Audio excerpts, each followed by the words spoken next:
This book is one of the best-sellers book at the Amazon bookstore.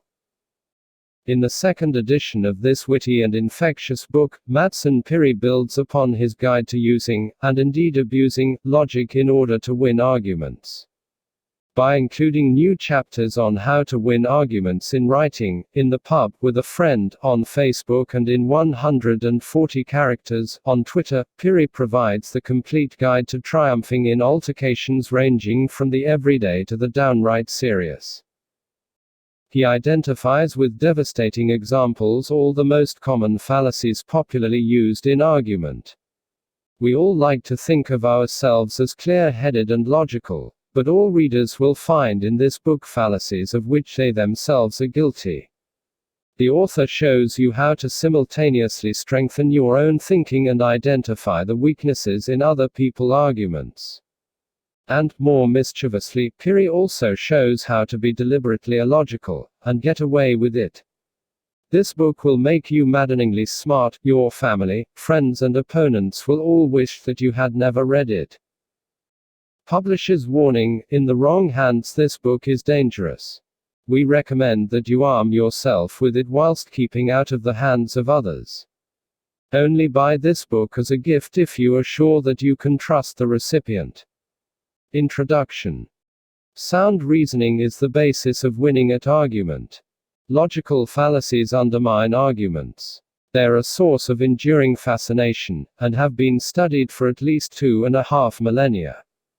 Knowledge of them is useful, both to avoid those used inadvertently by others and even to use a few with intent to deceive. The fascination and the usefulness which they impart, however, should not be allowed to conceal the pleasure which identifying them can give. I take a very broad view of fallacies. Any trick of logic or language which allows a statement or a claim to be passed off as something it is not has an admission card to the enclosure reserved for fallacies.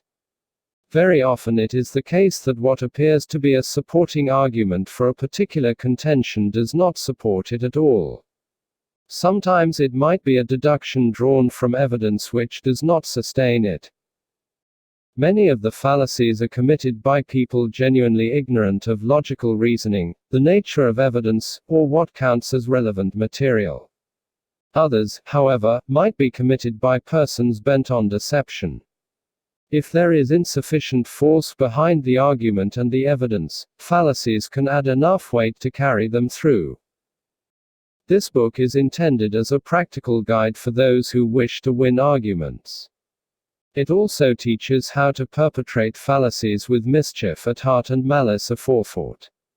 I have described each fallacy, given examples of it, and shown why it is fallacious. After any points of general interest concerning the history or occurrence of the fallacy, I have given the reader recommendations on how and where the fallacy may be used to deceive with maximum effect. I have listed the fallacies alphabetically, although a full classification into the 5 major types of fallacy may be found at the end of the book. It is well worth the reader's trouble to learn the Latin tags wherever possible. When an opponent is accused of perpetrating something with a Latin name, it sounds as if he is suffering from a rare tropical disease. It has the added effect of making the accuser seem both erudite and authoritative. In the hands of the wrong person, this is more of a weapon than a book, and it was written with that wrong person in mind. It will teach such a person how to argue effectively, even dishonestly at times. In learning how to argue, and in the process of practicing and polishing each fallacy, the user will learn how to identify it and will build up an immunity to it. A working knowledge of these fallacies provides a vocabulary for talking about politicians and media commentators.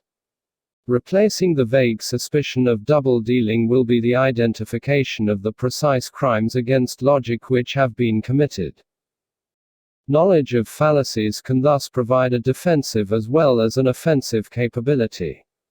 Your ability to spot them coming will enable you to defend yourself against the use by others, and your own dexterity with them will enable you to be both successful and offensive, as you set about the all-important task of making arguments go your way. Madsen Piri. Abusive analogy. The fallacy of abusive analogy is a highly specialized version of the ad hominem argument. Instead of the arguer being insulted directly, an analogy is drawn which is calculated to bring him into scorn or disrepute. The opponent or his behavior is compared with something which will elicit an unfavorable response toward him from the audience. Smith has proposed we should go on a sailing holiday, though he knows as much about ships as an Armenian bandleader does. Perhaps you do not need to know all that much for a sailing holiday. Smith can always learn. The point here is that the comparison is deliberately drawn to make him look ridiculous. There may even be several Armenian bandleaders who are highly competent seamen. The analogy may even be a valid one, from the point of view of the comparison being made. This makes it more effective, but no less fallacious, since the purpose is to introduce additional, unargued, material to influence a judgment. If science admits no certainties, then a scientist has no more certain knowledge of the universe than does a Hottentot running through the bush. This is true, but is intended as abuse so that the hearer will be more sympathetic to the possibility of certain knowledge. The fallacy is a subtle one because it relies on the associations which the audience make from the picture presented. Its perpetrator need not say anything which is untrue, he can rely on the associations made by the hearer to fill in the abuse. The abusive analogy is a fallacy because it relies on this extraneous material to influence the argument. In congratulating my colleague on his new job, let me point out Tar has no more experience of it than a sniveling boy has on his first day school. Again, true. But look who's doing the sniveling. While politicians delight in both abuse and analogies, there are surprisingly few good uses of the abusive analogy from that domain. A good one should have an element of truth in its comparison, and invite abuse by its other associations. All other things being equal, it is easier to be offensive by making a comparison which is untrue, than to be clever by using elements of truth. Few have reached the memorable heights of Daniel O'Connell's description of Sir Robert Peel. A smile like the silver plate on a coffin. True, it has a superficial sparkle, but it invites us to think of something rather cold behind it. The venom-loaded pens of literary and dramatic critics are much more promising springs from which abusive analogies can trickle forth. He moved nervously about the stage, like a virgin awaiting the salt, and died after the first night. Abusive analogies take composition. If you go forth without preparation, you will find yourself drawing from a well-used stock of comparisons which no longer have the freshness to conjure up vivid images. Describing your opponents as being like straight-laced schoolmistresses or sleazy strip club owners will not lift you above the common herd. A carefully composed piece of abusive comparison, on the other hand, can pour ridicule on accent 3. The best presented case you could find, a speech like a Texas Longhorn, a point here, a point there, but a whole lot of bull in between. Accent. The fallacy of accent depends for its effectiveness on the fact that the meaning of statements can change, depending on the stress put on the words. The accenting of certain words or phrases can give a meaning quite different from that intended, and can add implications which are not part of the literal meaning. Light your cigarette. Without accent it looks like a simple instruction or invitation. Light your cigarette. Rather than the tablecloth, or whatever else you feel in the mood to burn. Light your cigarette. Instead of everyone else's. Light your cigarette. Instead of sticking it in your ear. Even with so simple a phrase, a change accent can give a markedly changed meaning. We read that men are born equal, but that is no reason for giving them all an equal vote. Actually, we probably read that men are born equal. Born equal carries an implication that they do not remain equal for long. Accent is obviously a verbal fallacy, for the most part. Emphasis in print is usually given by italics, and those who supply them to a quotation from someone else are supposed to say so. In speech, however, unauthorized accents intrude more readily, bringing unauthorized implications in their wake. The fallacy lies with the additional implications introduced by emphasis. They form no part of the statement accepted, and have been brought in surreptitiously without supporting argument. The fallacy of accent is often used to make a prohibition more permissive. By stressing the thing to be excluded, it implies that other things are admissible. Mother said we shouldn't throw stones or the windows. It's all right for us to use these lumps of metal. And mother, who resolved never to lay a hand on 'em, might well respond with a kick.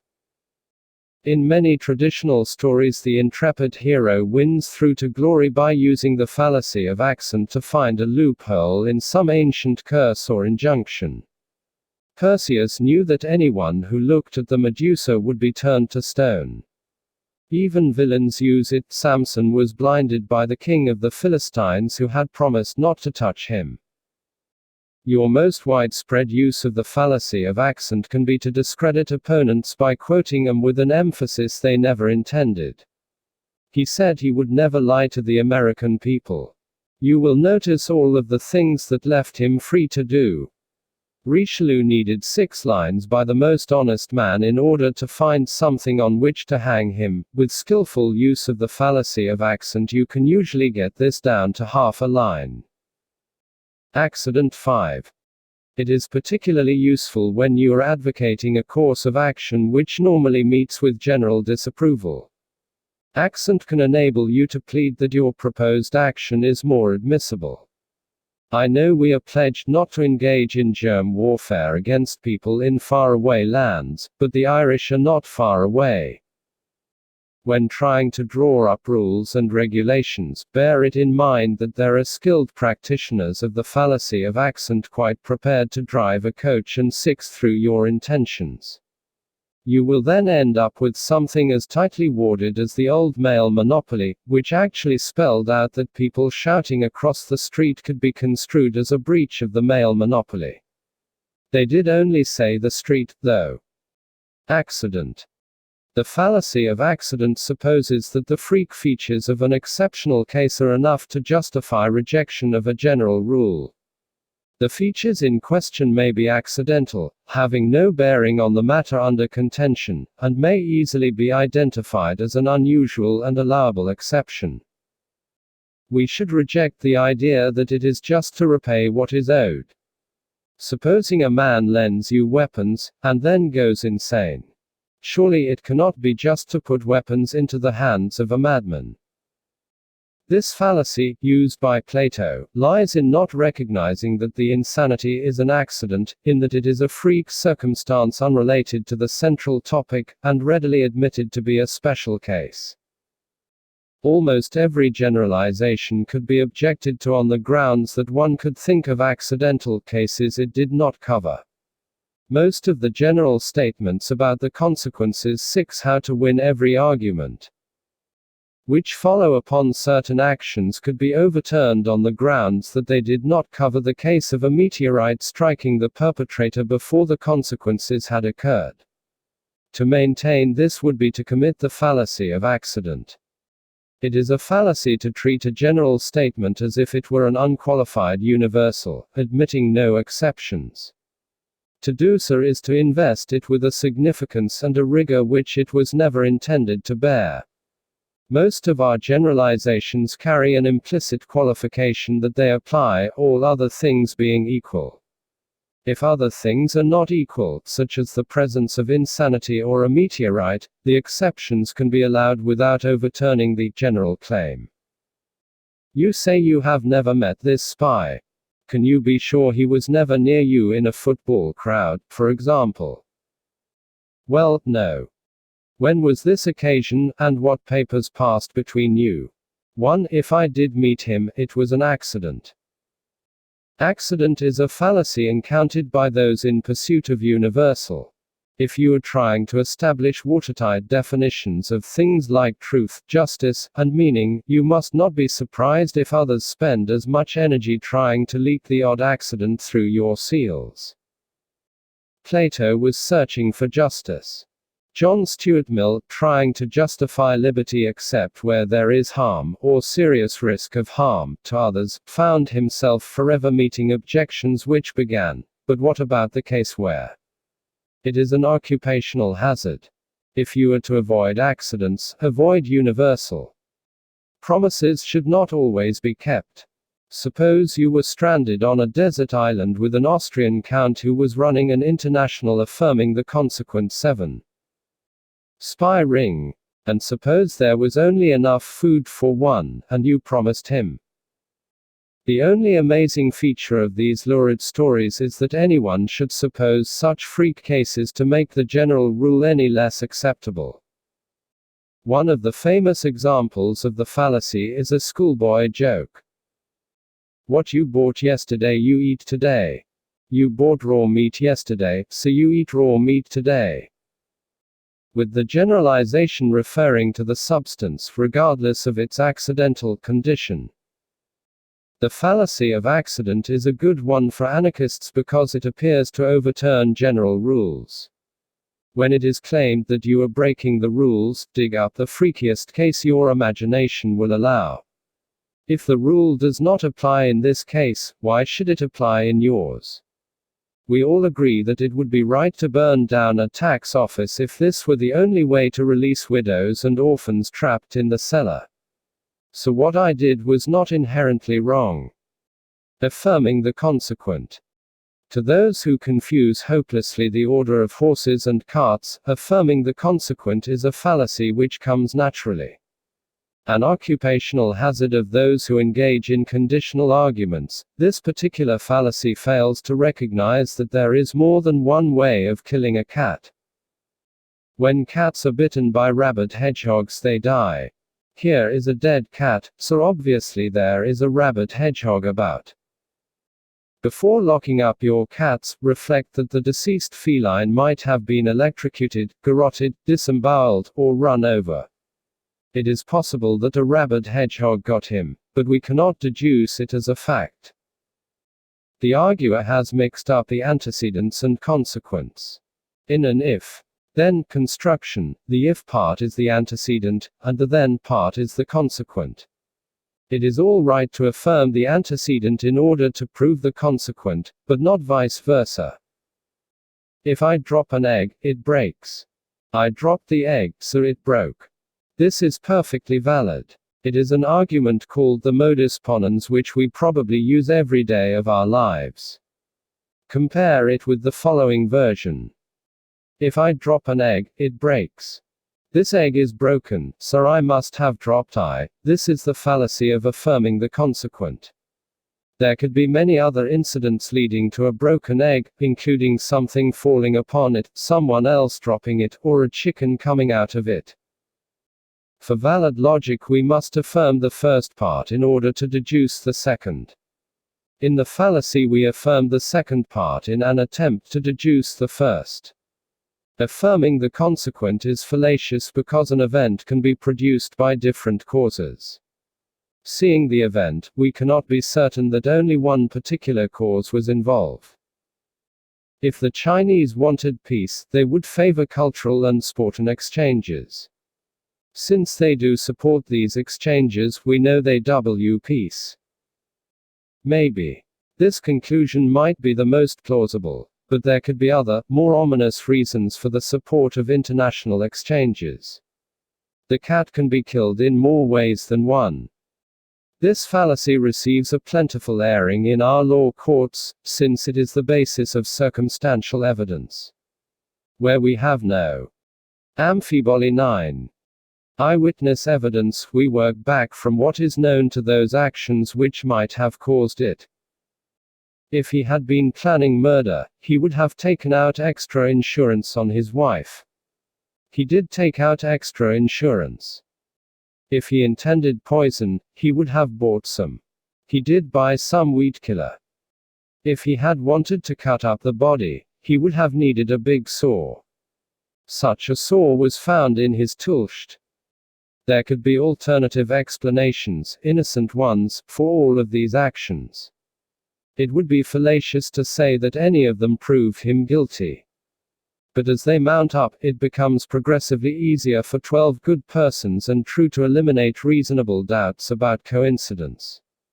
No doubt they are sometimes wrong, and thereby has hanged many a tale, together with the occasional innocent man. This is an extremely good fallacy to use when you wish to impute base motives to someone. Motives do not show, but the actions caused by motives do. You can always gain a hearing for your suggestion of less than honorable motives, by use of a skillfully affirmed consequent. She's just a tramp. Girls like that always flaunt themselves before men, and she did appear at the office party wearing a dress that was practically transparent. We can all see through this one. Amphiboly. Amphiboly is the fallacy of ambiguous construction. It occurs whenever the whole meaning of a statement can be taken in. 10. How to win every argument more than one way, and is usually the fault of careless grammar. The Duchess has a fine ship, but she has barnacles on her bottom. This is a Duchess who requires especially careful handling. The fallacy is capable of infinite variation. Many excellent examples of amphiboly make use of the confused pronoun. Does the sheep refer to the ship or to the Duchess? Similar confusion may occur with animals. Met the ambassador riding his horse. He was snorting and steaming, so I gave him a lump of sugar. Would that all diplomats were so cheaply entertained. Misuse of the word which, or its omission for brevity, both produce many classic examples.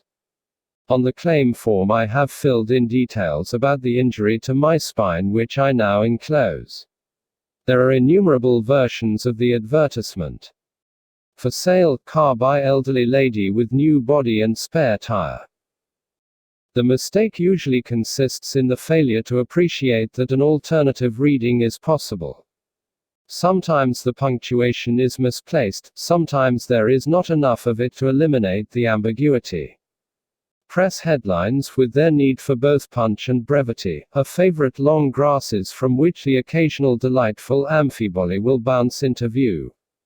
Legendary World War II masterpieces include MacArthur flies back to front. With more variations still if the second word is taken to be a noun. The analogical fallacy 11. French push bottles up Germans. Hand-to-hand combat, yes. But this is ridiculous. Use of the amphiboly with intent to deceive is a favorite resort of oracles and fortune tellers. A timely amphiboly enables the prophet to hedge his bets, having it both ways. After the outcome, one can always take refuge in the meaning which was fulfilled. Croesus asked the oracle what would happen if he attacked Persia. The reply, "A mighty empire will be humbled," was prophetic indeed. But it was his own. To become a skilled perpetrator of amphibolies, you must acquire a certain nonchalance toward punctuation, especially commas.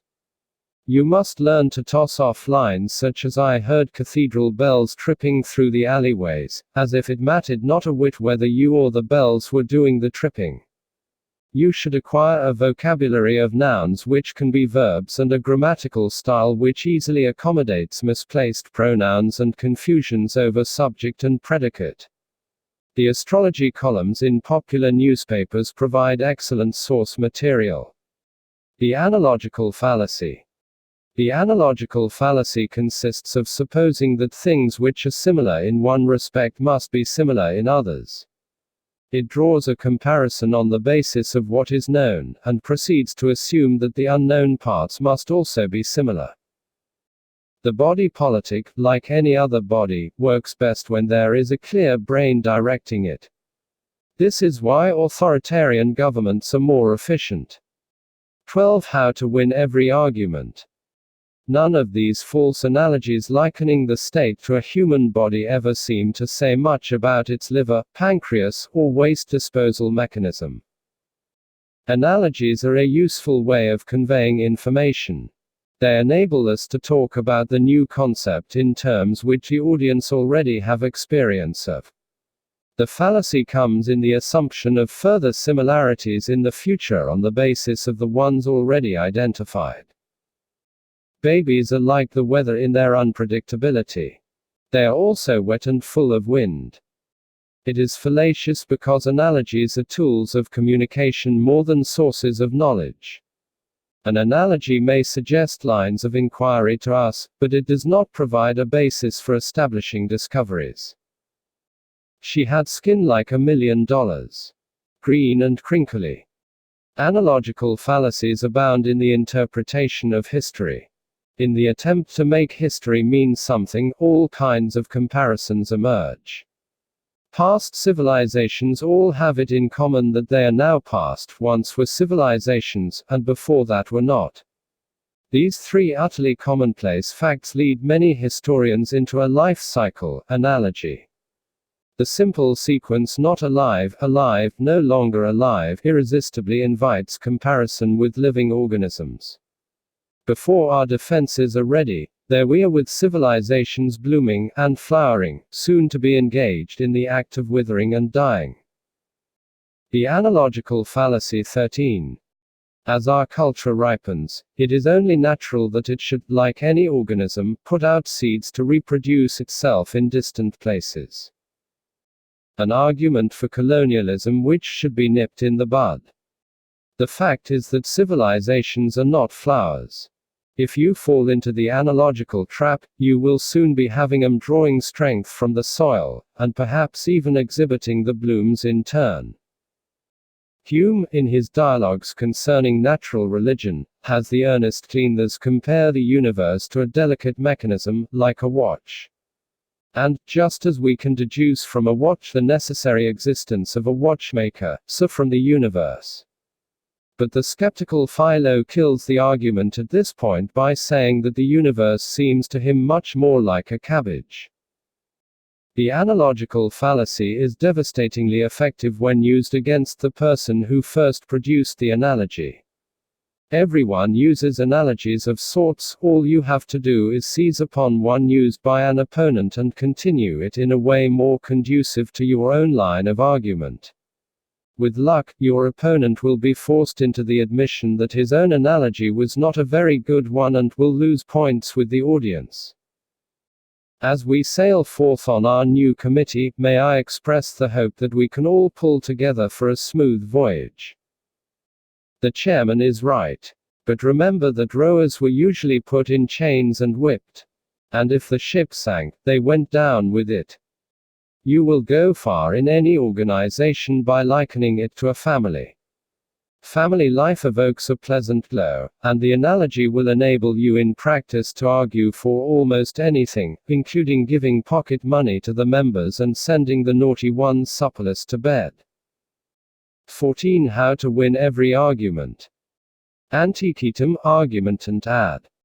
Students of political philosophy recognize in the argumentum ad anticitum the central core of the arguments of Edmund Burke. Put at its simplest, it is the fallacy of supposing that something is good or right simply because it is old. This is the way it's always been done, and this is the way we'll continue to do it. It brought poverty and misery before, and it will do so again. There is nothing in the age of a belief or an assertion which alone makes it right. At its simplest, the ad anticitum is a habit which economizes on thought. It shows the way in which things are done, with no need for difficult decision-making. At its most elevated, it is a philosophy. Previous generations did it this way and they survived, so will we. The fallacy is embellished by talk of continuity and our contemplation of the familiar. While the age of a belief attests to experience, it does not attest to its truth. To equate older with better is to venture into the territory of the fallacy. After all, human progress is made by replacing the older with the better. Sometimes men do things in a particular way, or hold particular beliefs, for thousands of years. This does not make it right any more than it makes it wrong. You are not having a car. I never had a car, my father never had on, and nor did his father before him. Which is probably why none of them got anywhere. The Conservative Party is the home of the ad antiquatum. They raised it, and by golly they are going to keep it. The old values must be the right ones.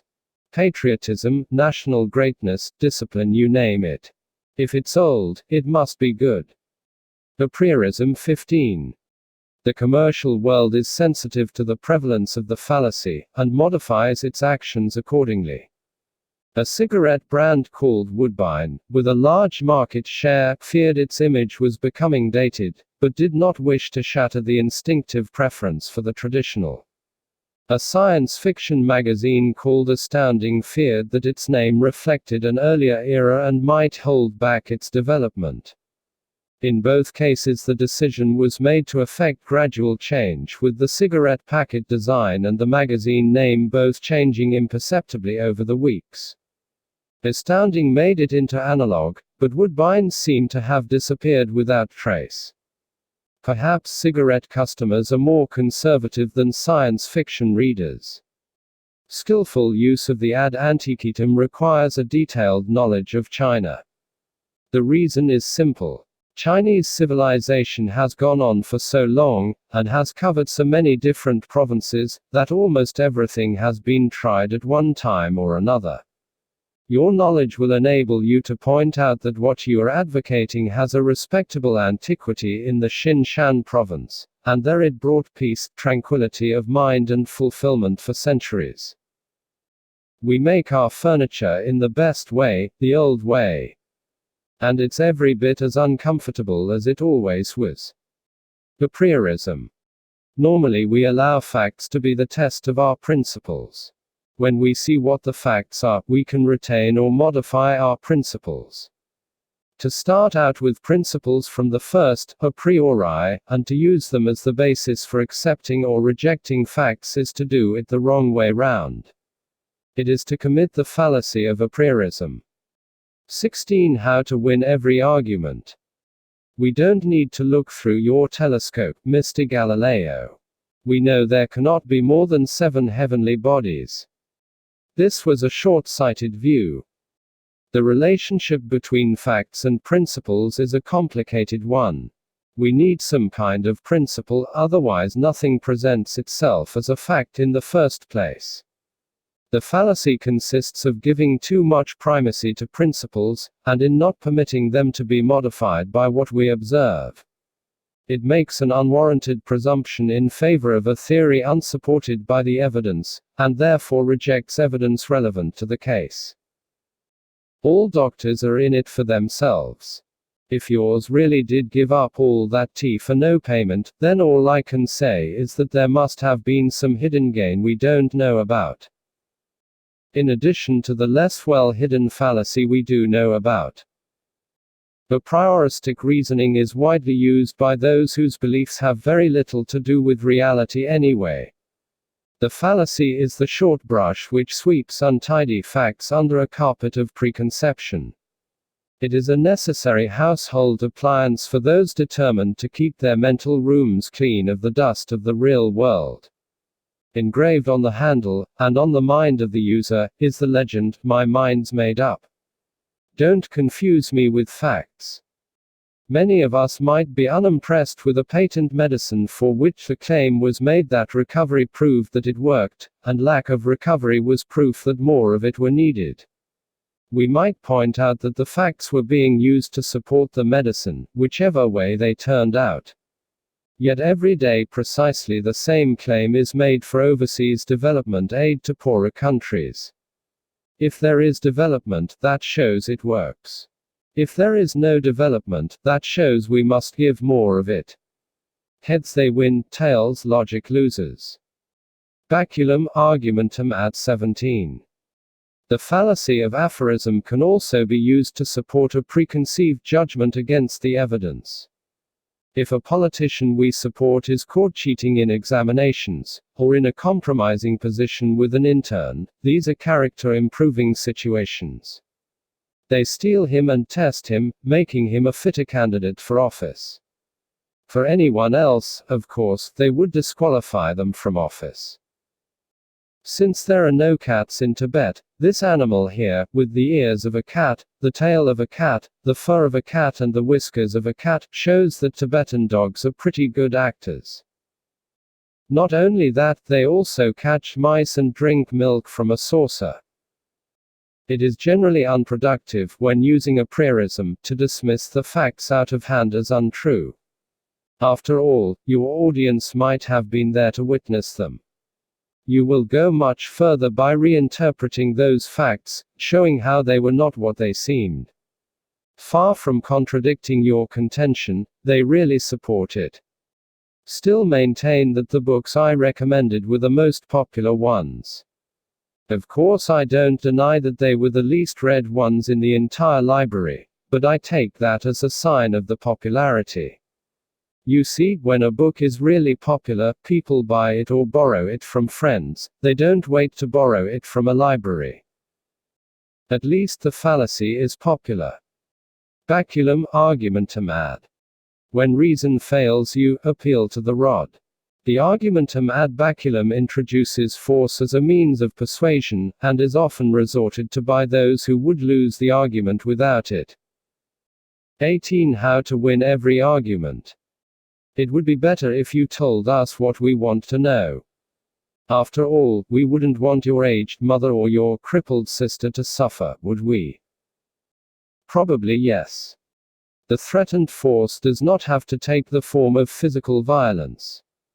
The argumentum ad baculum is committed whenever unpleasant consequences are promised for failing to comply with the speaker's wishes. If you do not bring us the plans of the new missile, I regret I will be forced to send these photographs to the newspapers. The fallacy of the argumentum ad baculum lies in its introduction of irrelevant material into the argument. Strictly speaking, it leaves the argument behind, moving on to force as a means of persuasion.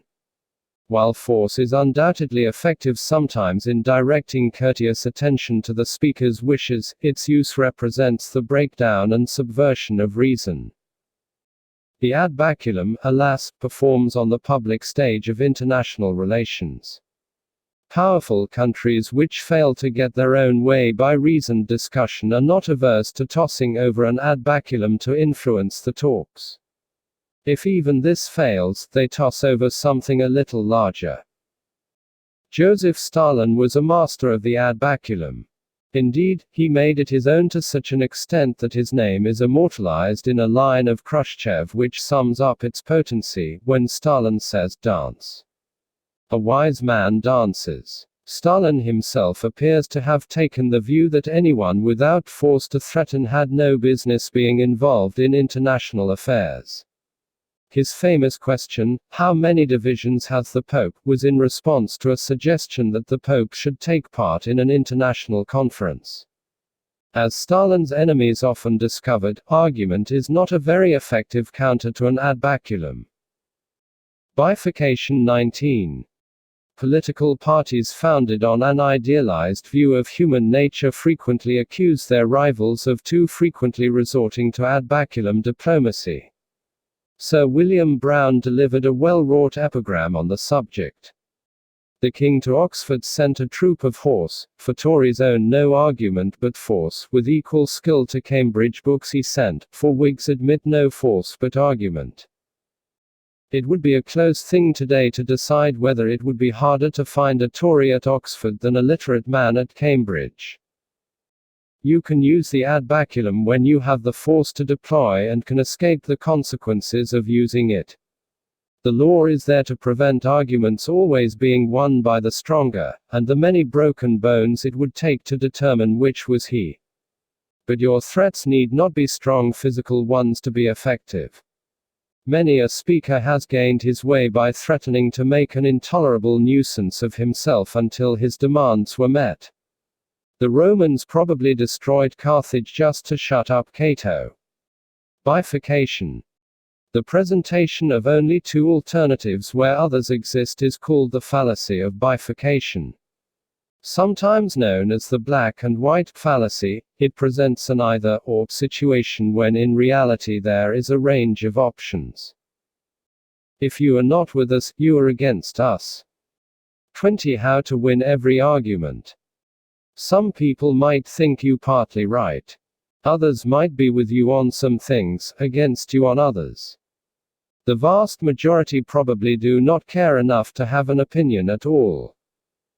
Some situations in life have infinite gradations, others offer a straightforward choice.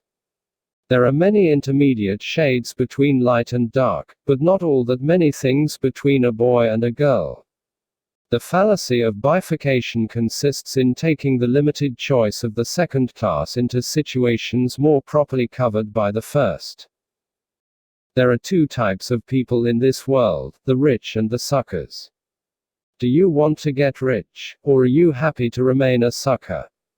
In fact, there are degrees of richness, as there probably are of suckerdom.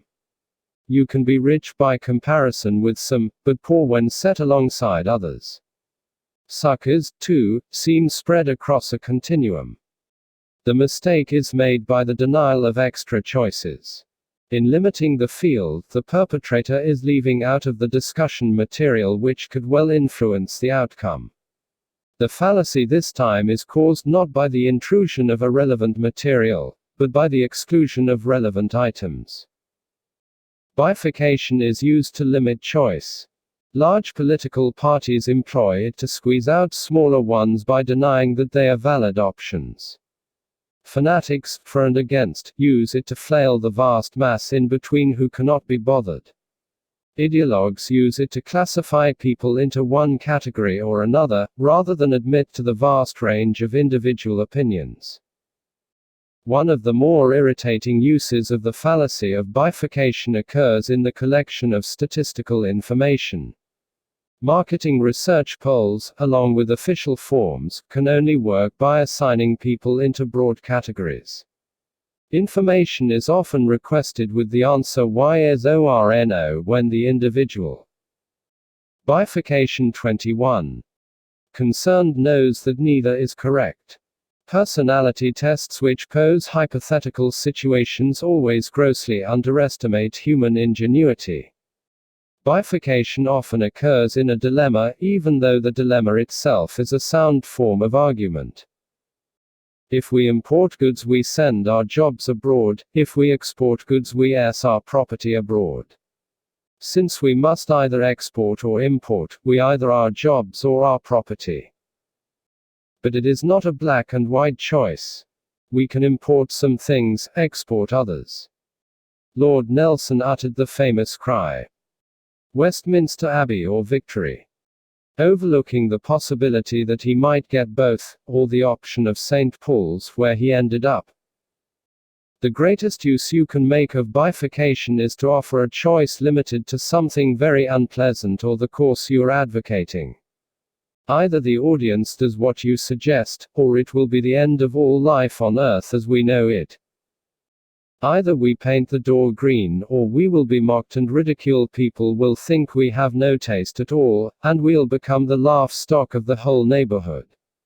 I leave the choice up to you. I'm trying to influence your decision one way or the other. You must learn to introduce what you consider to be the only possible choice by saying, "Well, ladies and gentlemen, it seems we have two possible choices." 22. How to win every argument. Blinding with science. Science enjoys an enormous prestige because it has got so many things right. In the popular imagination, the dedicated scientist in his white coat is a fount of real knowledge as opposed to mere opinion. The fact that he is using that knowledge to make Frankenstein monsters scarcely diminishes the respect for his pronouncements. Many people, anxious to invest their own views with the authority of the scientist, don the white coat of scientific jargon in an attempt to pass off their own assertions as something they are not. The fallacy of blinding with science specializes in the use of technical jargon to deceive the audience into supposing that utterances of a scientific nature are being made, and that objective experimental evidence supports them. The motivational syndrome is sustained by peer group pressure X, where achievement orientation forms a dominant aspect of the edternal and social milieu. Which means roughly that people don't work if the friends don't, unless they want to get on. Now this may be true or false, but many are daunted from challenging what is dressed up to look like an expert view. The white coat of technical jargon is so dazzlingly clean, never having been tainted by any real scientific work, that it blinds the audience to the true merits of what is being said. Instead of evaluating contentions on the basis of the evidence marshaled for and against them, the audience recoils from the brilliance of the jargon. The fallacy is committed because this irrelevant material has no place in the argument. Just as loaded words try to prejudice a case emotionally, so does pseudo-scientific jargon try to induce an unearned respect for what is said. The blinding with science 23 proposition is the same, whatever the language, and use of language to make its acceptance easier is fallacious. Although blinding with science can be used in any argument, many will recognize the special domain of this fallacy as the subjects which like to consider themselves as sciences, but are not. Science deals with things from atoms to stars at a level where individual differences do not matter. The scientist talks of all, rolling bodies or whatever, and formulates general laws to test by experiment. The trouble with human beings is that, unlike rolling bodies, the individual differences do matter. Often, again unlike rolling bodies, they want to do different things. Although this might prevent us from being scientific about human beings, it does not stop us pretending to be so.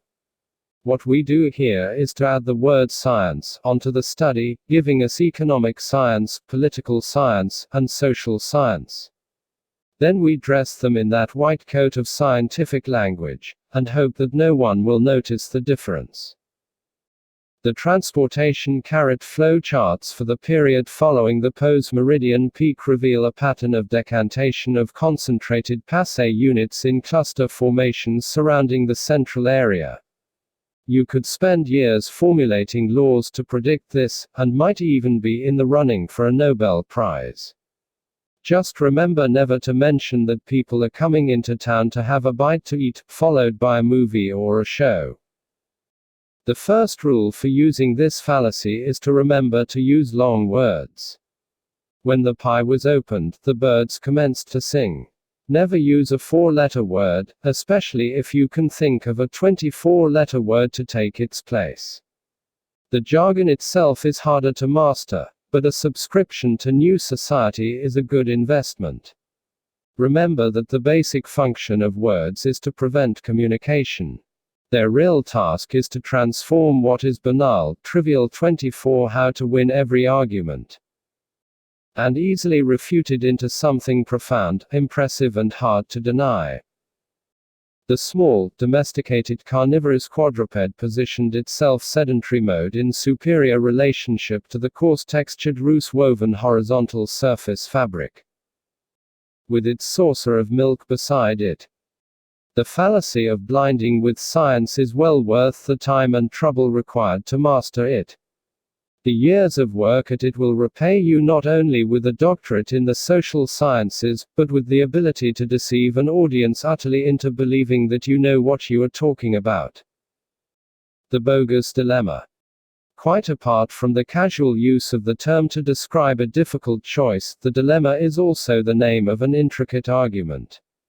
In a dilemma, we are told the consequences of alternative actions, and told that since we must take one of the actions, we must accept one of the consequences. A Greek mother told her son who was contemplating a career in politics, "Don't do it. If you tell the truth, men will hate you, and if you tell lies, gods will hate you. Since you must either tell the truth or tell lies, must be hated either by men or by the gods." The dilemma is a valid form of argument. If the consequences described are true, and if there really is a straight choice between them, then one or other of the consequences must follow. Very often, however, the information given is incorrect, and the choice is not as limited as is made out. In these cases the bogus dilemma 25. Dilemma is bogus. The bogus dilemma is the fallacy of falsely or mistakenly presenting a dilemma where none exists. In the above example, the son has several possible replies. He can claim that the dilemma is bogus by denying that the consequences follow. This is called grasping the dilemma by the horns. He can simply deny that men will hate him if he tells the truth. On the contrary, he might claim, they would respect him for it. The alternative statements about consequences are called the conjuncts, and it is enough to show that one or both is false to label the dilemma as bogus. As another option, he might show that the choice is false. This is called going between the horns, and consists of showing that other choices are possible. Instead of limiting himself to truth or lies, he might be truthful at some times, deceitful at others. He might make statements which contain elements of both truth and falsehood. The dilemma is shown to be bogus if the choice, which is called the disjunct, is not an exhaustive one. A third way of dealing with a dilemma is to rebut it. This is an elegant technique which requires an equally ferocious beast to be fabricated out of the same elements as the original one, but sent charging in the opposite direction to meet it head-on. In the above example, the youth replied, "Shall do it, mother. For if I tell lies, men will love me for it, and if I tell truth, the gods will love me. Since I must tell truth or lies, I shall be beloved of men or gods." This is so pretty that when one sees it done in debate, there is an urge to throw money into the ring. Protagoras, who taught law among other things, dealt with a poor student by agreeing to waive the fee until the man had won his first case. As time went by, and there was no sign of the youth. 26. How to win every argument. Taking on a case, Protagoras sued him. The prosecution was simple. If the court decides for me, it says he must pay. If it decides for him, he wins his first case and must therefore pay me. Since it must decide for me or for him, I must receive my money. The youth had been a good student, however, and presented the following defense. On the contrary, if the court decides for me, it says I need not pay. If it decides for Protagoras, then I still have not won my first case, and need not pay. Since it must decide for me or for him, either way I need not pay. The judge had a nervous breakdown and adjourned the case indefinitely. He thereby proved the disjuncts false, and escaped between the horns of both dilemmas.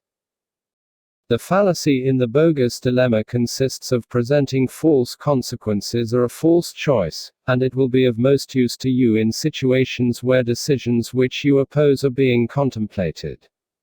Quickly you step in, pointing out that one of two things will happen, and that bad results will follow either way.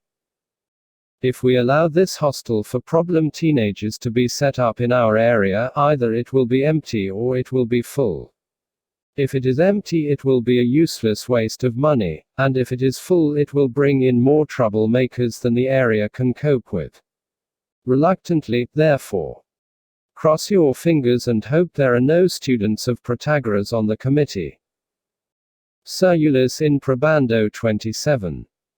Surulus in probando. Surulus in probando is a specialized and very attractive form of the petitio principii. It consists of using as evidence a fact which is authenticated by the very conclusion it supports. It is thus arguing in a circle. 7 Didn't do it, sir. Smith Minor will vouch for my honesty. Why should I trust Smith Minor? Oh, I can guarantee his honesty, sir. Any teacher who falls for that one deserves to be suspended by his thumbs from 2 hypotheticals. The Surulus is fallacious for the same reason as is its larger cousin, petitio. It fails to relate the unknown or unaccepted to the known or accepted. All it gives us is two unknowns so busy chasing each other's tails that neither has time to attach itself to reality. We know about God from the Bible, and we know we can trust that because it is the inspired word of God. A circle in a spiral, a wheel within a wheel. As with the petitio, its close relative, the Cerulus, is often found building a cozy little nest in religious or political arguments. If there really were convincing proofs of particular religions or ideologies, it would be much more difficult for intelligent people to disagree about them. In place of cast iron demonstrations, petitio and Cerulus are often called upon to serve. The same could even be said of science. How do we know that our so-called scientific knowledge is no more than one giant Cerulus? When we perform scientific experiments, we are assuming that the rest of our knowledge is good. All we are really 28 how to win every argument. Testing is whether the new theory under examination is consistent with the rest of our theories. At no point can we test any of them against some known objective truth. After all, even the theories about what our senses tell us are in the same predicament. It all comes down to saying that science gives us a consistent and useful look at the universe through the ring of a giant Cerulus. You will find it difficult, however, to use the prestige of science in support of your own use of the Cerulus. He is too easily spotted for effective application in argument, being rather less wily than his big cousin, petitio. 7. Have the diamond, so I shall be leader. Why should you get to keep the diamond? Because I'm the leader, stupid. The more likely your conclusion is to be acceptable for other reasons, the more likely are you to get away with a Cerulus in support of it. When people are already half disposed to believe something, they do not examine the supporting arguments as closely. That said, Cerulus should be reserved for verbal arguments where memories are short. I'm asking you to do this because I respect you. How do I know that you respect me? Would I ask you to do it otherwise? If you want to do it, you'll believe it. The intelligent reader might suppose that fallacies such as Cerulus are too obvious to be more than debating tricks. Surely they could never seriously distort decisions of state by slipping through the massed ranks of civil servants, government committees and the cabinet. Not so. A major policy of Britain's The Complex Question, Plurium Interrogationum 29. Government in the 1960s, adopted after the most serious public debate, was based upon a relatively obvious Cerulus in probando. This was the National Plan, an exercise in, then fashionable, national economic planning.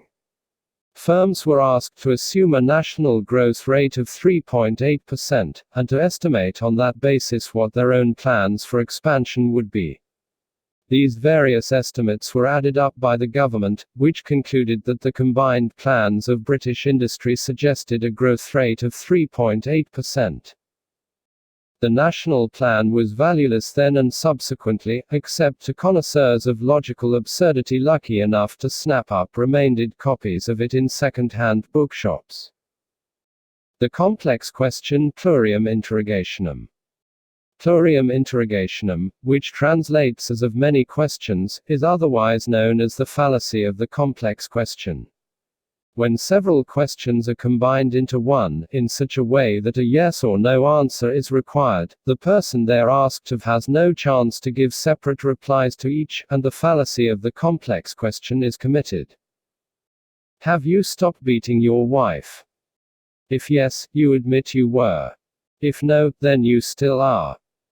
This might seem like an old joke, but there are modern versions.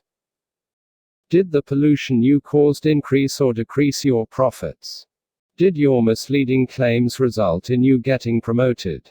Is your stupidity inborn? 30. How to win every argument. All of them contain an assumption that the concealed question has already been answered affirmatively. It is this unjustified presumption which constitutes the fallacy. Many questions may be asked, but if the answer to some is assumed before it is given, a plurium interrogationum has been committed. A common version of the fallacy asks questions beginning who or why, about facts which have not been established. Even oldies such as who was the lady I saw you with last night? And why did the chicken cross the road? Are, strictly speaking, examples of this fallacy. They preclude answers such as there was none, or it didn't. Why did you make your wife alter her will in your favor? And why did you then go along to the chemist to buy rat poison? Why did you then put it into her cocoa, and how did you do it without attracting her attention? Attempt not more than 3 questions. The inhabitants of the world of the plurium are a puzzled lot. They can never understand why we tolerate television reporters who echo anti-patriotic propaganda, how we can curb drug abuse in our schools, or why it is that so many unemployable people are produced by our universities and colleges. The advertisers of that world want to know whether our families are worth the extra care that the product brings and if we are glad we chose the brand of shampoo. In the real world, none of these questions would be regarded as valid until the facts they depend on had been established. The complex question has to be broken into simpler ones, and often the denial of the fact presumed invalidates the larger question altogether. A variety of complicated genetic or evolutionary explanations could be advanced to explain why the adult human female has composition 31. 4 more teeth than the adult male. None of them would be as effective as counting along a few jaws and denying the fact. Plurium interrogationum is very effective as a means of introducing the semblance of democracy into the domestic scene. It enables you to give children a choice over the destinies. Would you prefer to go to bed now, or after you've finished your code? Do you want to put your bricks in the box, or on the shelf? Beware, though. After about 10 years this will come back to you as, Mum, would you prefer to buy me a disco deck or a motorbike for birthday? He who sows the wind. Composition. The fallacy of composition occurs when it is claimed that what is true for individual members of a class is also true for the class considered as a unit. Some nouns can be taken to refer either to the thing as a whole or to the various parts which make it up. It is fallacious to suppose that what is true of the parts must also be true of the new entity which they collectively make up. This must be a good orchestra because each of its members is a tail musician. Each individual might be excellent but totally unable to play in unison with colleagues. All of these virtuosos might be far too busy trying to excel personally to play as an effective team. Many a football manager has similarly transferred in many first-class players, only to find himself transferred out. Unless they can work as a team, it is easier to get the manager out of the ground than the ball into the net. 32. How to win every argument. Have gathered into one regiment all of the strongest men in the arm. This will be my strongest regiment. I doubt it. The strength of a regiment depends on such factors as its morale and its teamwork, not to mention its speed, its ability to operate with minimal supplies, and similar attributes. The fallacy arises from a failure to recognize that the group is a distinct entity of which things can be said which do not apply to individual persons. Evidence advanced to attest to the qualities of the members is therefore irrelevant to an appraisal of the group. Americans are particularly vulnerable to this fallacy because the grammar makes no distinction between the collective entity and the individuals within it. It seems to be universal in the American language to use singular verbs for collective nouns, regardless of whether the members or the group are being referred to. In English we would say the crew is a good one, referring to it as a separate entity, but the crew are tired, if we are speaking of its members. In American one uses the singular verb in both cases, losing an important distinction. If everyone in society looks after themselves, then our society will be that looks after itself.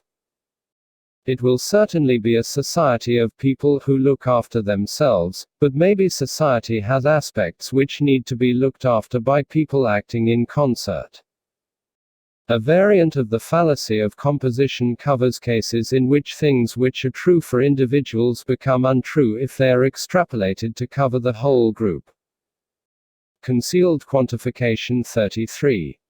Farmers benefit from price supports on beef, shoemakers gain from supports on shoes, and so on. Obviously, the whole economy would benefit if all products were subsidized. The point is that farmers and shoemakers only benefit if they are in a small group which benefits at the expense of everyone else. If the principle is extrapolated, everyone receives the subsidies, everyone pays the taxes to fund them, and everyone loses out to the bureaucrats who administer the transfers. Society, indeed, provides the best place to use the fallacy with intent to deceive. You should attribute all kinds of sympathetic qualities to the people in our country. An audience of your countrymen will have no difficulty in attesting to the truth of them. When you slide in a surreptitious fallacy of composition to urge the same for society as a unit, they will be reluctant to let go of the good qualities they just claimed. We all know that the average Briton is noted for a warm-hearted generosity. That is why our society has to increase the rights of the old sick, the unemployed, and those in less developed countries. These actions might be worthwhile, but are only generous when done by individuals. To take money away from people to give to others actually diminishes their opportunity to be generous. You might just as well try. Irishmen tend to die young, you know. I'm surprised the country is still going. Concealed quantification. When statements are made about a class, sometimes they are about all of the members of it, sometimes about some of them, and at other times it is not clear which is referred to. The fallacy 34. How to win every argument of concealed quantification occurs when ambiguity of expression permits a misunderstanding of the quantity which is spoken of. Garage mechanics are crooks. What, all of them? It does not say, but there is a big difference. If it refers to all of them, then to talk to one is to talk to a crook. Although many motorists may have the convictions, few of the garage mechanics do. Very often the quantification is concealed because it sounds rather lame to make bold statements about some of a class. All is much better, but probably untrue. Rather than be limited by such a technicality, a speaker will often leave out the quantity in the hope that all will be understood. Someone might commiserate with a distraught parent by telling them teenagers are troublesome. This can be accepted as some are, or even many tend to be so, but it could also be taken to mean that one has only to find a teenager to locate a troublesome person. This may not have been intended, however plausible it sounds. The fallacy comes with the ambiguity. The statement can be accepted with one meaning, yet intended with another. Of course, very different conclusions can be drawn from the two meanings. It is well known that members of the campaign for nuclear disarmament are communists. It is indeed, but not all of them, as seems to be implied. Even if some are communists, there is still room for others motivated by sincerity or stupidity. The fallacy is widely used to condemn whole groups on the basis of some of their members. Subversives teach at the Open University. Conclusion which denies premises 35. This could mean that some do, but is unlikely to mean that all subversives are so employed. It could even be taken as telling us that only subversives teach there. The quality of the average BA would vary enormously, depending on which were true, as indeed might the course content. Concealed quantification can also be a prelude to tarring an individual with the characteristics of the group to which he belongs by hiding the fact that they apply only to some of that group. Have you ever noticed that bishops are fat? I suppose now that Joe has been raised to a bishopric he'll expand a bit himself. Wait and see. You should use concealed quantification to make a weak case look stronger than it is. If you are trying to sow doubts about a person, you can use their membership of some group to cast general aspersions about them. Make reasonable sounding statements which are true of some, and allow your audience to supply the all or the only, which are needed to brand him as well. Don't think we should hire Thompson. I see he's a keen fisherman. Take up fishing, so I think it's a very bad sign. The audience take the bait, make it only idlers, and Thompson is already hooked. Conclusion which denies premises. The conclusion which denies its premises is one of the oh dear forgo what else started to say fallacies. It starts by maintaining 36 how to win every argument. That certain things must be true, and ends up with a conclusion which flatly contradicts them. If the conclusion is not consistent with the arguments used to reach it, then somewhere there is a hole in the reasoning through which the logic has slipped silently, or a son, because nothing is certain in this world we have to hold on to. Experience tells us. Are you sure, Dad? Yes, son. I'm certain. The fallacy is identified by the inconsistency. If the conclusion contradicts the premises, at least one of them must be wrong. This means that our conclusion is either false itself, or derived from false information. The conclusion which denies its premises constantly slips uninvited into religious arguments. People are so used to thinking of divine beings as exceptions to every rule that they tend to use the word everything, when they mean everything except God. Everything must have a cause.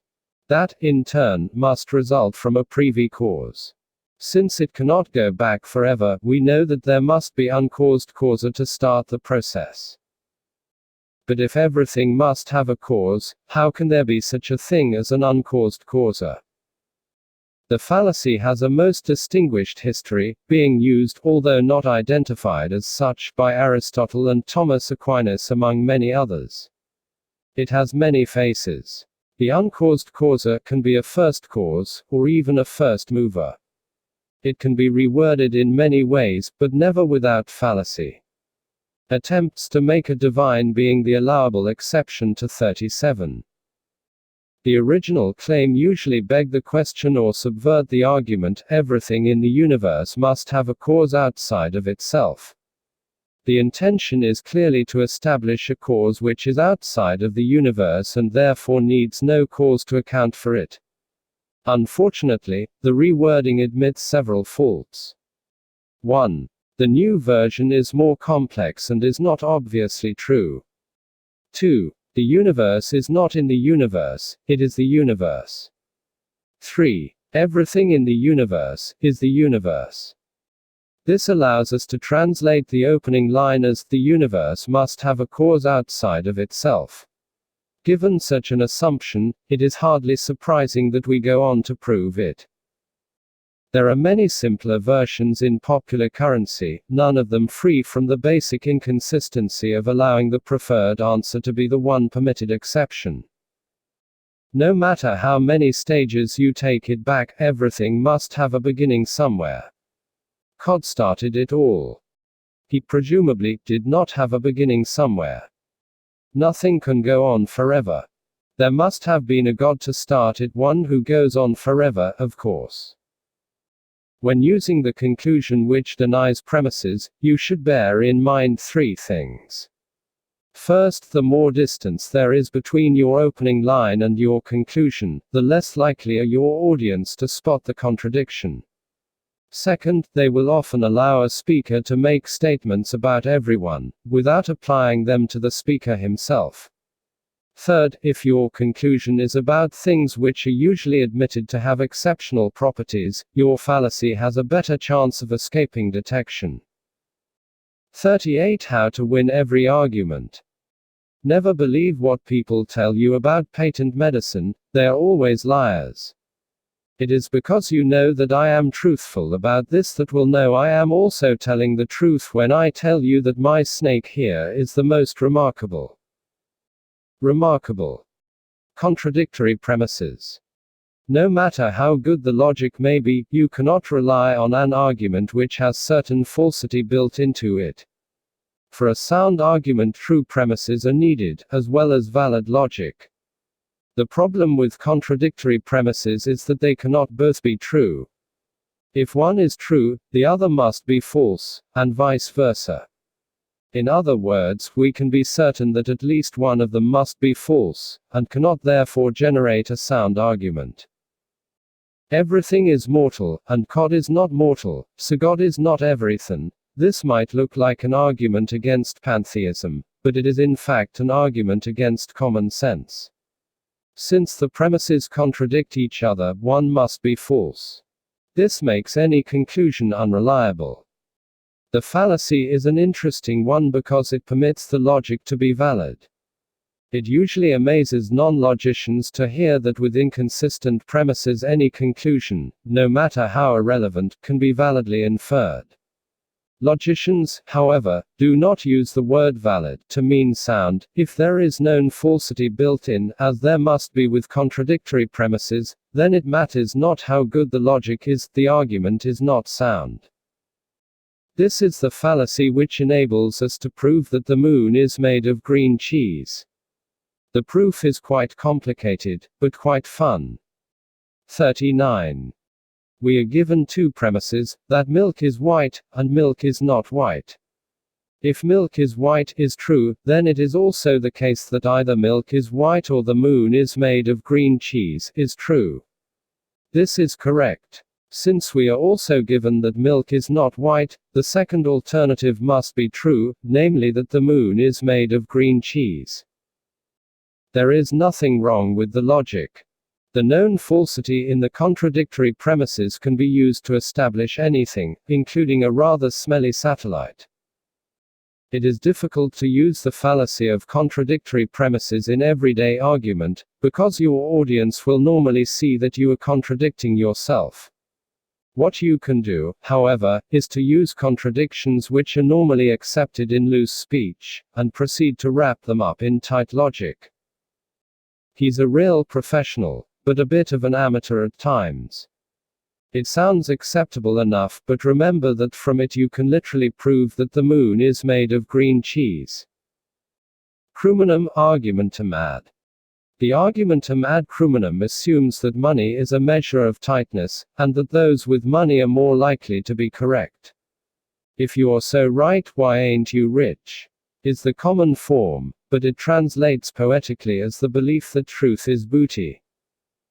There have been branches of Christianity which held that worldly success could be taken as a mark of divine favor, and there have been constitutions which loaded the franchise to the advantage of those with wealth and property. Note that those earning in excess of £100,000 per year tend to agree with me. Maybe so. He might have added that right-handed people disagreed with him, that 6-foot-tall people agreed, and that those with hazel eyes were evenly divided. These have about as much to do with being right as money does. The fallacy in the argumentum ad crumenum is, of course, that wealth has nothing to do with it. It is a sweet and fitting thing to make a lot of money. It is also a sweet and fitting thing to be right, but only an undistributed middle can relate the two because of this. Behind the argumentum ad crumenum there lies the vague feeling that God would not allow people who were wicked and wrong to scoop the pool of life's goodies. We know that money isn't everything, but we suspect, deep down, that it is 90 things out of 100, that it will buy 9 of the remaining 10, and even make the absence of the remaining 1 tolerably comfortable. Surely a man who can make £60 million in a year by recording 4 songs cannot be all wrong. He can. The world's most expensive beer. But it makes you no more drunk than does the cheapest. There are limited and artificial situations in which money is the measure of right. The customer is always right. This is because the customer has the money. It is true in America, but in Britain the convenience of the shopkeeper often comes first, and in France or Germany it always does. In the field of tipping, money can often bring right in its wake. Cum hoc ergo propter hoc 41. Cabby, get me to the airport by 10 o'clock. This cab ain't got wings, mister. Here's £20 if you make it. Stand by for takeoff. My friend wants to know where Big M was last night. Who's your friend? He sent his picture, waves banknote. You can tell Sir Edward Elgar that Big M was at Molly's bar. A version of the argumentum ad criminum helped in the success of the Industrial Revolution. The belief that the virtues of thrift, perseverance and hard work are rewarded by wealth led naturally to its converse, that worldly goods were the hallmark of virtue. A society in which one needs to make money to be respected for moral worth is probably conducive to an expanding economy. Your own use of the fallacy is best reserved for situations where you personally can ensure that money not only talks, but positively monopolizes the conversation. 7 Say we do it this way, and I own 60% of the shares in this company. Chorus, you're right, J.G. This differs only in degree from the junior version. 7 Say it was a goal, and it's my football. Cum hoc ergo propter hoc. The cum hoc fallacy assumes that events which occur together are causally connected, and leaves no room either for 42 how to win every argument, coincidence, or for the operation of an outside factor which separately influences those events. A tourist met a Spanish peasant and his wife on a train. They had never seen bananas before, so he offered one to each of them. As the farmer bit into his, the train entered a tunnel. Don't eat it, Carmen, he shouted, they make you blind. Like the post hoc fallacy which links events because they occur consecutively, the cum hoc fallacy links them because they occur simultaneously.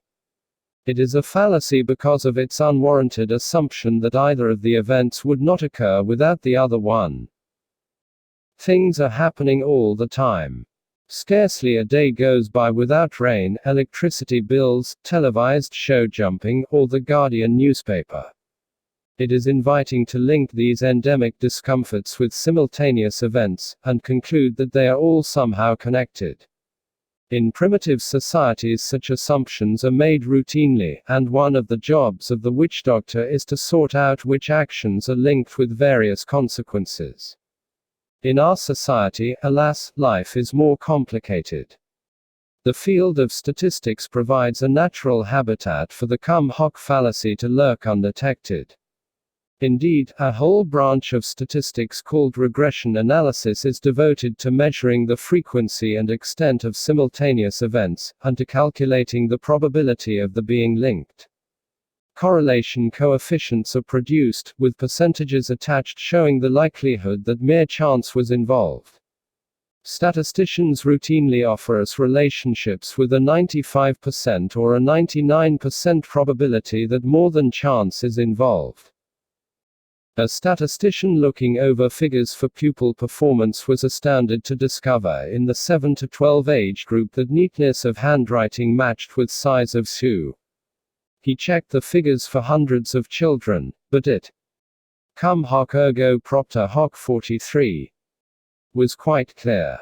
Neat handwriting correlated with large feet with cent probability that this was not mere chance. A teacher later told him that this was because older children tended to write more neatly. Being older, they tended to have bigger feet. Most disciplines which involve human measurement, including economics and sociology, find cum hos scattered liberally on their domain. The reason for this is that we do not really know what makes human beings act, so we look at their actions after the fact and try to relate them to other events. The cum hoc tares grow up with the wheat of genuine insights. Elections make people spend.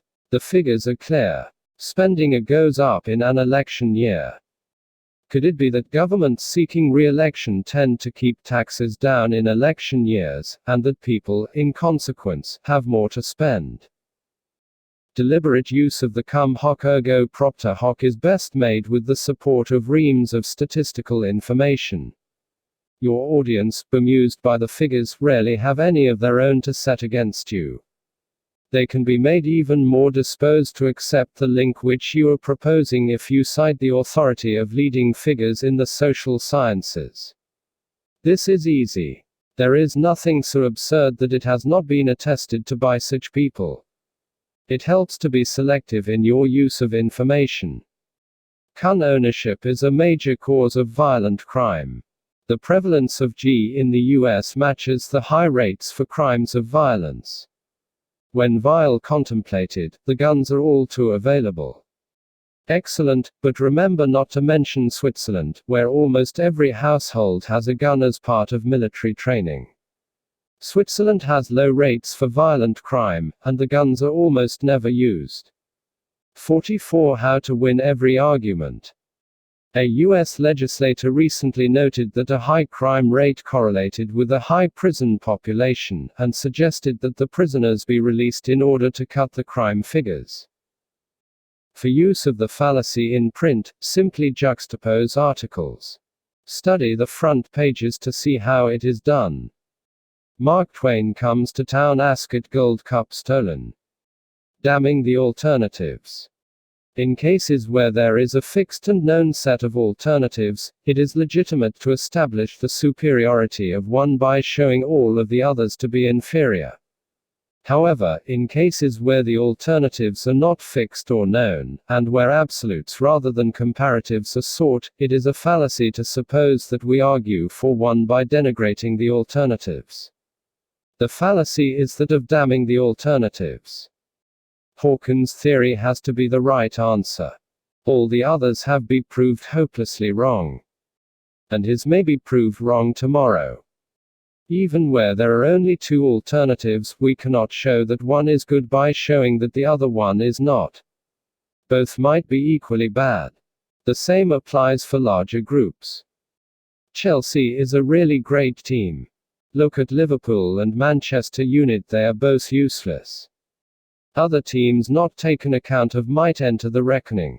Even so, if Liverpool and Manchester United were bad, it would not prove damning the alternatives. 45. Chelsea good. It might be that all football teams are absolutely terrible. The fallacy occurs because in leaving out the performance of alternatives not referred to, we exclude material which might be relevant to a decision.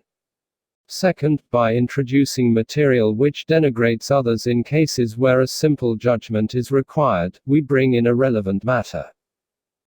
Damning the alternatives is the fallacy of the partisan. Anxious to elevate his own village, nation, team, church, occupation, race or class, he thinks he does so by running down the others. Rupert Brooke used the fallacy for humorous effect in his famous poem, The Old Vicarage, Grantchester. Amongst the praise for Grantchester itself are sandwiched adverse comments on the other villages in the area. He tells us, for Cambridge people rarely smile, being urban, squat and packed with guile. Strong men have run for miles and miles when one from Cherry Hinton smiles. Strong men have blanched and shot their wives rather than send them to St. Ives.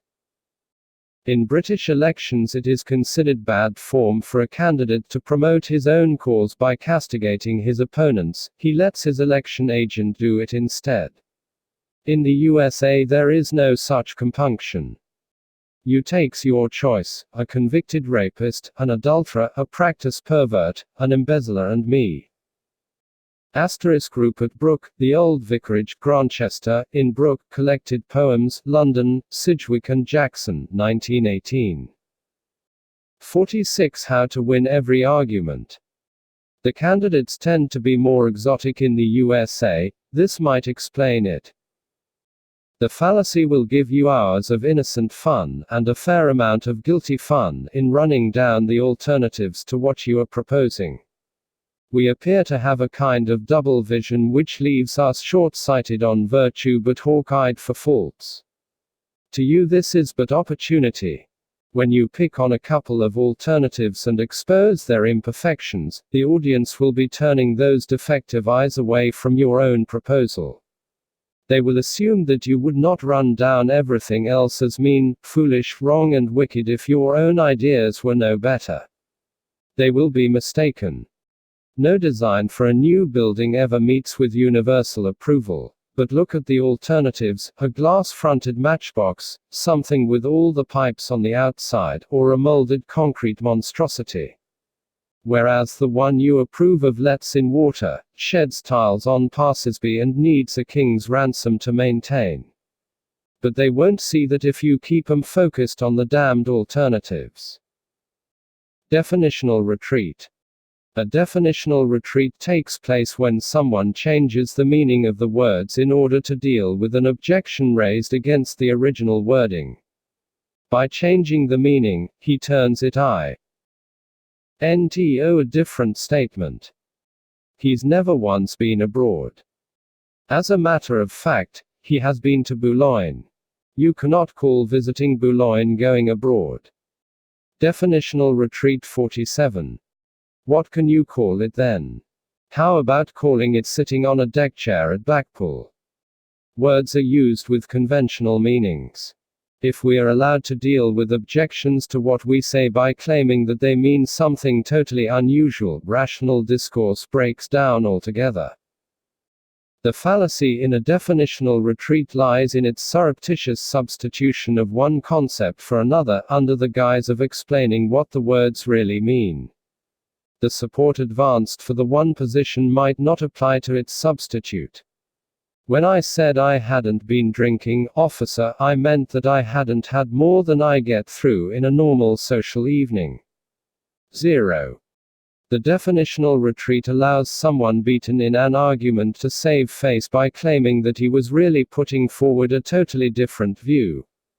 It also allows for a possible exception to be eliminated by a more restrictive interpretation. You have no experience of dealing with terrorism. Well, I did act as anti-terrorist advisor to the governments of Mali and Singapore, and I spent 4 years at the US anti-terrorist aid. I meant you have no experience of dealing with terrorists in England. He should have made it Scunthorpe, to be even safer. When I said that we were ruled by tyrants, I was naturally referring the tax collectors and administrators, rather than to your majesty. Definitional retreat is a favorite recourse of philosophers.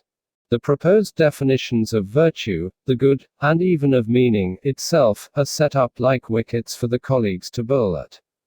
When the occasional googly scatters the stumps, instead of walking back gracefully to the pavilion, the philosopher is more likely to re-erect the stumps in a slightly different 48. How to win every argument.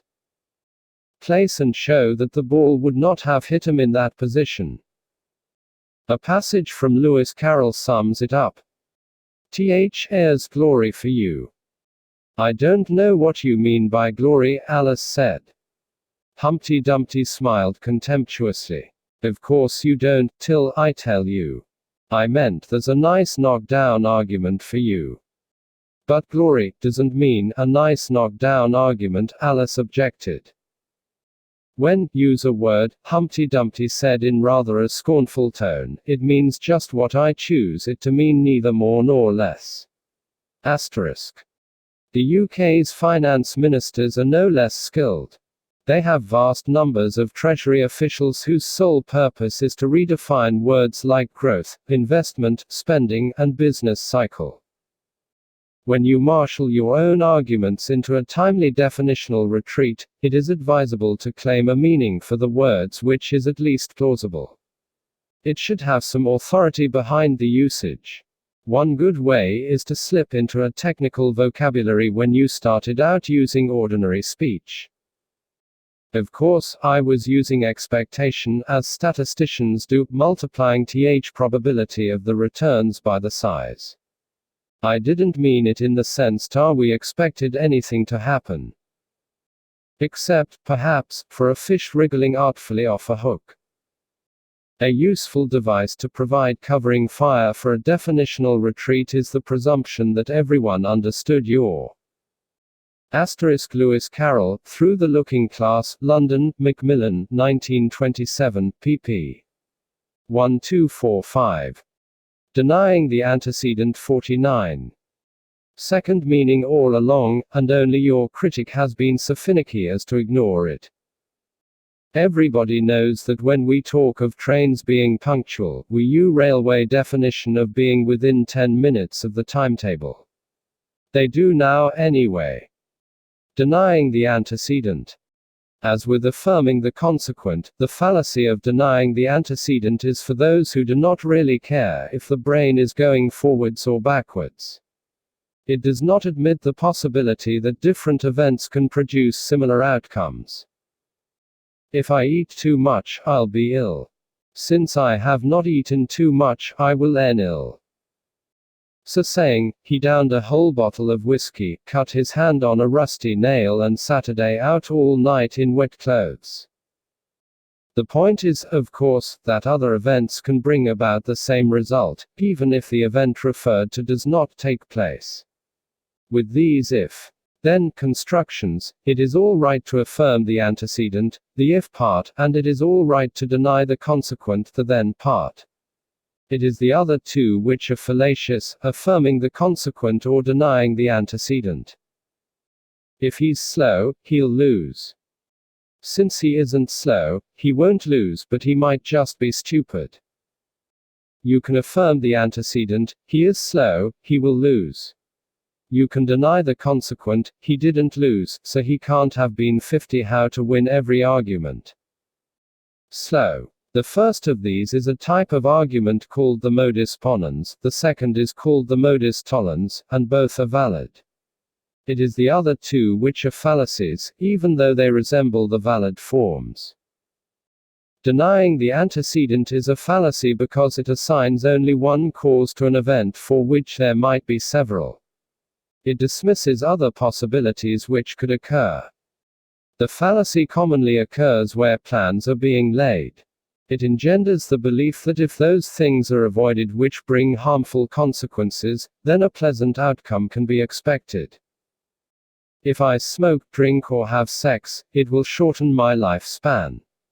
I shall give cigars, booze, and women and live another 100 years. No. It will just feel like 100 years. It occurs to no lesser degree on the international scale. Countries may calculate the courses of action which bring unpleasant consequences in their wake. What they are not able to do is insure themselves against even worse outcomes simply by avoiding those actions. If we have a strong army, countries which fear it might attack us. So disarming, we remove that risk. Possibly, but they might be more likely to attack because it brings no retaliation. You can use the fallacy of denying the antecedent very skillfully in support of the status quo. It is a natural conservative fallacy because most changes we make do not avert all of the evils of the world. By pointing to the likelihood that death and taxes will be the result of the proposed actions, you might lull an audience. DLCTO Simplicalta 51. Into rejecting the fact that death and taxes will result anyway should not impinge on your success. Dicto simpliciter. Dicto simpliciter is the fallacy of sweeping generalization. It consists of the application of a broad general rule to an individual case whose special features might make it exceptional.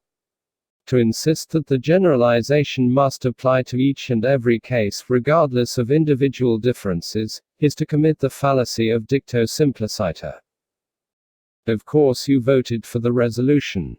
You're a dock worker, and Y Union cast 120,000 votes in favor. Carried unanimously, brothers, and by a clear majority. Many of our general statements are not universals. We make them in the full knowledge that there will be cases whose accidental features make them exceptions. We are apt to say that various things make people healthy, knowing that we do not necessarily have to mean all people. We make similar generalizations about foods, even though we recognize that some people have allergies to various foodstuffs. When we insist on treating a generalization as if it were a universal which admitted no exceptions, we commit a dicto simpliciter. The fallacy arises because we use information about the whole of a class, which has not been established or accepted. We bring in outside material, therefore, without justification. Everyone knows that hooded teenagers are criminals. Since this one isn't breaking any laws, he must be older than he looks. Or maybe he's just having a day off. 52. How to win every argument. Dicto simpliciter arises whenever individuals are made to conform to group patterns. If they are treated in tight classes as teenagers, Frenchmen, or traveling salesmen, and are assumed to bear the characteristics of those classes, no opportunity is permitted for their individual qualities to emerge. There are political ideologies which attempt to treat people in precisely this way, treating them only as members of subgroups in society and allowing them only representation through a group whose values they may not, in fact, share. Look, you're a civil servant. Your representatives voted for this action because they know it will be good for the civil service. It must therefore be good for you. He only imagined those lost wages. In discussing people of whom we have a little knowledge, we often use dicto simpliciter in the attempt to fix onto them the attributes of the groups they belong to. Knowing only that a neighbor is civil to us and drives a better car, we try to deduce things from the fact that he is a Catholic or a squash player. Our assumption of ancillary properties may, in fact, be correct. The mistake is to suppose that it must be. We all know that children are smaller than their parents. Well, now that I'm 50 and Dad is 80, I've noticed that I'm quite a bit taller. Maybe he isn't my real father. Dicto simpliciter can be used to fit people into stereotypical molds. Since they belong to the class of Frenchmen, ballet dancers and horse-heritors, they must be great lovers, effeminate and bow-legged. You must appeal to generally accepted truisms in order to fill in details about individual cases which would otherwise be resisted. You should as a parent use dicto simpliciter to trick your child into doing what you want instead of what they want. Division 53. Spinach is good for growing children. Eat it up. But beware of the construction which says that all good children do such and such. Your progeny might slip out of the group in question by recognizing themselves as bad. Division. The doppelganger of the fallacy of composition is that of division. When we attribute to the individuals in a group something which is only true of the group as a unit, we fall into the fallacy of division. Welsh speakers are disappearing. Davith Williams is a Welsh speaker, therefore Davith Williams is disappearing. No such luck. Only the class of Welsh speakers is disappearing, not the individuals who make it up. We commit the fallacy by sliding our adjectives to describe the whole over onto the individuals who comprise it. The Icelanders are the oldest nation on Earth. This means that Bio must be older than other pop stars. And before you go to her house, remember that the Icelandic people live surrounded by hot mud and active volcanoes. As with composition, the source of the error in the fallacy of division lies in the ambiguity of collective nouns. Both of these are a form of the fallacy of equivocation, in that it is the different meanings of the noun which upset the validity of the argument. It would only be valid if the same meaning were retained throughout. The Gospels are 4 in number. St. Mark's is a Gospel, so St. Mark's is 4 in number. Division is often used fallaciously to confer upon an individual 54 how to win every argument. Some of the prestige attached to the group or class to which he belongs. The French are tops at rugby. Marcel is French, obviously he must be at rugby. But, since the French produce a lot of low-fat milk, Marcel probably has some other strange qualities. California is a very wealthy state, so if he comes from there he moves worth quite a bit. We often commit the fallacy unconsciously, typecasting people according to the groups from which they emanate. This can work to their advantage. The teaching at Edinburgh University is brilliant, Johnson lectures there, so he must be really first class, or to the disadvantage, Switzerland is a very passive nation, so I don't think we can expect too much initiative from our Swiss directors. An entertaining version of the fallacy is called the fallacy of complex division, and assumes that subclasses of the whole share the same properties as the entire class. In this version, we meet the average British couple with the 2.2 children, out walking their 0.7 of a cat with a quarter of a dog. They have 1.15 cars, which they somehow manage to fit into only a third of a garage. In the world of complex division, an expectant couple with 2 children are very nervous, because they know that every third child born is Chinese. In the real world, of course, it is different subclasses which produce the overall figures for the class as a whole. Test pilots occasionally get killed, so I imagine that Flight Lieutenant Robinson will get killed now and again himself. Division can be used to bring unearned credit upon yourself by virtue of your membership of meritorious classes. Emotional appeals 55. Let me settle this. We British have a longer experience of settling this than anyone else in the world. Most of it acquired long before any of us were born. It can also be used to heap odium upon adversaries by pointing similarly to their involvement in groups which command no respect. My opponent comes from Glasgow, not a city noted for high intelligence. If it were true, it would probably be because the bright ones had, like your opponent, come from it. Emotional appeals. It would be a strange world if none of us were influenced by emotions. This influence steps over the boundary into the territory of logical fallacy, however, when it becomes the means of deciding the soundness of an argument.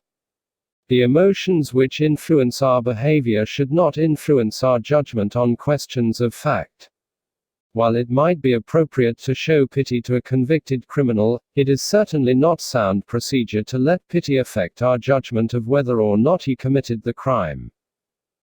Recognition that reason and emotion have separate spheres of influence is as old as Plato's division of the soul. David Hume put it succinctly, telling us that passion moves us to act, whereas reason directs the course of those actions. Emotion, in other words, motivates us to do things, but reason enables us to calculate what to do. Separate spheres they may inhabit, but sophists and tricksters have long known ways of making emotions invade the territory of reason. Once whipped up, the emotions can be set at such a gallop that they easily clear the gulf between their domain and 56. How to win every argument. That of reason. A complete range of fallacies is available, with as many names as there are emotions to draw on. In addition to the ones important enough or common enough to be covered by separate treatment, there is a list of assorted and miscellaneous emotions, complete with Latin tags, which can be drawn upon at one time or another to lead reason astray from its intended course. The unwary sailor is entranced by the alluring calls of the appeal to fear, argumentum ad metum, to envy, ad invidium, to hatred, ad odium, to superstition, ad superstitionem, and to pride, ad superbium.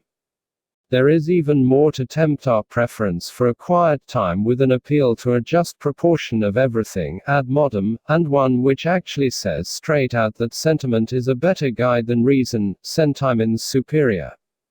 Unless one deliberately blocks out the pull of these emotions, as the sailors of Odysseus blocked up their ears to the allure of the siren's call, it is difficult not to be influenced. Therein lies their enduring effectiveness as fallacies. Those who still oppose nuclear disarmament should study the effects thermonuclear blast. It can melt the eyeballs and vaporize human F from great distances. This argumentum ad metum can be intensified by the use of photographs and films and simulated burns, and anything else which might distract the audience from asking whether nuclear disarmament will make it more or less likely. There is no way in which Robinson could have solved the problem. Tea would make him better than we are. Right. Envy will not affect the outcome, though a timely ad invidium might persuade people not to believe it. The secret of using these fallacies is a simple one. Take the trouble to discover the emotional disposition of your audience. Emotional appeals 57. And use language calculated to arouse that emotion. When you have built it up assiduously by means of graphic descriptions, you turn it to bear on the question of fact.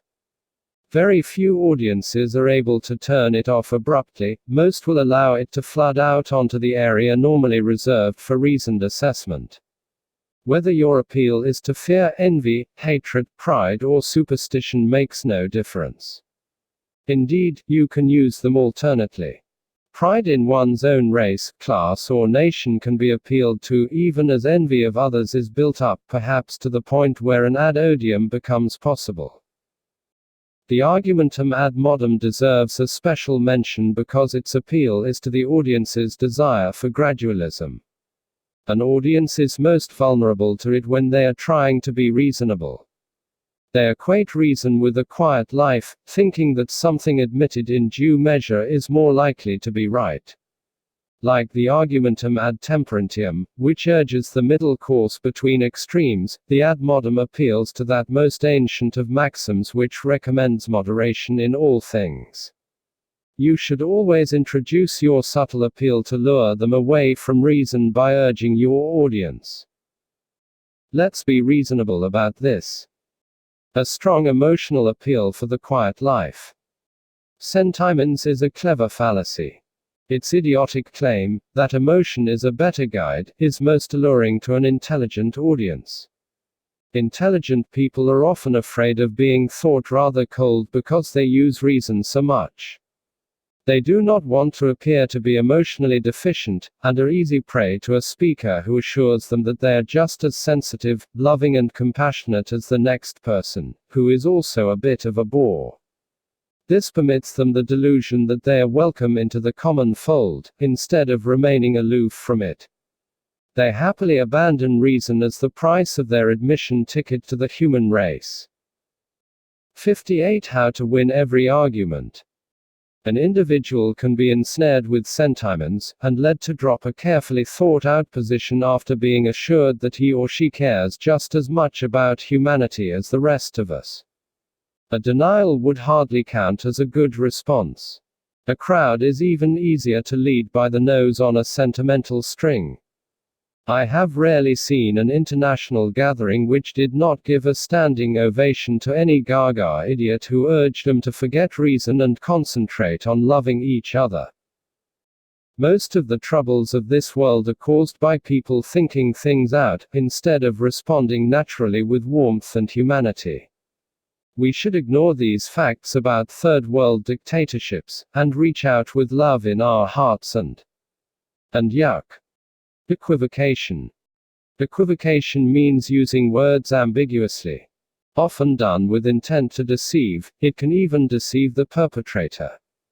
The fallacy of equivocation occurs when words are used with more than one meaning, even though the soundness of the reasoning requires the same use to be sustained throughout. Happiness is the end of life. The end of life is death. So happiness is death. The form of the argument is valid, but the end of life refers to its aim in the first line, and to its termination in the second. With this discovery, out go a million schoolboy conundrums. Half a loaf is better than nothing. Nothing is better than good health. Equivocation 59. So half a loaf is better than good health. Equivocal use of words is fallacious because it invites us to transfer what we are prepared to accept about one concept onto another one which happens to have the same name. Logic, which processes the relationship between concepts, is useless if the concepts themselves change. Elephants are not found in Britain, so if you have one, don't lose it or will never find it again. The word found represents two different concepts here. Many of the equivocal uses are easy to spot. Many more of them are not. Clairvoyants specialize in equivocal expressions to give them cover in the event of quite different outcomes. Politics would be a totally different art if it had to forego the fallacy of equivocation. So would business correspondence. You can rest assured that your letter will receive the attention it deserves, as it executes a gentle parabola towards the bin. Anyone who gets Mr. Smith to work for him will indeed be fortunate. Puns and music hall jokes often depend on this fallacy. My dog's got no nose. How does he smell? Terrible. Calvin Coolidge was asked. 60. How to win every argument. What do you think of the singer's execution? He replied, I'm all for it. The advice given to a political candidate facing a selection committee is, when in doubt, equivocate. The blunt fact is that you cannot please all of the people all of the time, but you can have a good shot at fooling most of them for much of it. The candidate assures those in favor of capital punishment that he wants realistic penalties for murder. To those against, he wants humane consideration. But he could be in favor of realistic light sentences or humane killing.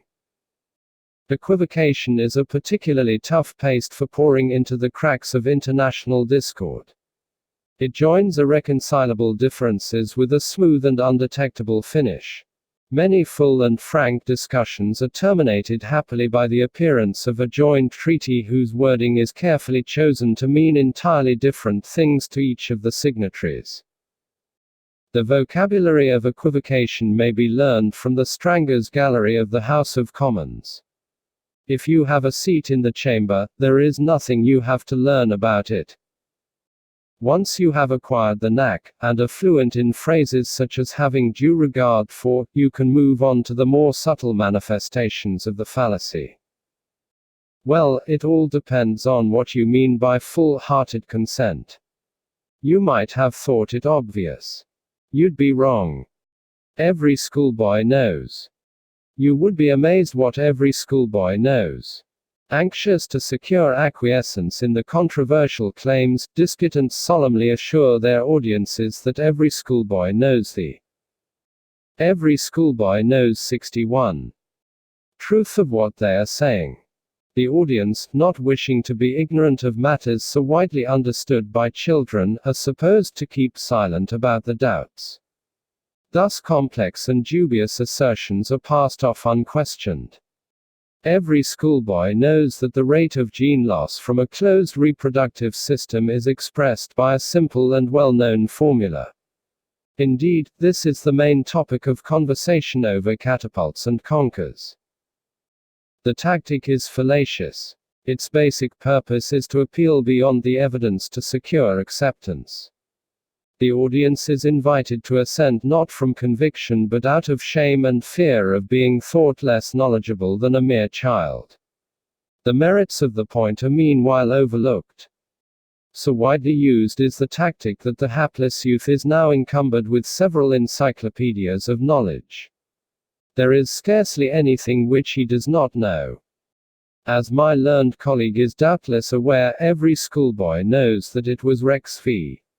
Swanson which established in 1749 the precedents governing the use of coaching horns on the public highway. And you can be sure that the same gifted, if youthful, legal scholar is also aware of the judgment in Higgins v. Matthews 1807. The aforementioned schoolboy has an intuitive grasp of the obvious, and has been widely praised for this ability. Why, it is obvious even to a mere child that interstellar dust clouds would long ago have been excited to incandescence and be emitting black body radiation were it not for the expansion of the universe. 62. How to win every argument. It is not quite clear whether the mere child finds this obvious even before he becomes every schoolboy, or whether he picks it up after a few lessons. The fallacy is a special case of the more general fallacy of false advertisement, which consists of advance praising of your own views. Since you proceed by the information that they are known to every schoolboy and obvious to a mere child, you are scattering roses in their path. The fallacy may be perpetrated no less effectively by opening with obviously contentions which are by no means obvious. We hold these truths to be self-evident. So anyone who doesn't agree must be really stupid. To use the fallacy effectively, you should never enter an argument without taking half the kindergarten class along for the walk. As well as the mere child and every schoolboy, you will need even a half-wit, albeit a very knowledgeable one. Every beginner should be in your posse to instruct the experts, and for sheer range of vision you will need everyone. Everyone can see that. Even where no one else but you has such sharp eyes. When putting across a really controversial point, you might as well send the whole team into action. Every schoolboy knows the description of the visitors in Ezekiel, and a half-wit realizes that ancient disasters were caused by cosmic disturbances. A mere child could work out that extraterrestrial forces involved, so it is obvious to everyone that Earth has been under attack, the exception that proves the rule 63. Centuries. Now, as even beginners to the study of UFOs know only too well. By this time your schoolchildren and half-wits should have cleared everyone else off the field. Do beware of actual schoolboys though. If there is one in your audience, the smart aleck is quite likely to step forward and contradict you with the facts. Some of them are too good. The exception that proves the rule. Exceptions, of course, disprove rules. Despite this, many people confronted by a counterexample to the claim will dismiss it as the exception that proves the rule. The fallacy consists in the dismissal of a valid objection to the argument. You never find songs written about any towns in Britain apart F. London. What about Scarborough Fair? That's the exception that proves the rule. If one leaves Liverpool and Old Durham Town out of it. The origin of the fallacy lies in the changing uses of language. The word prove, which is now taken to refer to establishing something beyond doubt, used to mean test. Something would be proved to establish its quality, and this is the sense which has passed down to us in this fallacy. The exception puts the rule to the test and, if it is found to be a valid exception, refutes it instead of proving it in the modern sense of the word. 64 How to win every argument. No fictional character ever attracted fan clubs in distant countries like pop stars do. Sherlock Holmes does, of course, but he's simply the exception that proves the rule. An elementary fallacy, dear Watson. There is a very loose way in which an exception can help to point to an otherwise general truth. If we all recognize an exception as remarkable, and identify it as such, then it does show that we accept that the rule which it counters does usually apply. In this sense, the one case we recognize as a freak points to the otherwise general truth.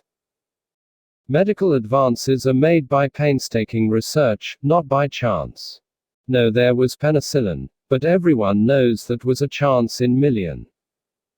Whether true or not, this is a legitimate line of argument provided the rule is not claimed as universal. Everyone's acknowledgement of the unique exception points to a rule which says the opposite, with this one exception. Even in this specialized case, the exception disproves the universal rule. The trouble with sweeping statements is that it really does take only one exception to negate them. The medieval world abounded with universal which assured people that the sun would always rise and set each day, and that there could be no such thing as a black swan. A visit to the land of the midnight sun scuppered the first one, and the discovery of black swans in Australia polished off the second. It would be pleasant for many people if they could live in a world of certainties, surrounded by huge general truths. Exceptions come baying at that cozy world like wolves at the fringes of a campfire. They introduce uncertainties and doubts, and the temptation there is to use the exclusive premises 65 fallacy quickly to get rid of them so that we can continue as before. The exception that proves the rule is a fallacy beloved of those who are emphatic in their judgments.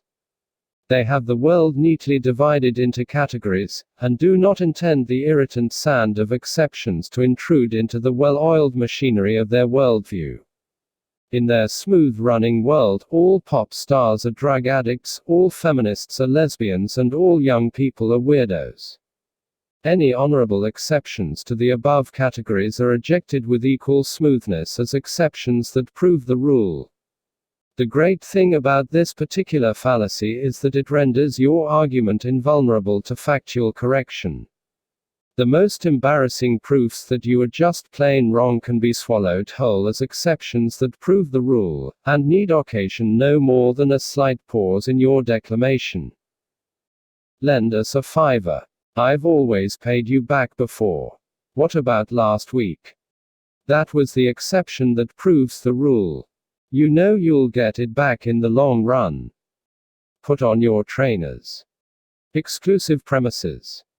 The standard three-line argument called a syllogism has two premises and a conclusion. The premises are the evidence and the conclusion is deduced from them. If both of the premises are negative, no conclusion can be validly drawn from them, and the fallacy is called the fallacy of exclusive premises. No handymen are bakers, and no bakers are fishermen, so no handymen are fishermen. 66. How to win every argument. It seems innocent enough, but the logic is fishier than the handyman. If we had used tax dodgers instead of fishermen, we would have ended up saying no handymen are tax dodgers, which everyone knows is untrue. The fault lies with the two negative premises. The source of the fallacy is fairly clear. The three-liner relates two things to each other by means of the relationship which each has with a third. When both premises are negative, all we are told is that two things lie wholly or partly outside the class of a third thing. They could do this however they were related to each other, and so no conclusion about that relationship can be drawn. Some brewers are not idiots, and some idiots are not rich, so some brewers are not rich. Did you ever hear of a poor one? With two negative statements, the idiots who are not rich do not need to be the same ones who don't include the brewers among their number.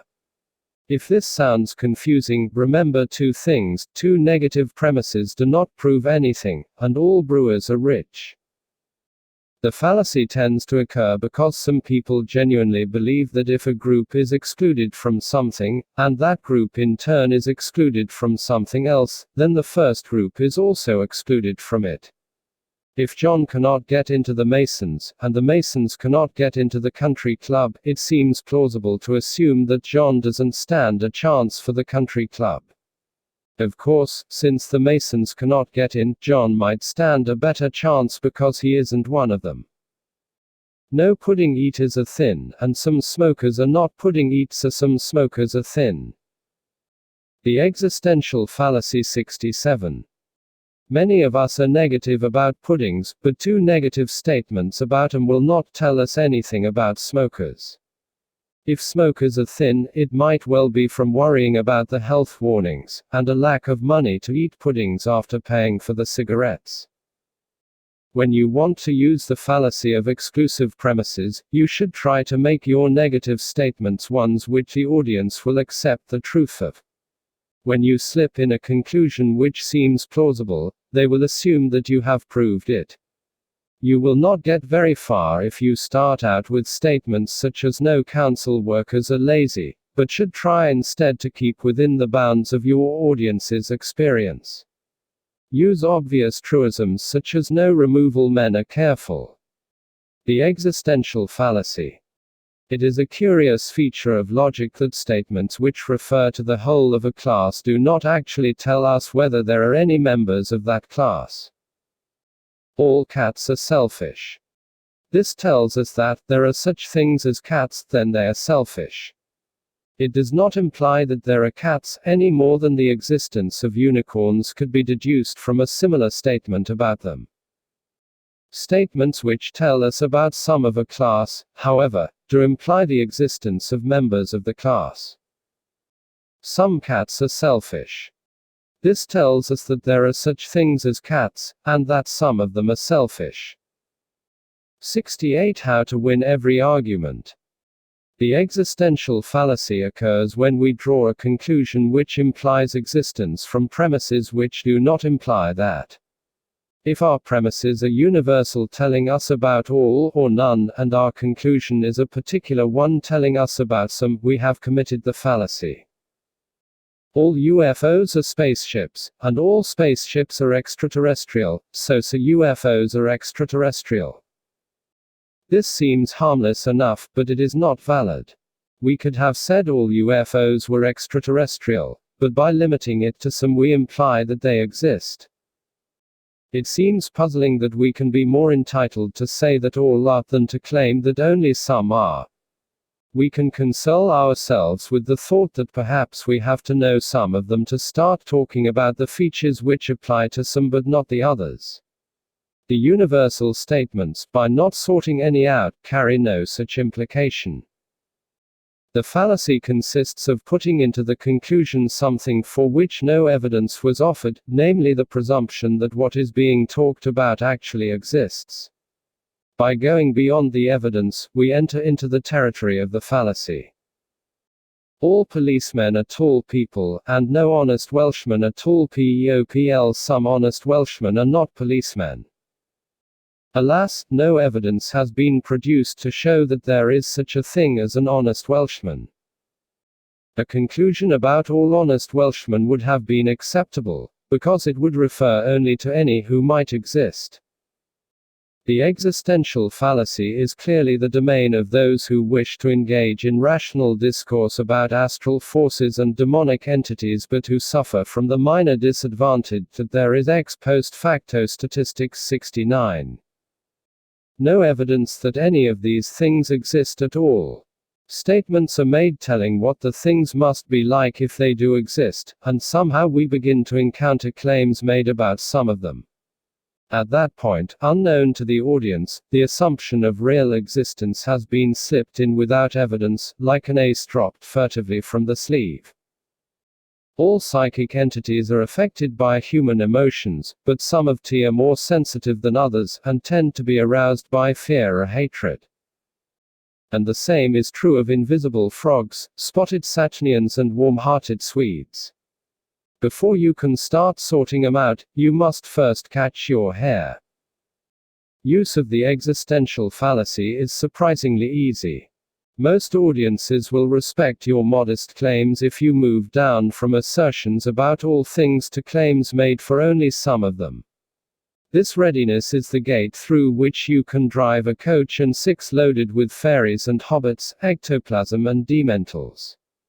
The malleability of human nature and the perfectibility of man went through the same gate long ago. Ex post facto statistics. A statistician has been described as someone who draws a mathematically precise line from an unwarranted assumption to a foregone conclusion. It is not quite as bad as that, but there are innumerable statistical fallacies ready to trap the unwary and aid the unethical. The fallacy of ex post facto statistics is perpetrated when we apply probability laws to past events. I drew the ace of spades. It was only a 1 in 52 chance, but it came up. The same applied to all the cards, but one had to come up. 70. How to win every argument. We cannot draw too many conclusions from the low probability of certain past events. Something has to happen, and if the range of possibilities is large, the probability of each one occurring is small. Whichever one occurs thus has a low probability. The fallacy is committed when we go on to suppose, from the occurrence of events of low probability, that something supernatural was operating. Met my aunt in Trafalgar Square on Wednesday. Think of the hundred of thousands going through the square that day, and you'll realize how unlikely it was that we should meet there.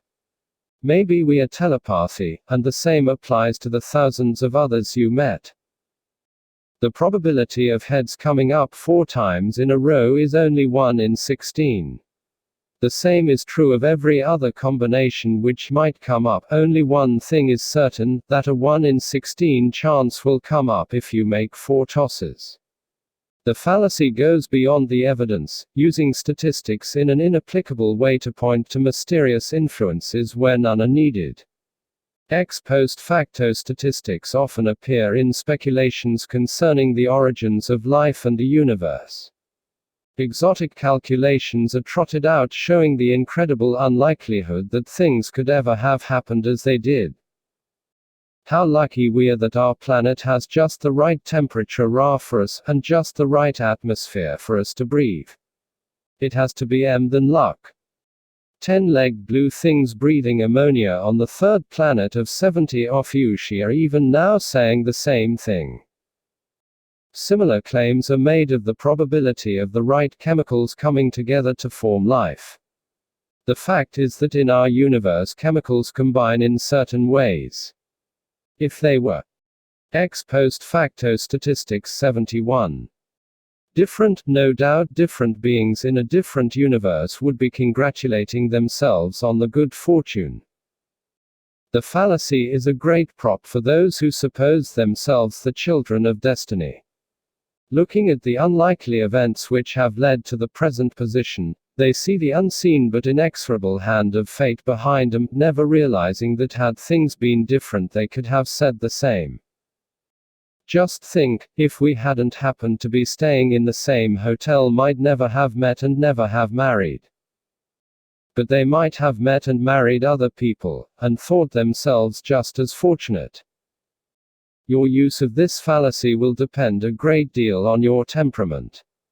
It can be deployed at short range to convince others that you are a favored child of the universe and entitled to receive special consideration. Believe I was meant to get this job. I saw the advertisement for it paper the wind blew against my face in Oxford Street. I feel something put me in that place at that time so that I would get this. I'm not saying that should influence your decision, but it should. Few of us like to confront the remorseless hand of destiny by stamping on its fingers. If you have the other temperament, you can always use the fallacy to gain some sympathy. Just my luck. Of all the parking meters in London she could have been checking, it had to be mine.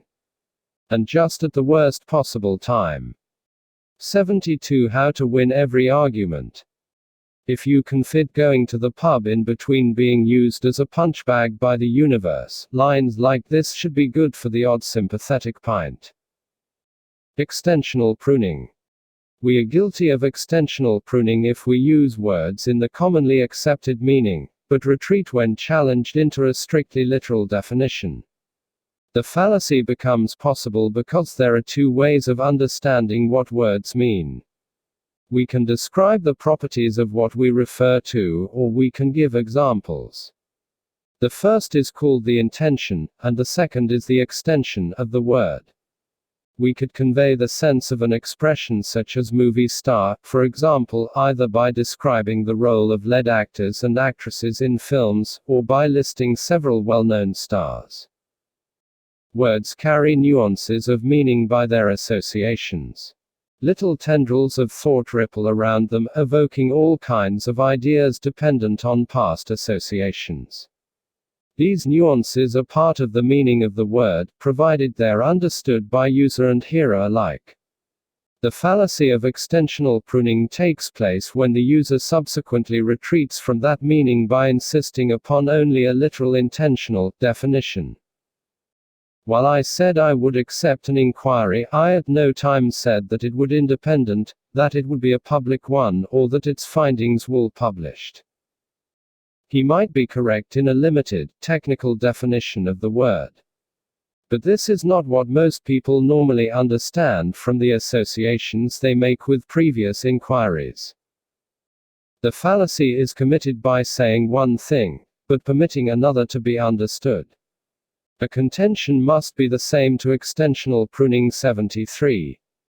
Both user and hearer or no reasoned discussion is possible. There are two ways of committing this fallacy. One is to mislead at the outset, the other is to retreat to a restricted definition in order to escape weaknesses in the position. All we said was that we'd install a switchboard. We didn't say it would work. Nor did they. Advertisers often take pruning shears over the extravagant claims they have made. We'll take your 1-year-old car as trade-in, at whatever you paid for it. Strictly speaking, you paid one sum for the car, and another sum for the tax. They are not offering to give you the tax back as well, whatever you might have thought. Friends who are free with advice often cut back the meaning in a similar way after the consequences have emerged. Look, I know I said you'd feel like a millionaire. I know lots of millionaires who feel pretty miserable. Stop complaining. You would feel like a swine if you hit him, but you probably know lots of swine who'd enjoy it. The extensional pruner announces his activity. Like the bow wave of an advancing ship, his utterances mark his passage. The inevitable all I said was, and if you examine my exact words, show him to be a man of great qualifications. You recognize him as the man who never really said at all what most people took him to be saying. The fine print one always watches for is in this case in the dictionary. 74. How to win every argument. You can add extensional pruning to your repertoire once you're adept at making a limited statement pass itself off as a wider one. Gather yourself a collection of phrases whose meaning is understood by everyone, even though the words themselves are more restricted. Said I'd get you another drink if I was wrong, water is another drink. I said I wouldn't have any more cigarettes until later in the week. 5 minutes afterwards was later in the week. Speak softly, and carry a big dictionary. False conversion. False conversion takes place when we deduce from the fact that all cats are animals the additional information that all animals are cats. The converse of a statement made by exchanging the subject and predicate is true in some cases, false in others. When it is performed for one of the invalid cases, it is called false conversion. All rats are four-legged animals, so obviously all four-legged animals are rats. This one is obviously false. Others are less so. Some mortal beings are not cats, therefore some cats are not mortal beings. It would be remarkable if the existence of beings other than cats were sufficient to establish the existence of an immortal strain of cats. The rule is intricate, but worth learning. We can make statements about all awesome, and we can make positive or negative assertions. This gives us 4 types of statement. False conversion 75. 1. All are. 2. Some are. 3. None are. 4. Some are not. The rule is that only types 2 and 3 give valid conversions. If you exchange subject and predicate for types 1 and 4, you commit the fallacy of false conversion. The reason for the fallacy is that you cannot swap a distributed term, covering the whole of its class, for an undistributed one. In type 2, both subject and predicate cover only part of the class, and in type 3 they both cover all of it. Types 1 and 4 cannot be swapped around because they mix distributed with undistributed terms. What the rule means in practice is that you can swap around statements of the form some as are bees and no as are bees. But you cannot swap those which tell us all as are bees or some as are not bees. If we know that no innovative people are bureaucrats, we can deduce perfectly correctly that no bureaucrats are innovative people. What we cannot do is deduce from the knowledge that some journalists are not drunks the alternative statement that some drunks are not journalists. It may happen to be true, but we cannot deduce it from a false conversion. In practice, most people can spot the obvious falsity of converting statements about all animals or all cats. The fallacy 76, how to win every argument, tends to be more common, and more deceptive, when it appears in the some are not form. Since we know that some Marxists are not school teachers, it follows some school teachers are not Marxists. No, it doesn't. Your own willful use of this fallacy requires careful planning.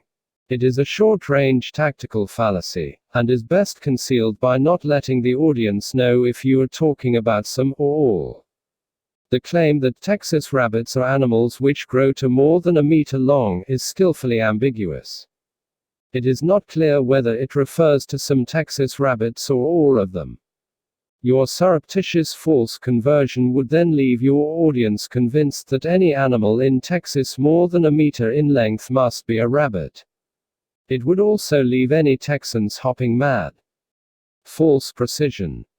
False precision is incurred when exact numbers are used for inexact notions.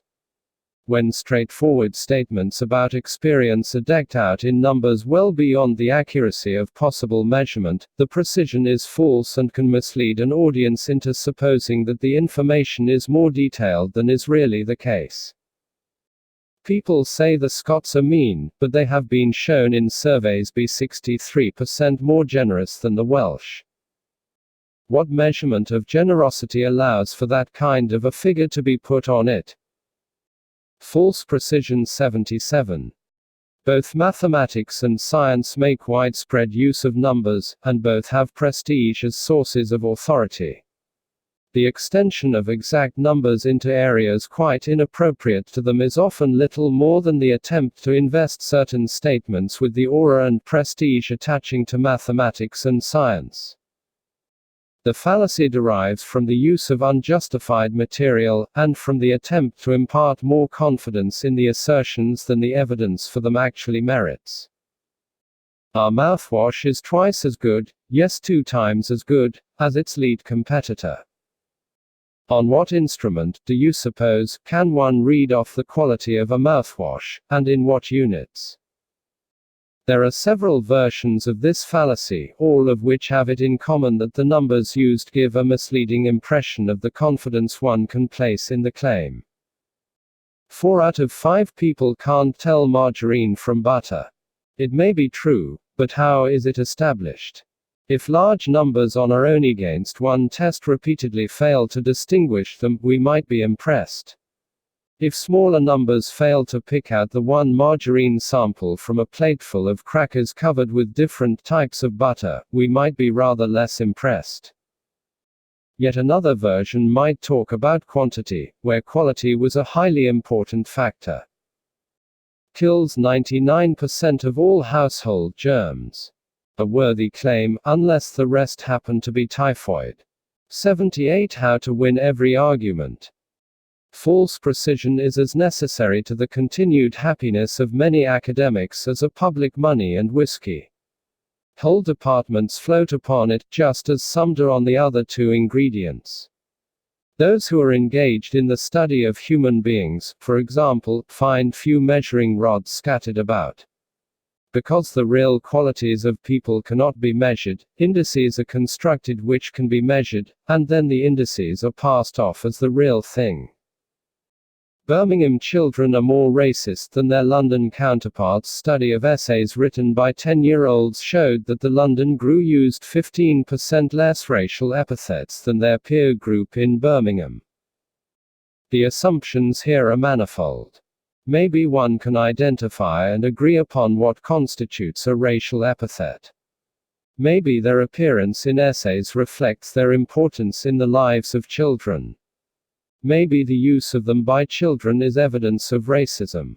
Maybe the cultural differences between Birmingham and London are not important, etc., etc. None of these doubts qualify the opening line. Macroeconomists happily report that growth rates were only 1.4%, instead of the predicted 1.7%, without telling us that some measurements of GDP cannot be taken within 5% accuracy. Some figures for growth of GDP could be out by up to 10%. Psychologists measure the ability of children to solve set problems and call their answers intelligence. Social scientists measure how people respond to questions and describe the answers as a measurement of attitudes. False precision is like a hastily erected and flimsy bridge to carry our knowledge over from reality into the world of our desire. The load is more than it will bear. Always use the fallacy when you need more authority for your claims. Behind the figures you quote, your audience will conjure the gambler's fallacy. 79. Up an army of white-coated scientists with horn-rimmed spectacles, and dedicated doctors with stethoscopes draped in careless urgency. The invisible army will nod sagely in support of each precise statement you make, and if the audience might have doubted you, they will be reassured by the phantom legions who underwrite your figures. Whatever the academic merits, single-stream schooling certainly produces more balanced children. Surveys have revealed 43% of psychological abnormalities among groups which just don't tell them that the abnormalities included self-esteem, competitiveness, and the desire to learn. Remember to be exact, especially when you are being vague. We can be 90% certain that blogs is the guilty man, and 100% certain that you cannot prove it. The gambler's fallacy. Few fallacies are more persistent in gambling circles than the belief that the next toss, or spin, or draw will somehow be influenced by the last one. Gamblers, and others, are led into this fallacy by confusing the odds against a whole sequence with the odds against any event in that sequence. The odds against a tossed coin coming down heads 5 times in a row are easy to calculate. The answer is 1/2 by 1/2 by 1/2 by 1/2 by 1/2, or 1 in 32.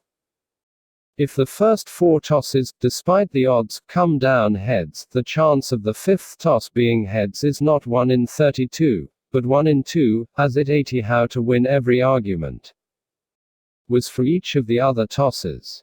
The previous tosses do not affect the odds for the next one. In random or chance events, each go is separate from previous or future ones. Most casual gamblers, seeing 4 heads in a row, would bet on tails for the 5th toss because 5 in a row is unlikely. The professional gambler would probably bet on heads again, suspecting a crooked coin. Red has come up 73 times out of the last 20. That means we are due for a run of blacks. I am betting on black. If the table is honest, the odds on black remain, as before, the same as the odds on red. There is widespread belief in everyday life that luck will somehow even out. The phrase "third time lucky" is indicative of a general feeling that after 2 failures the odds for success improve. Not so. If the events are genuinely random, there is no reason for supposing that 2 losses improve the chances of a win. If, as is more common, the results reflect on the character and competence of the performer, the 2 losses begin to establish a basis for judgment. I'm backing Hillary Clinton on this one. She can't be wrong all the time. Oh yes, she can. One area where previous events do influence subsequent ones is in the draw of cards from a limited pack. Obviously, if 1 ace is drawn from a pack of 52 cards containing 4 aces, the chances of another ace being drawn are correspondingly reduced. Professional gamblers are very good at remembering which cards have been drawn already, and how this bears upon forthcoming draws. Still other gamblers are very good at making up from the sleeves what the laws of chance and probability have denied them from the deck. The gambler's fallacy. 81. Many so-called systems of gambling are based on the gambler's fallacy. If betting on a 1 in 2 chance, you double the stake after each loss, then when you do win you will recover your losses and make a modest gain. The trouble with this is that the rules of maximum stake, if not your own resources, will soon stop you doubling up. Try the trick of doubling up ears of wheat on each square of a chessboard, and see how quickly you reach the world's total harvest. Furthermore, the odds are that the sequence which it takes to beat such a system will occur with a frequency sufficient to wipe out all of the winnings you made waiting for it. Only one rule is worth betting on: the house always wins. You can use the gambler's fallacy by appealing to a quite unfounded general belief that the universe is somehow fair. My argument for avoiding the west of Scotland is that it has rained there on about half the summers this century. Since it was fine for the last 2 years, the odds are that it will rain this year. Things change, even in the west of Scotland. You may find the gambler's fallacy particularly useful in persuading people to go along with you, despite a previous record which indicates that luck was not involved. Propose this candidate for our new secretary. I know that the last 3 I chose were pretty useless, but that's all the more reason to suppose I've had my share of the bad luck and will be right this time. This sounds like bad judgment disguised as bad luck. The odds are that the new choice will be both pretty and useless. The last 4 lawyers I had dealings with were all crooks. Surely this one must be better. No chance. 82. How to win every argument. The genetic fallacy. The genetic fallacy has nothing to do with Darwin or Mendel, but a great deal to do with not liking where an argument comes from. People give less credence to views which emanate from those they detest, regardless of the actual merit of the views themselves. Every time you dismiss an argument or opinion because you dislike its source, you commit the genetic fallacy. The fallacy is sometimes called damning the origin, and we can take it that the argument is sent to hell along with its source. Don't be obsessed with punctuality. It was Mussolini who wanted trains to run on time. Mussolini's views on trains, whatever they were, are hardly an argument on punctuality. Bad men, especially verbose ones, are almost bound to say something right occasionally, much as a chimpanzee typing at random might produce Hamlet. No doubt Hitler favored road safety and disapproved of cancer. Mussolini might have hit it lucky on the subject of trains. The genetic fallacy makes the mistake of supposing that the source of an argument affects its validity. Utterly wicked people sometimes utter worthy arguments, while saints are not immune from silliness. The argument stands alone, drawing neither strength nor weakness from its source. This particular fallacy is often found basking in the hothouse world of fashionable ideas. A view from a currently fashionable source is given credence, but the same view would be rejected if it emanated from someone less modish. The objections to the council's new bus timetable come only from PR property developers, and can be ignored. Why?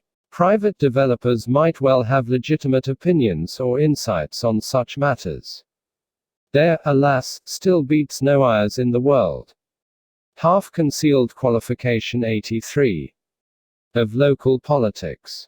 Had the same objections come from friends of the earth, they might have found more sympathetic ears. The genetic fallacy is nowhere more widely seen than in connection with the alleged views of a few universally detested figures. The association of Adolf Hitler with a viewpoint is generally sufficient to damn it. His predecessors, Genghis Khan and Attila the Hun, left fewer writings, but have many views attributed to them. In rare cases the hated name becomes adjectival, with the simple epithet Machiavellian or Hitlerian being sufficient to remove an idea from consideration by decent people. Tinkering with genes is fascist talk. That's what Hitler tried to do. Actually, he did favor breeding from what he saw as superior stock, which is not necessarily the same as trying to eliminate certain disorders by gene splicing. In view of his known association, one is surprised that the bloodstock industry and dog breeding have gone as far as they have. For that matter, Volkswagens and Autobahns seem to have caught on quite well, too. To use the genetic fallacy with devastating effect, all you need do is point out that your opponent is echoing arguments first put forward in Nazi Germany, then subsequently taken up by Augusto Pinochet and Saddam Hussein. You, on the other hand, are advocating points of view put forward by Mother Teresa, Princess Diana and Mary Poppins. Half-concealed qualification. In a half-concealed qualification, the words themselves express a limited claim, but the stress and construction is such that the qualifications are glossed over. Although the limits are stated, the 84 how to win every argument. Audience barely notice them on the way to a discussion about a more general statement. Practically every single case of monetary expansion is followed within months by an attendant general price rise of the same proportions. This is the classic statement of pseudo-monetarism. Note the first word nobody else does. In this example, the qualifying word practically is half concealed by the stress given to every single case. Should embarrassing cases turn up which do not follow the rule, one can always retreat to the qualification and point out that the assertion did not claim to cover all instances. There is a fallacy inherent in making a restricted claim and then engaging in discussion as if it were a general claim. The important information that the assertion does not apply to all cases is omitted from consideration. The fact that the limitation is expressed does not remove the fallacy. It is the fact that the qualification is half concealed which causes it to be unnoticed, and which excludes relevant information. The link between poltergeist phenomena and psychological trouble now clearly established. In almost every case of unexplained breakage and moving objects, there is a disturbed youngster in the household, and since no one noticed the almost, we don't need to talk about the other cases. Half-concealed qualification is widely used to support half a case. When there is a gap in the evidence supporting a complete link, the fallacy papers over the crack. Science and philosophy do not admit unexplained exceptions. Newton would not have got very far by telling us that objects are usually attracted towards each other by a force which varies inversely with the square of half-concealed qualification 85. The distance between them. In daily life, however, we are less rigorous, and the fallacy finds room to make a partial case seem like a complete one. Palm trees don't normally grow in England, so it must be something. Normally he'd be right, but there are exceptions. Social engineering is often proposed on the basis of incomplete assertions governing how humans generally behave. Most crime is caused by juveniles, and nearly all young offenders see from broken homes. The answer to rising crime is not more police, more family counseling centers. Maybe it is. Let's hope the staff have as many qualifications as the argument does. There is a common character trait which will help you to get away with half-concealed qualifications. It expresses itself in a readiness to think of cases which do fit, rather than of cases which do not. On being given a limited statement, such as most bosses flirt with the secretaries, many people will find themselves thinking of cases which they have known. Few find the thoughts led immediately to bosses who do not do this. You can use this propensity to have more read into your assertions than they are really claiming. Just about every Cambridge man working in the Foreign Office or Shays services in the late 1940s has turned out to be a spy and a traitor. Don't we cut our losses, fire the rest, and not hire any more? Just about every seems in this case to mean a handful, or maybe three, but everyone will think of the ones they have read about who were exposed, rather than about the others who were not. 86 How to win every argument. Hedging. Hedging is put around arguments, as it is around fields of crops, to prevent them from being trampled. Hedging in argument means sheltering behind ambiguous meanings so that the sense can be changed later. I said the last thing we wanted in the Middle East was an all-out war, and I stand by that. What we have embarked upon is a limited WAR. Hedging involves the advance preparation for a definitional retreat. The words and phrases are so carefully chosen that the option is retained to do a switch in definitions. Opposing arguments and examples bearing down on the arguer suddenly find a hedge barring their advance, while the quarry may be cited in a different field. All I said was that I'd be home at a reasonable hour. I think that 3 o'clock in the morning is a reasonable hour in view of what I've been doing. Hedging is fallacious because it puts forward two or more different statements under the guise of one. The alternative interpretations are smuggled, like the companions of Odysseus, clinging to the undersides of the sheep which they appear to be. The hope is that the hearer, like the blinded Cyclops, will not know the difference. The effect of hedging is to render useless the information it purports to convey. Soothsayers would be sorrier souls without hedging to give them more than one chance. Just as you hedge bets in a race by backing more than one horse, so in prophecy you can bet on more than one outcome. Be bloody, bold and resolute, laugh to scorn, the power of man, for none of woman born, shall harm Macbeth.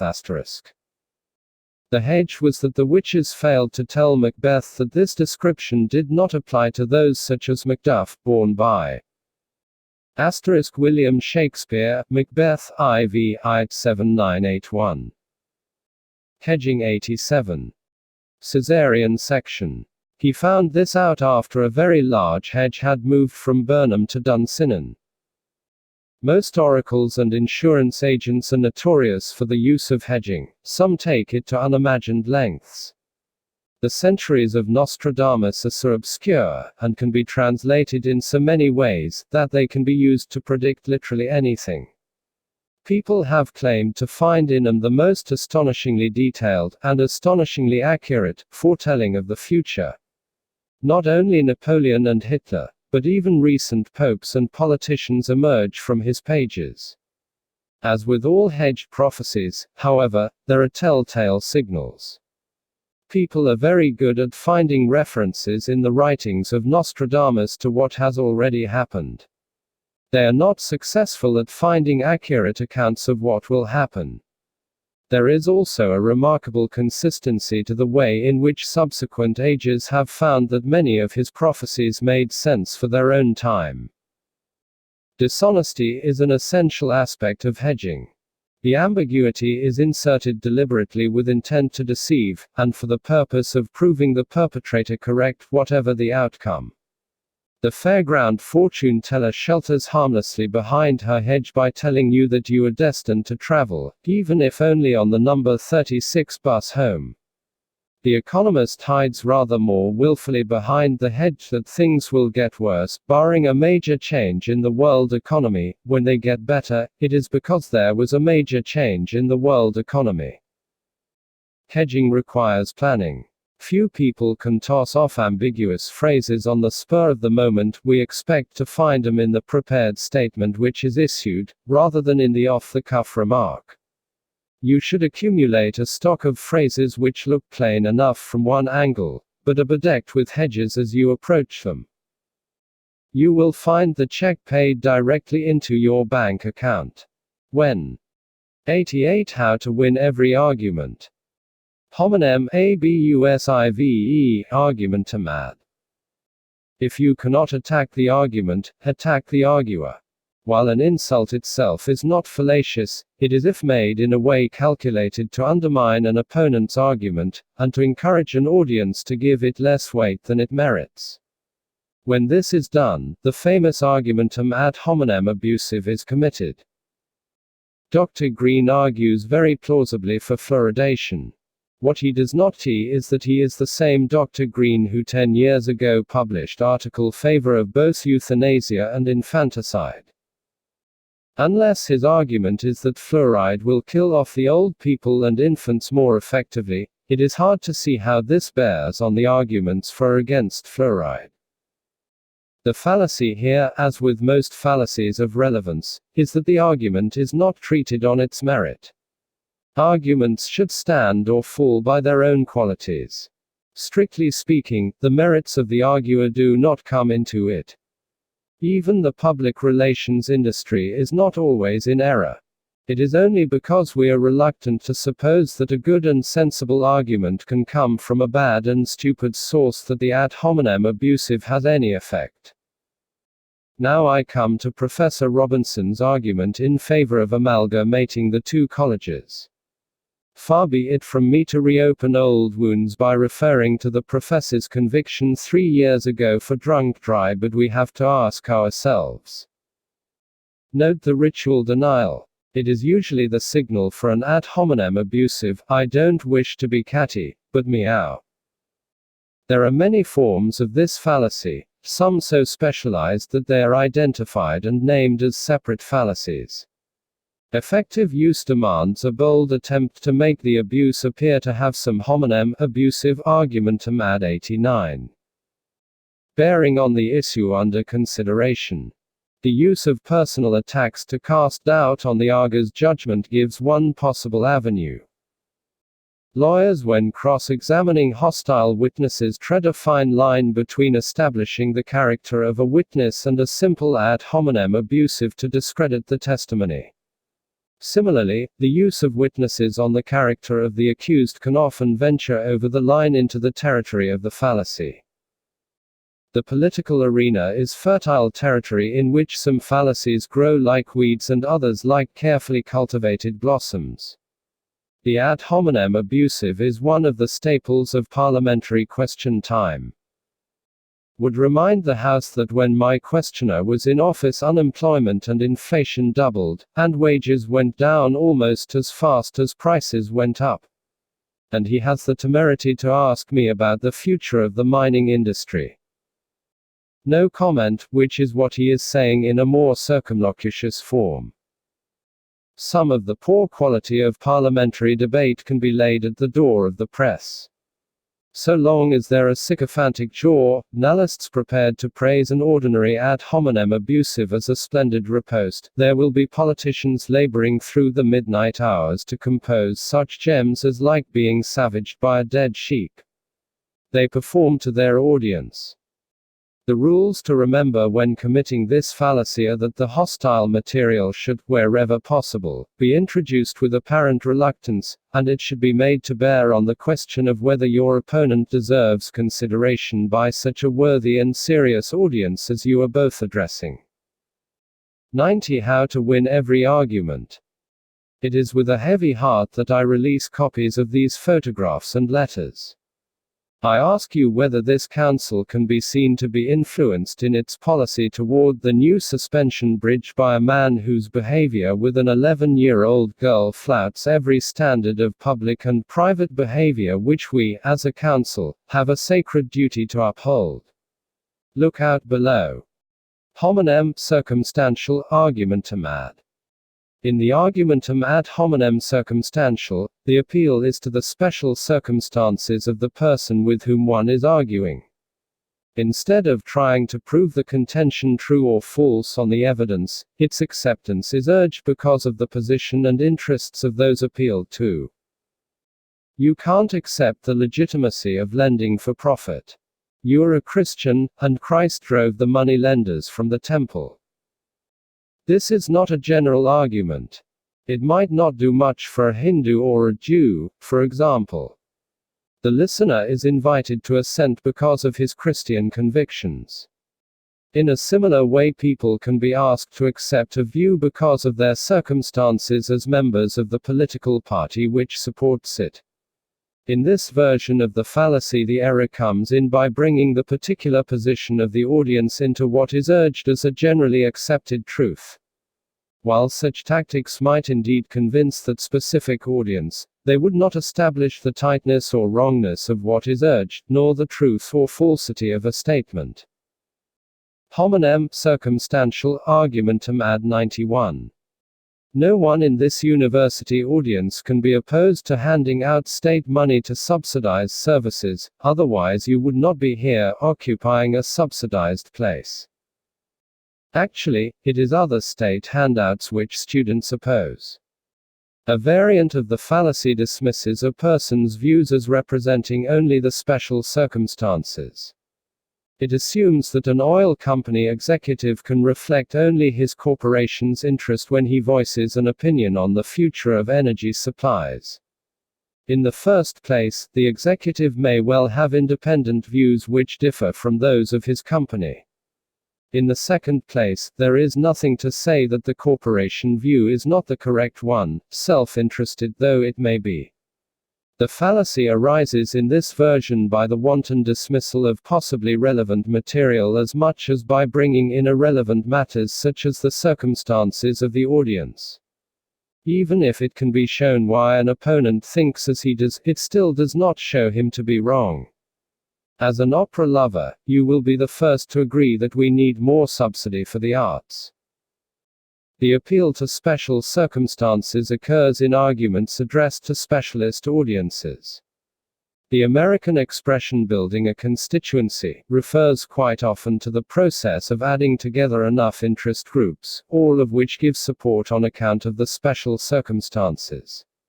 An adept, if unscrupulous, politician might build a power base by directing argument not to the general good of society but to the special circumstances of public sector employees, trade unions, welfare recipients, ethnic minorities and groups involved in sexual politics.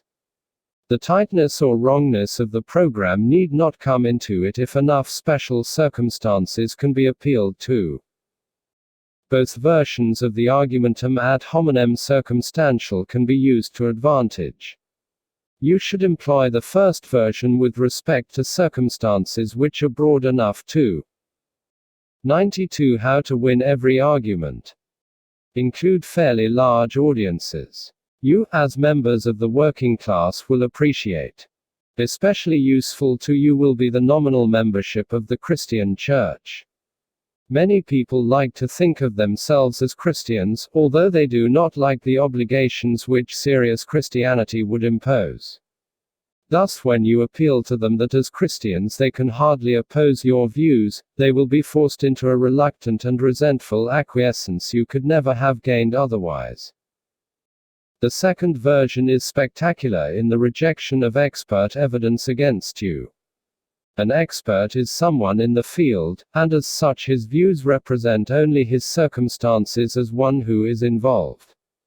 Thus, when the town planner refutes your claims on town planning, when the oil company expert shows what nonsense you have uttered on energy, and when the businessman exposes your cockeyed views about business, you smile sweetly in each case and observe, well, he would say that, wouldn't he?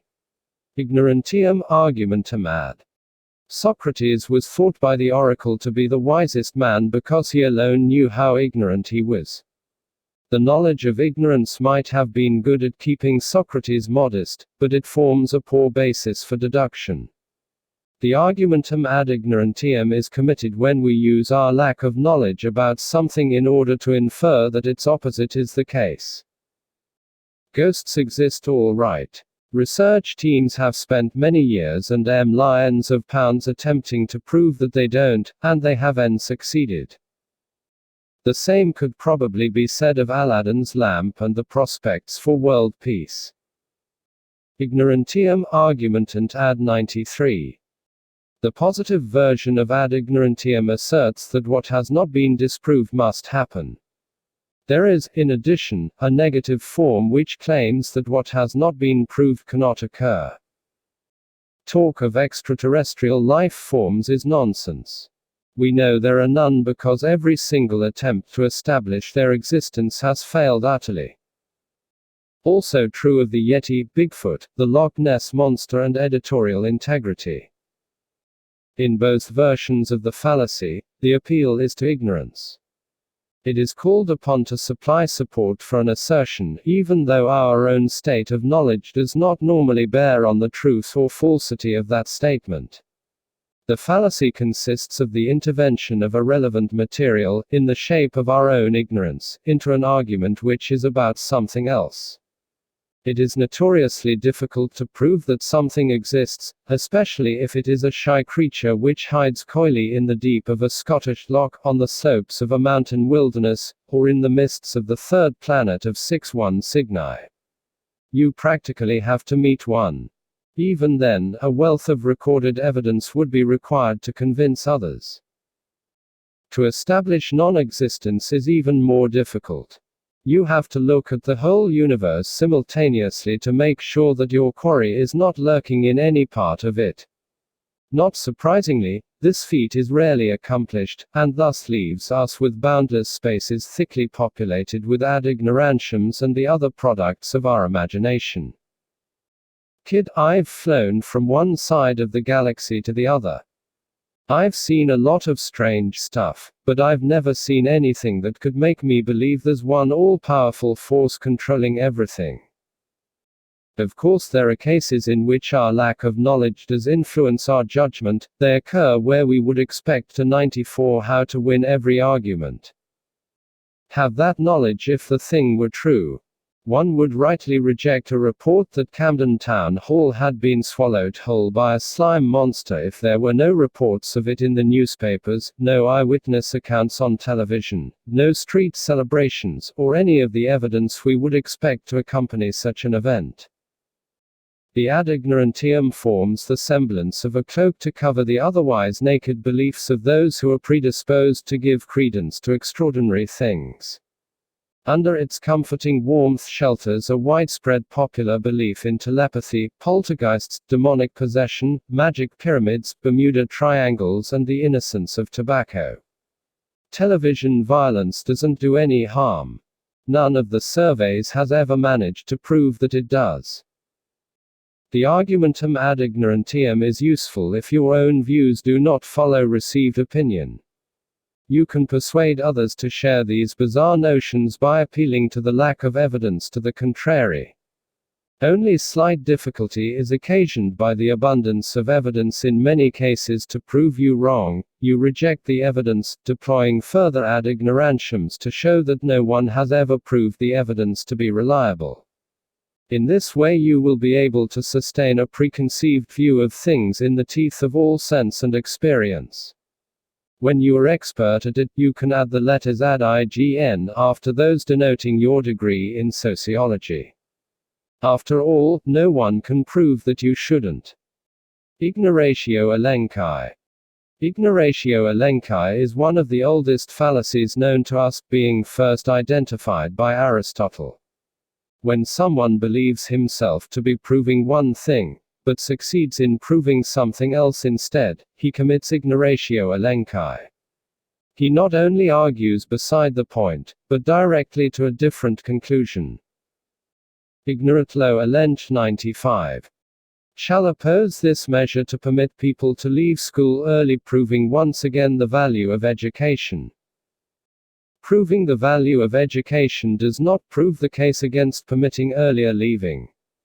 Perhaps it takes education, as opposed to schooling, to see the difference.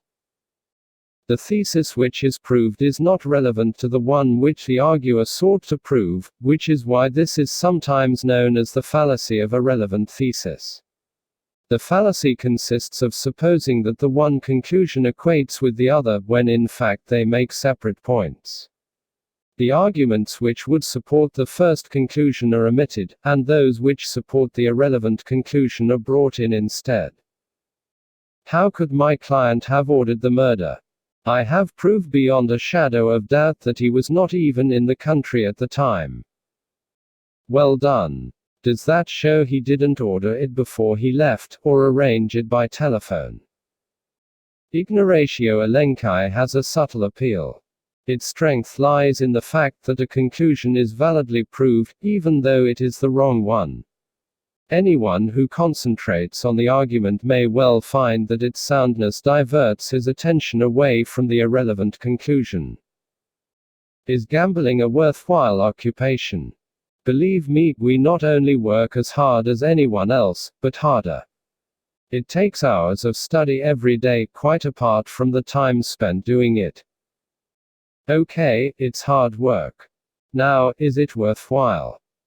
Ignoratio elenchi makes its brief, but usually successful, appearance wherever someone accused of doing something he 96 how to win every argument. Did do is quite prepared to deny something else. It is a central feature of all points where journalistic and political circles touch. The use of the fallacy has an almost ritual quality to it.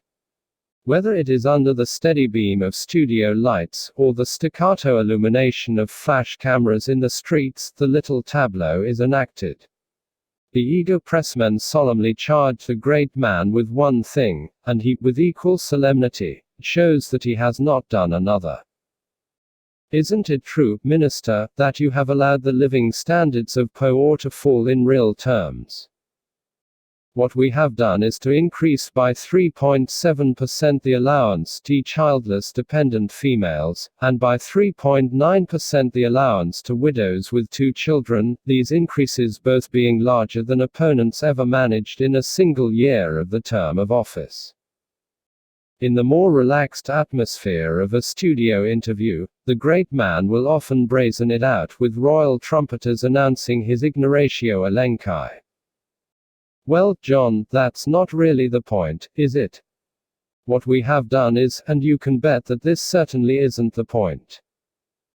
Obviously, you can use the fallacy for close quarters defensive work. Your audience will be so impressed by all the things which you can prove you have not done, that their attention might wander away from those you have. The more laborious and detailed your proofs, the less chance there is of anyone remembering what it was you were actually accused of. You can also use it in an attacking role, proving all kinds of things except the ones that matter. There are many things which can be demonstrated about nuclear power, hunting animals, and refined white sugar which are not relevant to the central topic of illicit process 97. Whether others should be banned from doing things you do not approve of. Jogging in public should be banned. There are studies which show increase the risks to health, rather than decrease them. Even if it were true, would it be an argument for banning public jogging? It sounds as though the major adverse effect is not on the jogger's health, but the speaker's conscience. Illicit process. There is a rule about arguments which tells us that if a term in the conclusion refers to the whole of its class, then the evidence pointing to that conclusion must also have told us about the whole class. We cannot reach a conclusion about all estate agents, for example, unless we start with some knowledge which applies to all of them. To know that some estate agents are guilty of this or that practice will not justify us reaching conclusions about all of them. Arguments which break this rule are said to commit the fallacy of illicit process.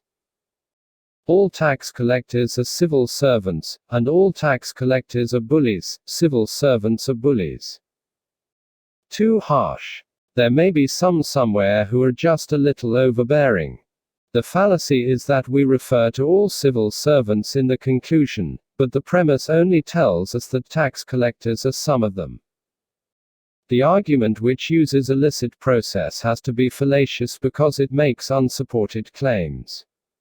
Although the premises talk only about some of a class, the conclusion introduces for the first time the rest of that class. In other words, we try to reach 98 how to win every argument. Conclusions about things we have no evidence on, and commit a fallacy by doing so. There is another version of illicit process which is harder to spot. All cyclists are economical people, and no farmers are cyclists, so no farmers are economical people. This appears to fit the observed facts, but there is a fallacy. We could just as easily have said all cyclists are mortals. This would give the distinct impression that big fat farmers would be driving the big fat cars forever. The source of the fallacy in this example is that the premise tells us that cyclists are some of the class of economical people. The conclusion, on the other hand, tells us that the entire class has not a single farmer in it. Again, the fallacy is illicit process. These terms which cover the whole of the class are called distributed terms, and there is a rule for finding them. Universal, which talk about all or none, have distributed subjects. Negatives, which tell us what is not the case, have distributed predicates. In the example above, the term economical people is distributed in the conclusion, since it is the predicate of a negative statement. In the premise, however, it is undistributed, being neither the subject of a universal nor the predicate of a negative. It sounds complicated, but the rule makes it simple. You will soon be seeing which conclusions try to cover all of a class without any information to justify it. To dazzle your friends totally, you should call the fallacy a licit minor when the subject of the conclusion is unjustifiably distributed, and a licit major when the predicate of the conclusion is so treated. To use a licit process requires a good deal of homework. You should deploy it in support of conclusions which look plausible but have the minor technical drawback that you cannot prove a relevant humor 99. Them. Your expertise at a licit process will enable you to construct arguments based on what some of the class do, and slide smoothly into conclusions about all of them. Some Australians are pleasant fellows, and some con men are unpleasant fellows, so some Australians are not con men. Who knows? It may even be true, but it takes a lot more than this to prove it. Irrelevant humor. The fallacy of irrelevant humor is committed when jocular material irrelevant to the subject under review is introduced in order to divert attention away from the argument. My opponent's position reminds me of a story, which will not remind the audience of the argument. While humor entertains and enlivens discussion, it also distracts. The fallacy does not lie in the use of humor but in its employment to direct attention away from the rights and wrongs of the matter in hand. A joke might win an audience, but it does not win an argument. A Member of Parliament, Thomas Massey, was introducing a motion to change the name of Christmas to Christtide, on the ground that Mass is a Catholic festival, inappropriate to a Protestant. Counter was interrupted by a member opposite who asked him how he would to be called the tidy. The bill was forgotten in the up. The hustings heckler is the great exponent of this fallacy. His warblings accompany parliamentary election meetings, often 100 how to win every argument, drowning out any reasoned argument for the very good reason that they are a lot more interesting and quite often of a higher intellectual level. A few of them achieve the immortality of the book of quotations as anonymous heckler, especially if their interjection has prompted an even better reply from the candidate. Lloyd George, Winston Churchill and Harold Wilson all showed adroitness at turning a diversionary joke back upon its user. Questioner: what do you know about agriculture? How many toes each pig? Nancy Astor: why don't you take off your shoes and count 'em? Often cited as a classic of irrelevant humor is the joke by Bishop Wilberforce when debating evolution against Thomas Huxley. Pouring scorn on evolution, the bishop asked Huxley, "You claim descent from a monkey, was it on your grandfather's or grandmother's side?" Huxley's reply is also considered to be a classic put-down. He saw no shame in being descended from a monkey, but described the man he would be ashamed to have as an ancestor, a man who despite his learning sought to obscure by means of aimless rhetoric and appeals to prejudice. The problem for the user of rational argument is that a guffaw is as difficult to refute as a sneer. The audience enjoys the entertainment more than the argument. A speaker for a religious sect would regularly invite his audience to supply any biblical quotation which conflicted with his view of things. When members of the audience obliged, as they often did, he would always reply, "Lapidant argumentum ad 101 that sounds more like Genesis talking than Genesis." The volunteer was invariably discomfited by the gale of laughter.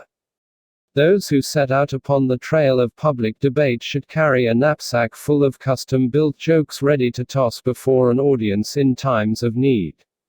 At the very least, the wave of mirth washing over your victim slightly lowers his authority, even while it gives you time to think. The ability to produce irrelevant humor on the spur of the moment is a product of wit and experience. Many years spent in the debating chamber of a university will sharpen your ability to think on your feet. The joke need not even be a clever one if delivered with style.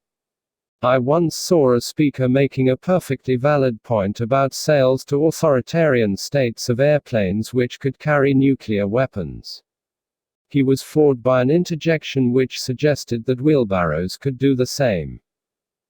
An undergraduate in the process of being censured for high crimes and misdemeanors took all of the force out of the attack by facing his audience solemnly and saying, "Wish to accept censure, and to couple with it the name of my Mo who also thinks I've been a very naughty boy." Collapse, amid uproar, of prosecution case. Lapidem, argumentum ad. Bishop Berkeley expressed the view that matter does not exist separately from the perception of it.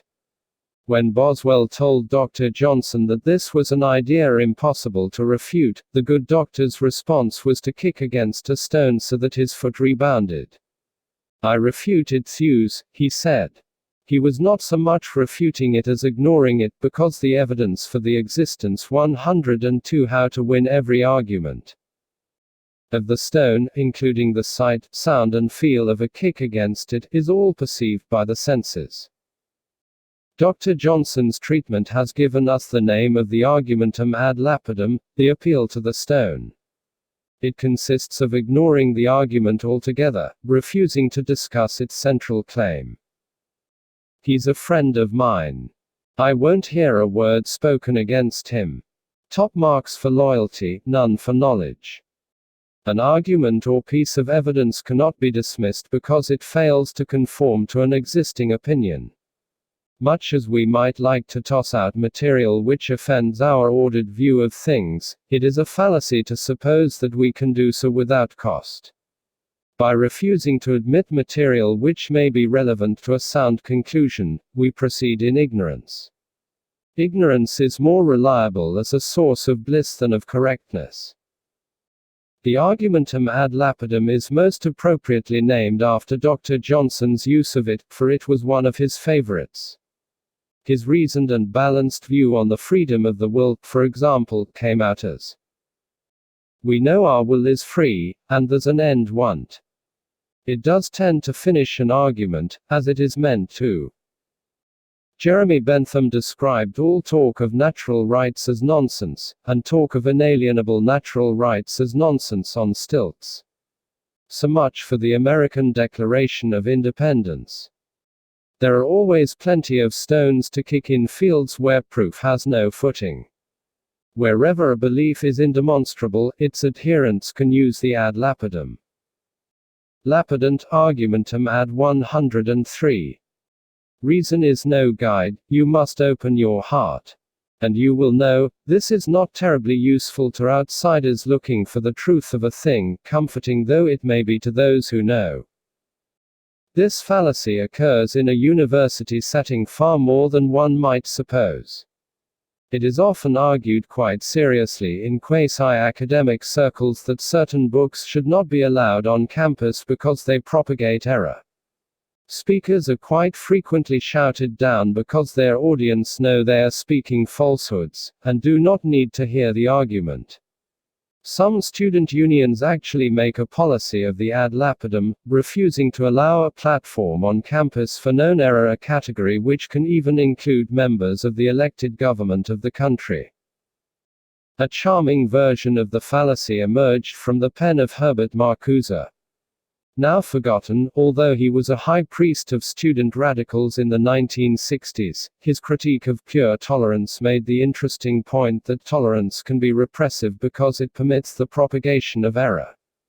How could we recognize error in order to stop it? Easy. Guess who was going to tell us? When you yourself employ the ad lapidem, you must do so with a total assurance which suggests that the person who raised the offending fact or argument is totally beyond the pale. Like the judge who once convicted a jury for going against plain evidence, you should make it clear that he is going against all reason. Your opponent, by going beyond every received opinion and every canon of decency, has rendered his opinion totally unworthy of discussion. Liberty of expression is one thing, but this is license. License means liberty you don't approve of. 104 How to win every argument.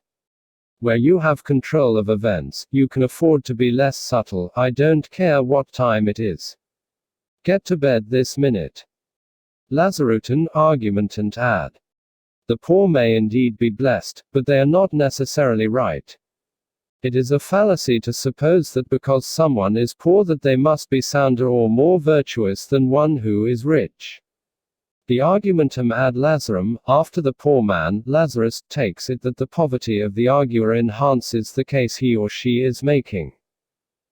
The guru has nothing to gain by lying or fooling anyone, all he has are the nuts that he lives on. And the ones that he teaches.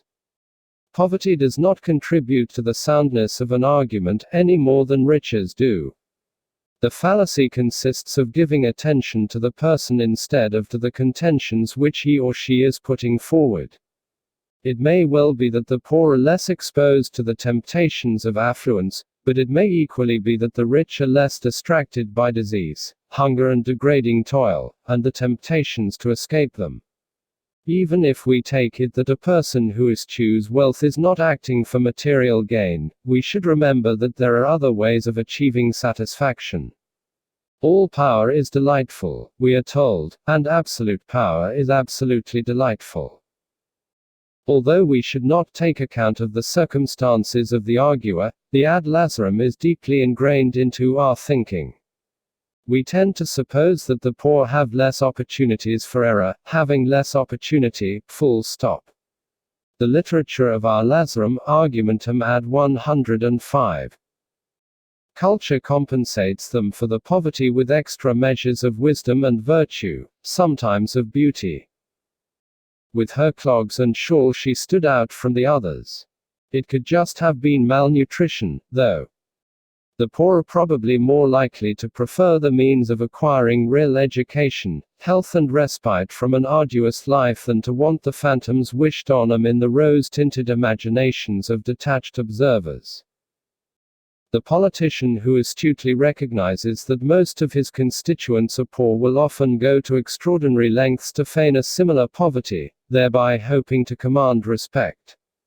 His limousine is left at the frontier with his well-cut suit, as he changes down to the car and clothes of his constituents. Those self-same electors, did he but know it, probably regard him as no better than themselves, and reserve their admiration for the guy with the flash car and the swanky outfit. The point is that the argumentum ad Lazarum is a fallacy which appeals to the well-to-do. The real poor have no time for it. The best view I ever heard on this was told to me by a simple, woodcutter, who was probably smart enough not to depend on the views of woodcutters. Woodcutters, like aged peasants with weather-beaten faces, should be lined up in orderly squadrons in support of your arguments. A few simple fishermen should act as outriders with a score or two of wise old washerwomen in reserve. The faces, lined by experience, should nonetheless reflect an inner placidity and acceptance of life. The views which you put forward were, of course, gained from sources such as these. 106 How to win every argument. He puffed reflectively on his pipe, then looked at me with those strand quiet eyes. He told me that, although poor himself and honest, he always reckoned that deficit spending by government could stimulate production by priming demand, and similarly. If he's so sincere, how can he be wrong? Loaded words. It is possible to influence the outcome of a judgment by the deliberate use of prejudiced terms. When the words used are calculated to conjure up an attitude more favorable or more hostile than the unadorned facts would elicit, the fallacy used is that of loaded words. Hitler summons warlords. MDALADIER consults defense chiefs. The two headlines tell us the same thing, that the leaders of Germany and France had seen the heads of their armed forces. In Germany these are warlords, but in France they are defense chiefs. The German leader is simply Hitler, without title, and he summons his men imperiously.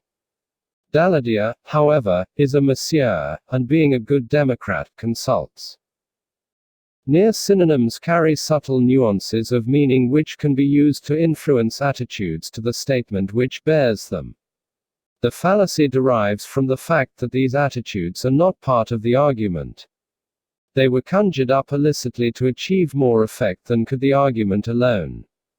The extra nuances and the response to them are both strictly irrelevant to establishing the truth or falsehood of what is being said.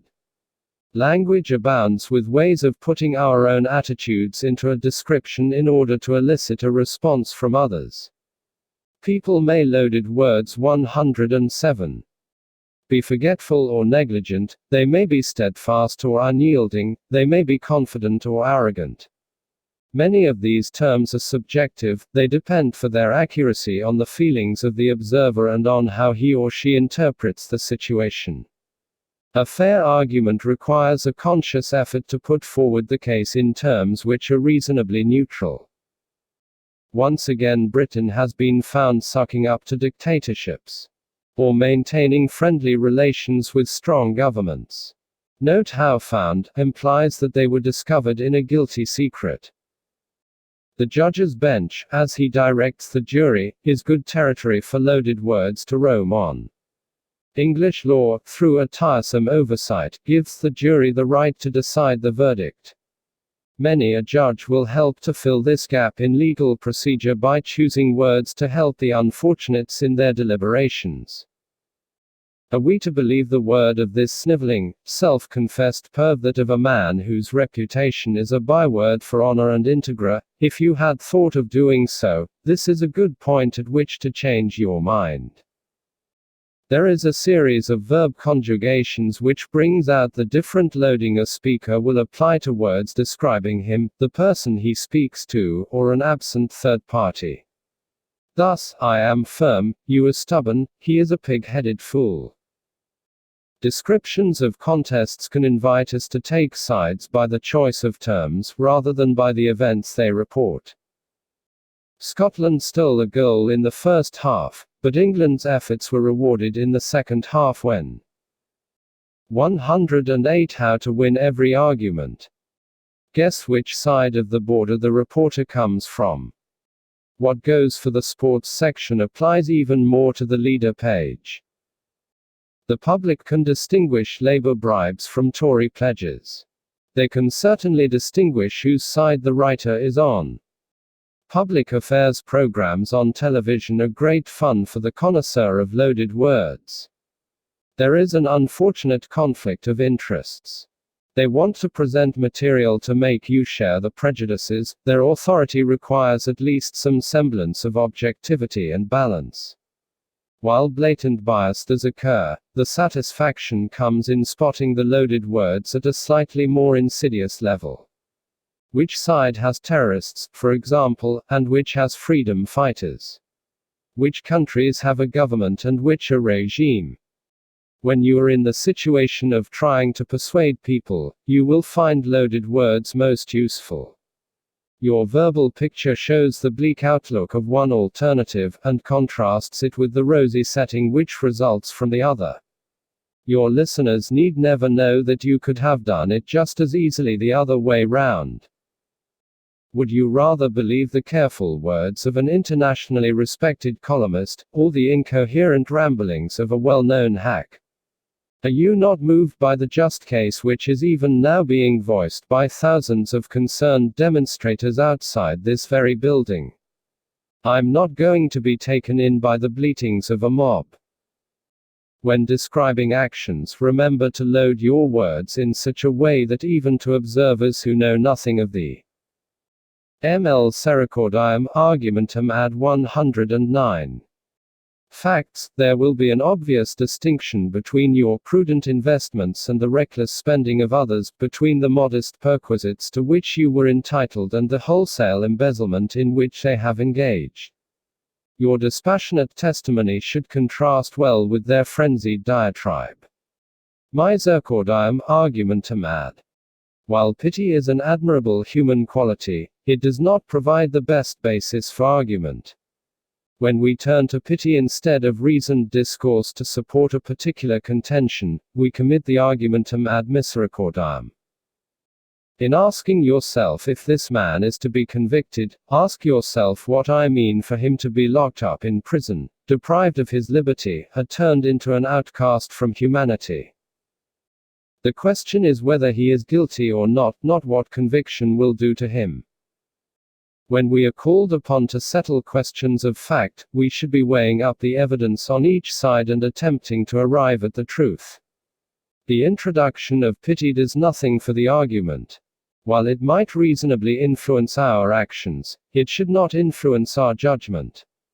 The consequences to various parties of the truth or falsehood of a statement does not bear on that truth or falsehood. Whether a man is sent to prison or to the South Seas for a holiday does not alter the fact itself. An ad misericordiam is committed if pity is appealed to in the settlement of questions of truth and falsehood. Can we continue to afford Jeeves as our groundsman? Look what happen if we don't. Imagine the state of his wife and his children. 110 How to win every argument. Christmas coming up and the cold snows of winter about to descend. Ask instead, can we afford not to employ Jeeves? Yes, we can. Of course, we might decide to afford him, which is quite a different thing. Quite apart from its use in courts of law where no self-respecting defense lawyer will venture without his handkerchief, the ad misericordiam pokes its head into any argument where facts have consequences. No one would allow the possible fate of an individual to influence our conviction about so obvious a fact as 2 + 2 = 4, but where there is less certainty we might be tempted to allow our pity to give the benefit of the doubt. Hearts and flowers are a prerequisite of public policy. No question of simple fact can be settled without consideration of the effect it might have on the sick, the old, the feeble, the blind and the lame. If we decide that foreign aid is ineffective, and does not raise living standards, then we are condemning people in the poorer countries' life of degrading poverty, squalor and disease. If foreign aid is ineffective, the fact condemns them to these consequences. Maybe we should do something else about it. The appeal of the ad misericordiam is in our recognition that pity should have a place in guiding our actions. The point of the fallacy is that it has no place in our determination of truth and falsehood. When it steps from one territory to the other, reason changes place with it. Its allure is hard to resist. The whole of Dickens' A Christmas Carol is one giant argumentum ad misericordiam. Here is Scrooge, making an honest living, assailed, along with the reader, by the appeal to pity.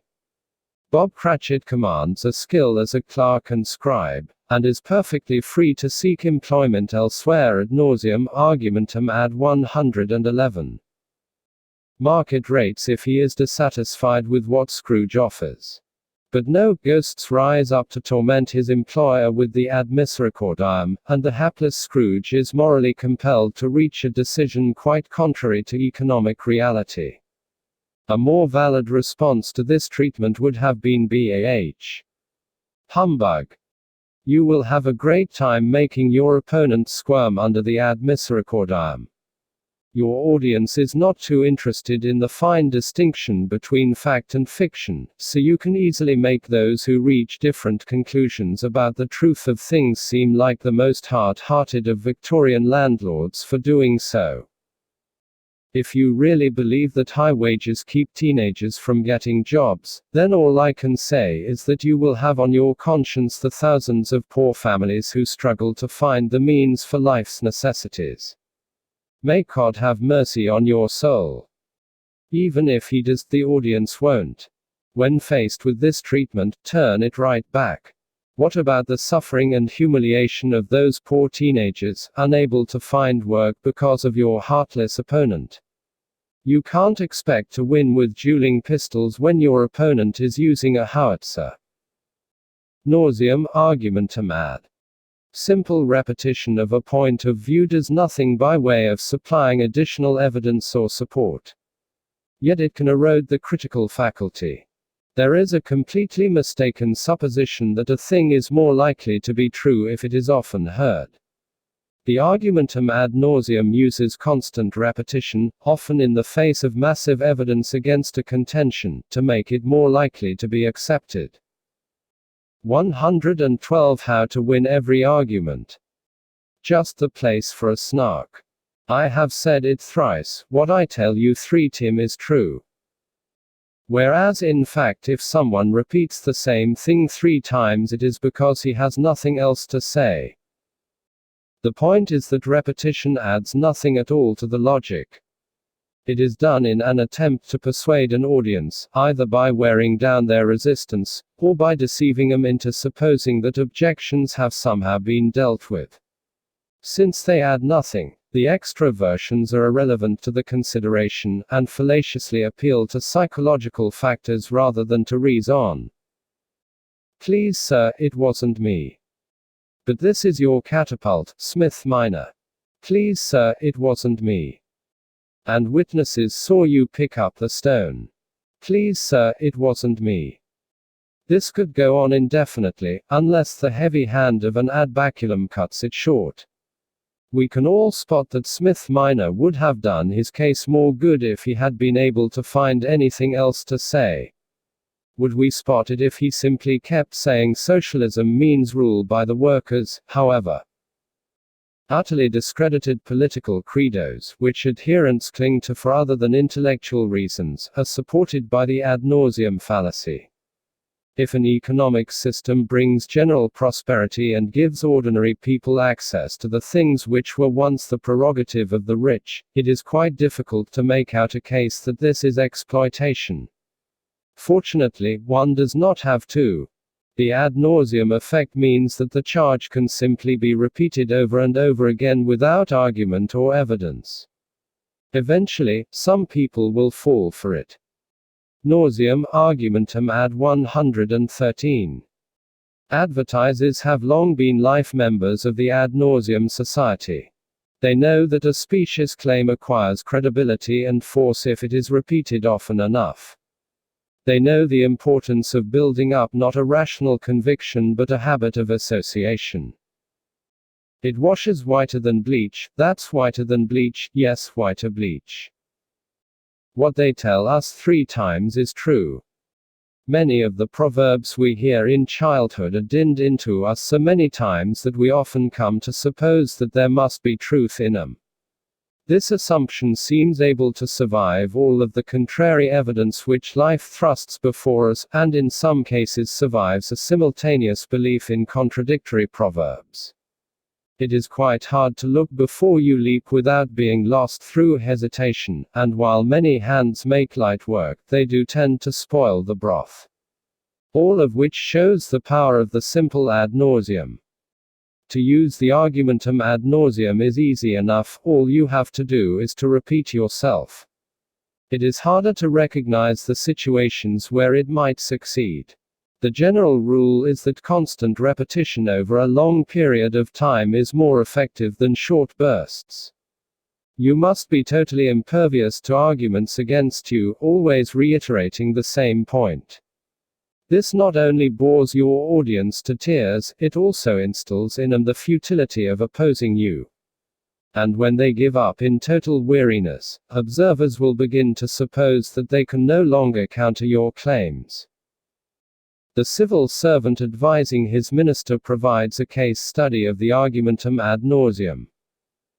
But minister, as I have been explaining for 2 years, there is no W which we can cut the administrative costs of this department. Eve. 114 How to win every argument. Single job is vital to our efficiency. The man we hire to scour the building picking up used paper clips, for example. And the ad nauseam cracks the minister before the minister cracks the problem.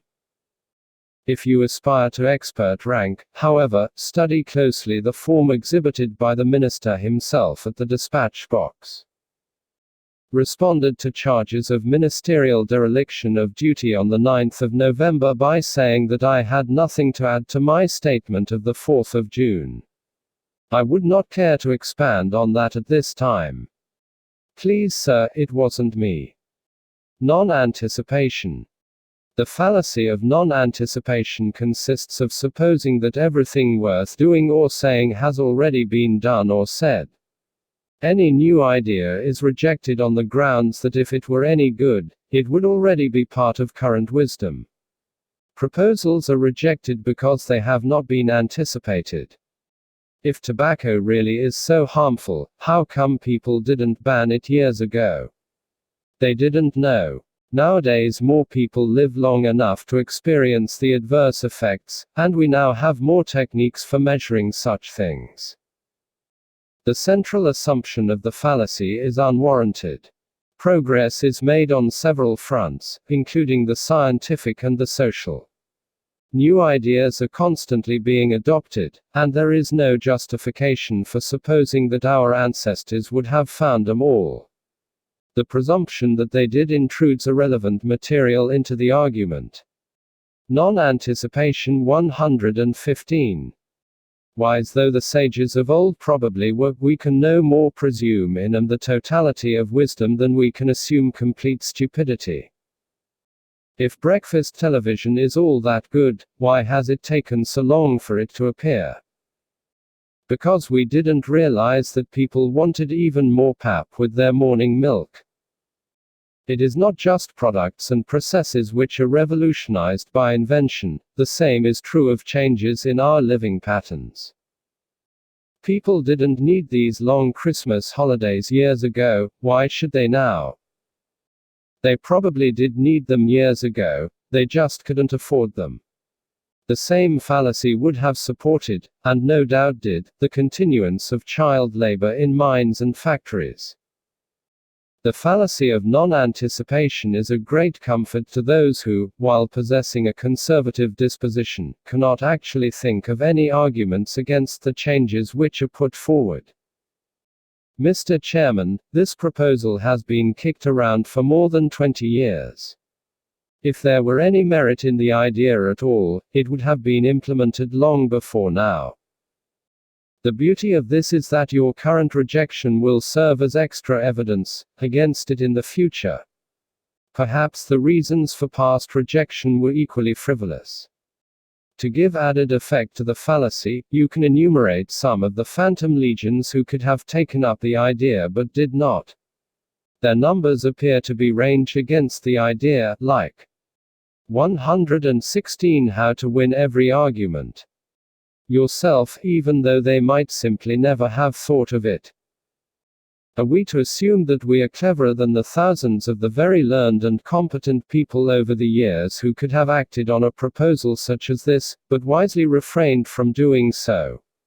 Any more than Beethoven was cleverer than the millions who could have written his symphonies but did not do so. You will find the fallacy extraordinarily useful in resisting trends towards emancipation. After all, if there were any merit in having women and children participate in decisions, would it not have been discovered long ago? The same approach will help you to stand up against independent holidays, dining out, taking exercise, or eating courgettes. If there were any connection between drinking 8 pints of beer a day and obesity, don't you think that countless beer drinkers would have seen it before now? Why should they? They cannot even see their own toes. Novatum argumentum ad. If it is a fallacy to suppose that age is a guide to correctness, it is also fallacious to suppose something to be more right simply because it is new. The argumentum ad novatum makes the mistake of thinking that the newness of something is a factor contributing to its soundness. To hear support urged for something because it is new is to hear the ad novatum being used. These new tower blocks are the coming thing. We should build some ourselves. Novatum argumentum ad 117. Their newness did not stop them brutalizing the landscape of cities or the lives of the tenants. Some people are surprised to find that both newness and oldness can be used fallaciously in support of a contention. In fact, they appeal to contradictory traits in all of us. We like the security of the traditional, and we like to be fashionable and up to date. Either of these can be used as fallacies if we try to make them support claims which should stand or fall on their merits. The ad novatum, like its anticitum counterpart, introduces the irrelevant fact of the age of the proposition as a means of influencing its acceptance. Because the newness does not, in fact, contribute to its tightness, a fallacy is committed by appealing to it. There was a time when the ad novatum found as welcome a home with progressive reformers as its sibling, ad anticitum, did with conservatives. Those were the days of constructing a brave new world. Times change, however, and the ad novatum now builds its nest amongst conservatives. It settles down comfortably amid calls for the rejection of the old ways which have failed, and for looking truly fit for the 21st century. Meanwhile, the argumentum ad anticitum stirs uneasily as it sees progressives looking back to the good old days of social reform. Advertisers have used the word new as a reflex appeal to the ad novatum for many years. Assuming that the public equated new products with new progress, everything from washing powder to toothpaste has been new, improved. Breakfast cereals were forever new, with the main innovation being the increasing resemblance of the contents to the cardboard of the packet. Great were the shock waves in the advertising world when cereals started to appear which were positively old in style. In faded brown packets, they promised old-fashioned goodness, and rapidly gained sales. The bold attack of the ad anticitum sent the ad novatums back on the ropes. All kinds of products came out with old-fashioned presentation, just as it used to be. 118 How to win every argument was the slogan, with sleepy scenes and pictures of cobwebs on the packets. In Britain, Overspread, instead of being new and improved, featured sepia-tinted ads of rural simplicity. Both fallacies have powerful appeal, but ad novatum had gone too far. Now there is a balance between the two. The simplest country boy wears clothes looking roughly like a space suit, while those brought up in Glasgow tenements now look back on entirely false childhood memories of country smells and fresh brown eggs. When using the ad novatum, remember the conflicting appeal of the two fallacies, and confine it to areas where the ad anticitum is unwelcome. You cannot support housing because it is new, since people will prefer the old. But you can support economic theories because they are new. After all, what good ever came of the old ones? Just as yours is the new economies, so your social and moral convictions part of the new awareness. An audience would much prefer to be brought up to date and given new information, rather than being hectored to change their minds. Are we to continue in the ways of the old acquisitiveness by allow commercial development on the site, or are we to respond to any awareness of social needs by building a modern community center the unemployed? With arguments like this, you'll win easily. You'll get a community center for those who would have been employed by the commercial development. Numerum argumentum ad.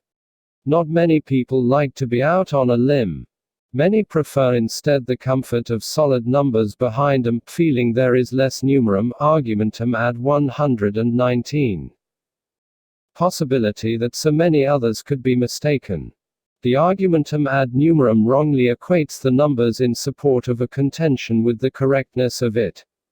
Ideas which have mass support are not necessarily more likely to be right, but the ad numerum supposes that they are. 50 million Frenchmen can't be wrong.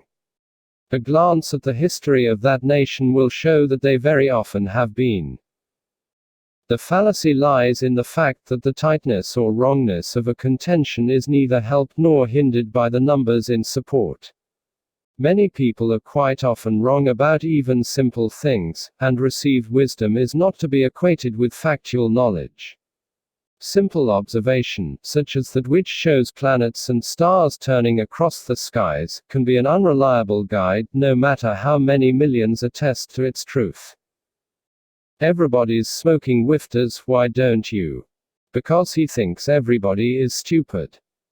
The ad numerum can appeal to general numbers, or more insidiously, to the numbers of those you respect. You might be more impressed by the proportion of top people taking the Times, than by the numbers backing Britain's biggest daily sale. The question to ask yourself is whether the numbers add anything to the claim. We have an argument here about whether Ballesteros ever captained European golf team. Let's settle it democratically. And before you jump off a building, make sure you have enough votes to carry repeal of the law of gravity. 120 How to win every argument. If ideas were decided by numbers, no new ones would ever be admitted. Every new idea starts out as a minority viewpoint and gains acceptance only if the evidence for it wins converts over from the prevailing view. If numbers are the test, then Giordano Bruno was wrong when he said the Earth moved around the Sun, and the authorities were right to burn him at the stake. We have to give him a fair trial before we string him up. All those who say he did it shout aye. Amazing proof. Sounds kinda unanimous to me. The ad numerum provides an excellent defense of established attitudes. If it's not true, then why have so many millions of people believed in it for so many centuries? Easy. We all make mistakes. The ad numerum is the special fallacy of the demagogue and the mob orator. Those who govern us tend to form a special class whose outlook and assumptions are not commonly shared. They often come from a milieu in which the pressures of poverty, overcrowding, and crime bear rather less upon them than they do upon most. This gives the demagogue the opportunity to appeal to numbers in support of ideas which find little echo in government. On subjects such as capital punishment or race relations, he can appeal to the agreement of large numbers on his side as evidence of a conspiracy of silence by the governing elite. Every opinion poll shows that public whipping is the best remedy for those who commit crimes of violence. One-sided assessment 121. And if you asked them, they'd probably say the same about garroting and disembowelment. They could be just as wrong or, indeed, right.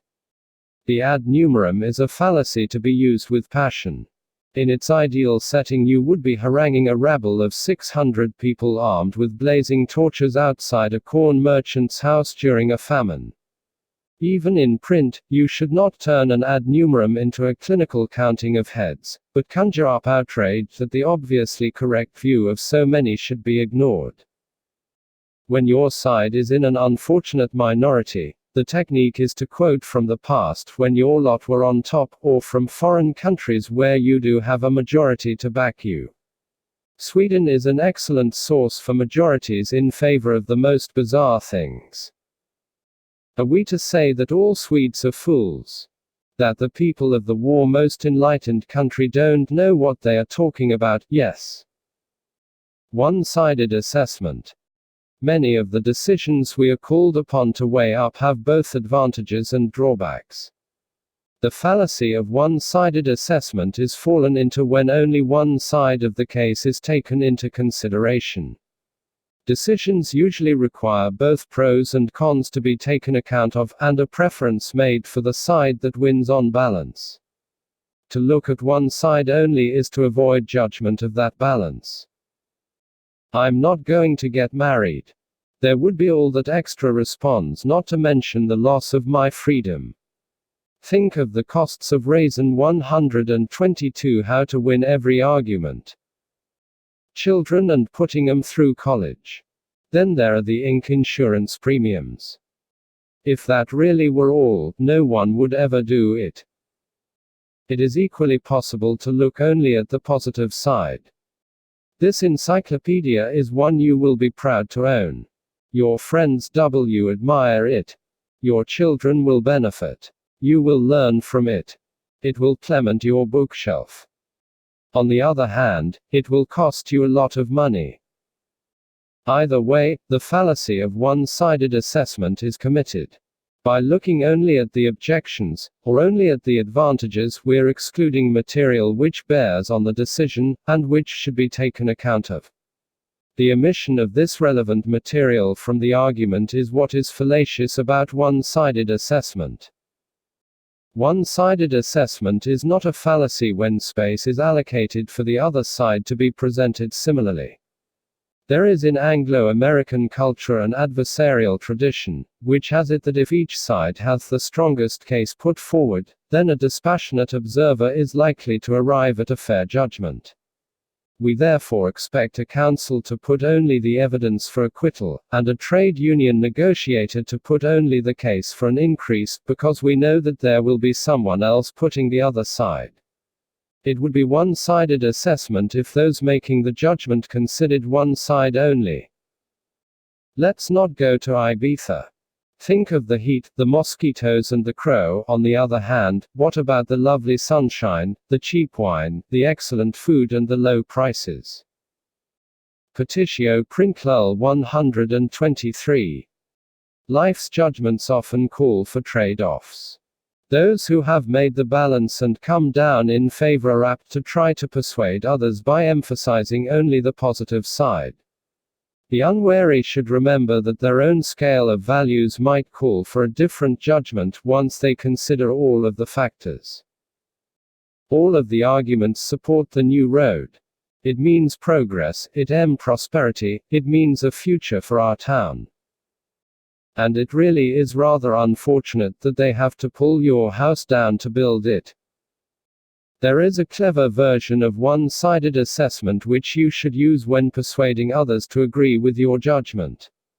This involves making a purely token concession to the case against you, by referring to one of the weaker arguments on the other side before you launch into the overwhelming arguments in favor.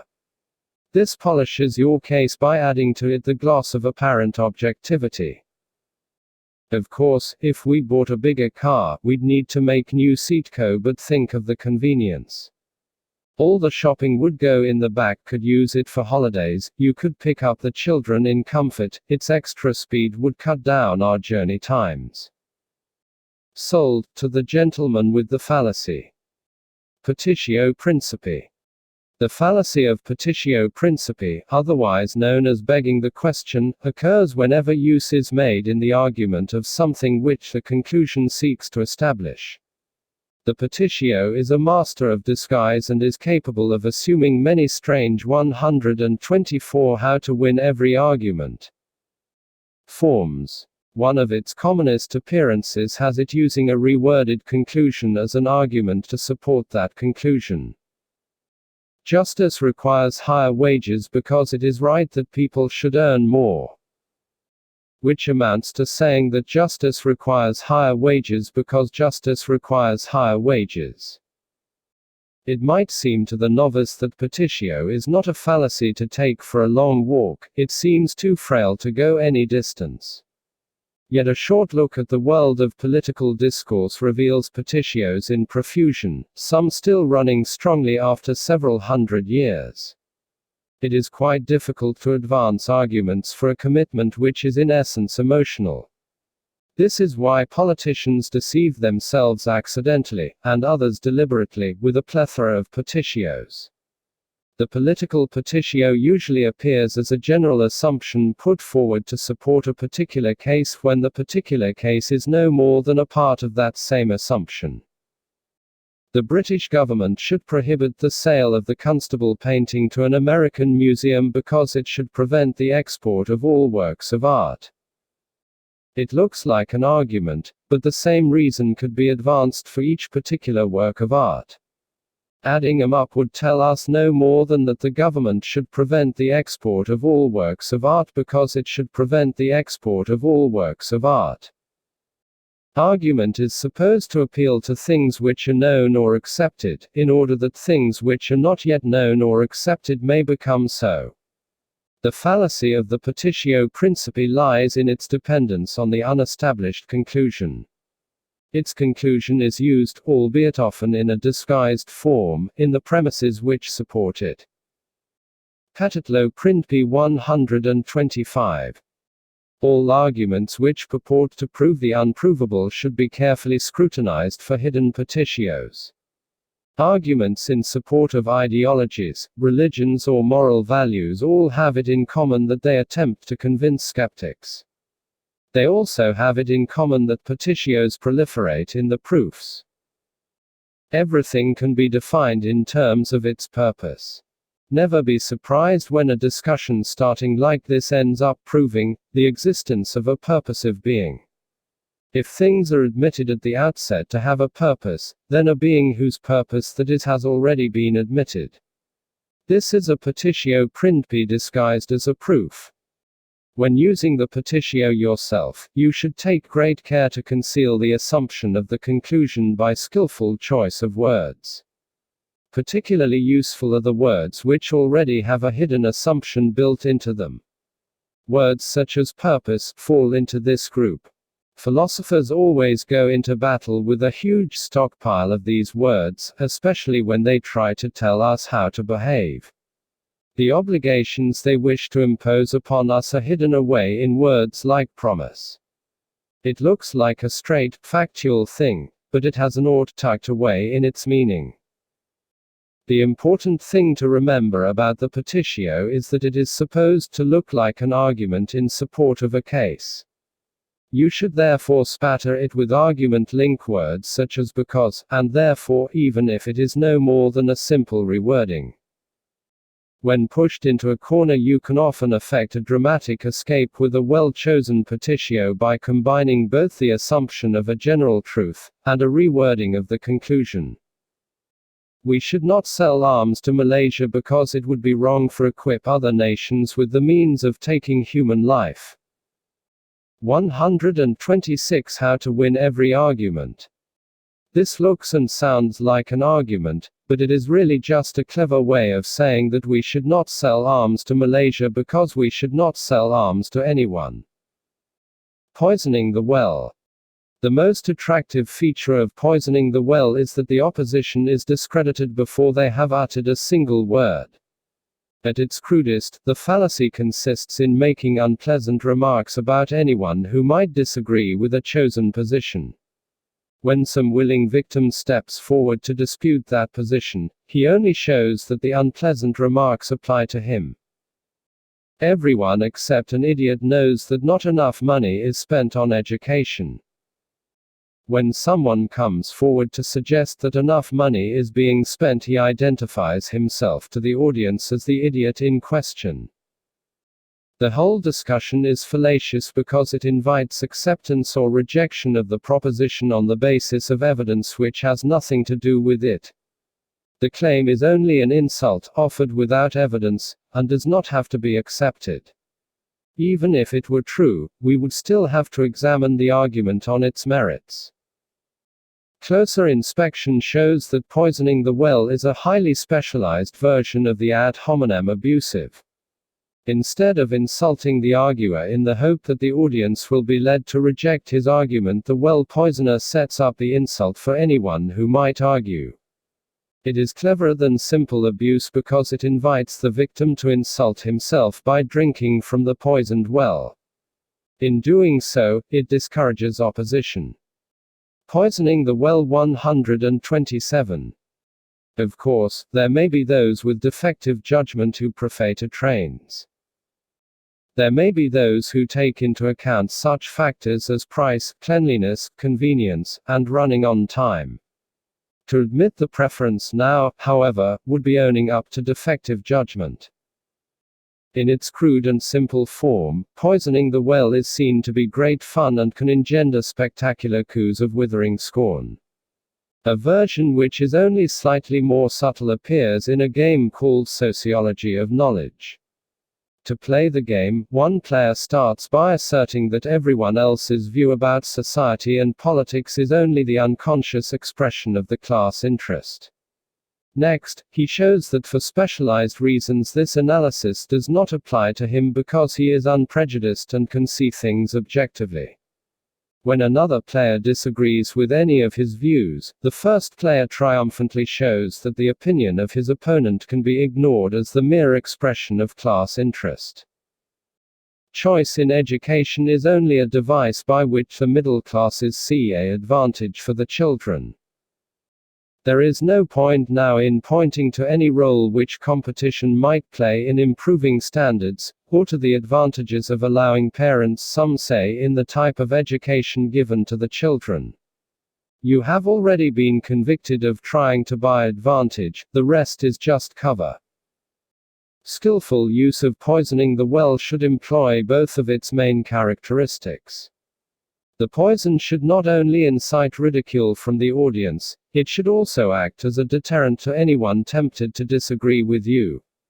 Only an idiot will put off some, but there will be others who think they could shrug it off. A better poison would be one sufficiently dreadful or embarrassing to deter anyone from drinking willingly. 128 How to win every argument. Only those who are sexually inadequate themselves now advocate single-sex teaching in our schools. Any volunteers? Well, poisoning is recommended whenever your claim might not survive sustained scrutiny.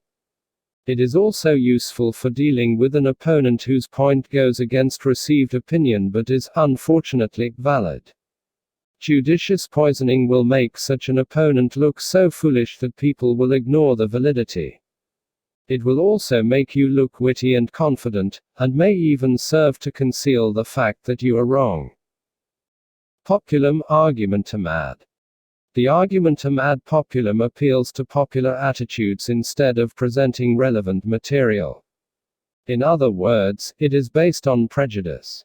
It exploits the known propensity of people to accept that which fits in comfortably with the preconceptions. The popular prejudices may or may not be justified, but the speaker who makes his case depends solely upon them is guilty of an ad populum fallacy. In recommending Higginbottom, I'd point out that the smart moan on him. Few people think they belong with the stupid guys. The ad populum is often equated with mob appeal, with inflaming passions and prejudices more appropriate to mass hysteria than to rational discourse. Mob orators make a career of the ad populum, choosing words calculated to raise the emotional temperature. Populum argumentant ad 129. Are we to see the streets of this ancient land of ours given over to strange faces? The prejudice is xenophobia, and the implication is that the strange faces do not fit in our streets, but no argument is advanced. Those who commit the fallacy take the easy way out. Instead of building up a case which carries conviction, they resort to playing on the emotions of the multitude. This is not sound logic, although it may be very successful. Conceivably, Mark Antony might have developed a case for punishing Brutus and the other assassins, and restoring Caesar's system of government. What he did was more effective. By appealing to popular rejection of disloyalty and ingratitude, and to popular support for public benefactors, he turned a funeral crowd into a rampaging mob. For several centuries, the traditional villains of the ad populum appeal were landlords and corn merchants. Although they play a negligible role in society nowadays, so powerful was their hold on popular prejudice that I expect you could still raise a lusty cheer by castigating opponents as profiteering landlords and corn merchants.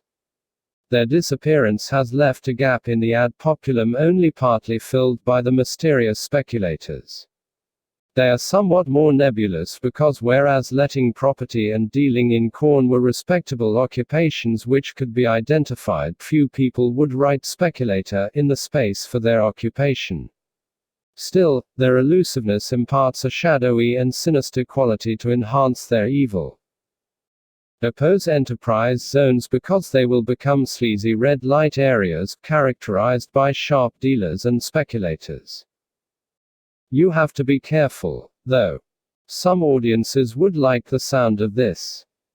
130 How to win every argument. Your own ad populums will come naturally, since you are basically in support of the little man, the underdog, the local boy. The people against you are the big bosses, the money men of the financial district and the bureaucrats on their index-linked pensions.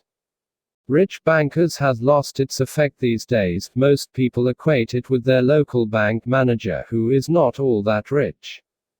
Remember to use code words where people feel the prejudice is not respectable. Racial minorities, for example, should be referred to as newcomers or strangers, even when they have been here longer than you have. If we allow the corner shop to close, it will mean hard-earned money going out of the community to rich businessmen in flash cars. The corner shop is part of our locality, it's a friendly presence in the neighborhood, it's the focal point of the community we grew up in. People will do anything for it, except shop there. Positive conclusion from negative premise. An argument which draws a conclusion from two premises is not allowed to have two negative premises, but it is allowed one, provided the conclusion is also negative. A fallacy is committed whenever a positive conclusion follows from two premises which include a negative one. Some cats are not stupid, and all cats are animals, so some animals are stupid. Even though some of them are smart enough not to be cats, the conclusion does not follow. One premise is negative, so any valid conclusion would also have to be so. Although two things can be related to each other by means of the relationship which each has with a third, if one of the post hoc ergo propter hoc 131. Relationships is concerned with what is not true for one, the deduction must show that the other one is also wholly or partly excluded from some class. In other words, if they each enjoy a different relationship with a third thing, they cannot both be in the same class. The fallacy of drawing a positive conclusion from negative premises persuades us that things do belong to a class by telling of things which do not. The trouble with this fallacy is that it can be seen coming a mile away. You can try persuading an audience that rats are sheep by telling them what rats are and what sheep are not. You are unlikely to succeed for the simple reason that people smell the rat before the wool is pulled over their eyes. It is just too easy to spot that you cannot claim that things are the same simply because they are different. The only time you stand a chance of getting away with this one is when you are calling up a radio phone-in show. And that is only because anything goes on a radio phone-in show. Post hoc ergo propter hoc. The Latin translates as after this, therefore on account of this, and it is the fallacy of supposing that because one event follows another, then the second has been caused by the first. Immediately after the introduction of canned peas, the illegitimate birth rate shot up to a new high from which it did not decline until frozen peas edged canned peas out of the market. The link is all too obvious. Too obvious to be true, perhaps. If your thoughts turn to feeding your daughters beans instead, remember to keep them clear of everything else which preceded the rise in illegitimacy. They should stay away from television, jet aircraft, polythene and chewing gum, to name but a few of the more obvious hazards. 132 How to win every argument. Although two events might be consecutive, we cannot simply assume that the one would not have occurred without the other. The second might have happened anyway. The two events might both be linked by a factor common to both. Increased prosperity might influence our propensity to consume canned peas, and also to engage in activities which increase the rate of illegitimacy. Small children at gaming machines provide vivid illustrations of the post hoc fallacy. They may often be seen with crossed fingers, eyes closed, hopping on one leg, or in whatever physical contortion once preceded a win. They link their random preparations with the outcome of their luck, and in this they differ in no wise from more adult gamblers, whose concealed rabbit's feet and clenched teeth incantations betray the same supposition. If it worked once, it can work again. Unfortunately for our predictive ability, every event is preceded by an infinite number of other events. Before we can assign the idea of cause, we need rather more than simple succession in time. The philosopher David Hume pointed to regularity as the chief requirement, with some contiguity in time and space. We are more likely to describe a germ as the cause of an infection in a man if its presence has regularly preceded the infection, and if it is found in the body which is infected. The charm of the post hoc fallacy emerges when we leave behind the everyday idea of cause and effect. Although we suppose we understand the mechanisms by which one event leads to another, Hume showed that it boils down to our expectation of regularity. The candle flame on the finger and the subsequent pain are called cause and effect because we expect the one to follow on regularly from the other. Of course, we concoct all kinds of explanations as invisible threads to link the two, but they come down to interposing unseen events between our first and second. How do we know that these unseen events really are the cause? Easy. They always follow from one another.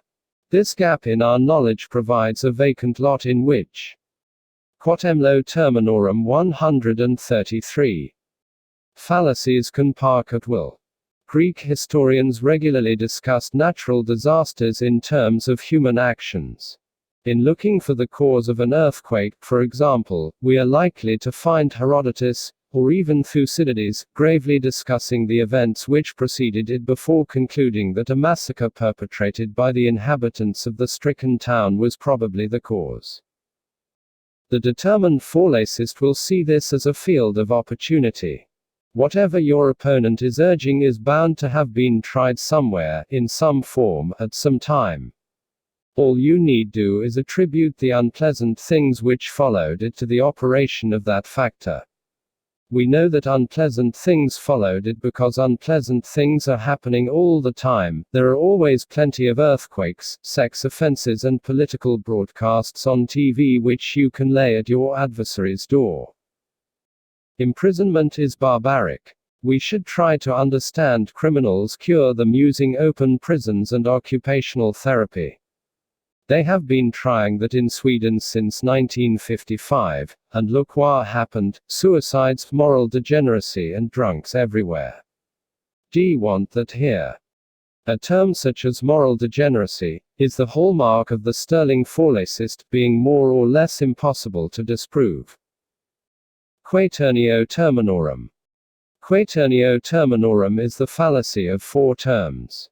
The standard three-line argument requires that one term be repeated in the first two lines, and eliminated from the conclusion.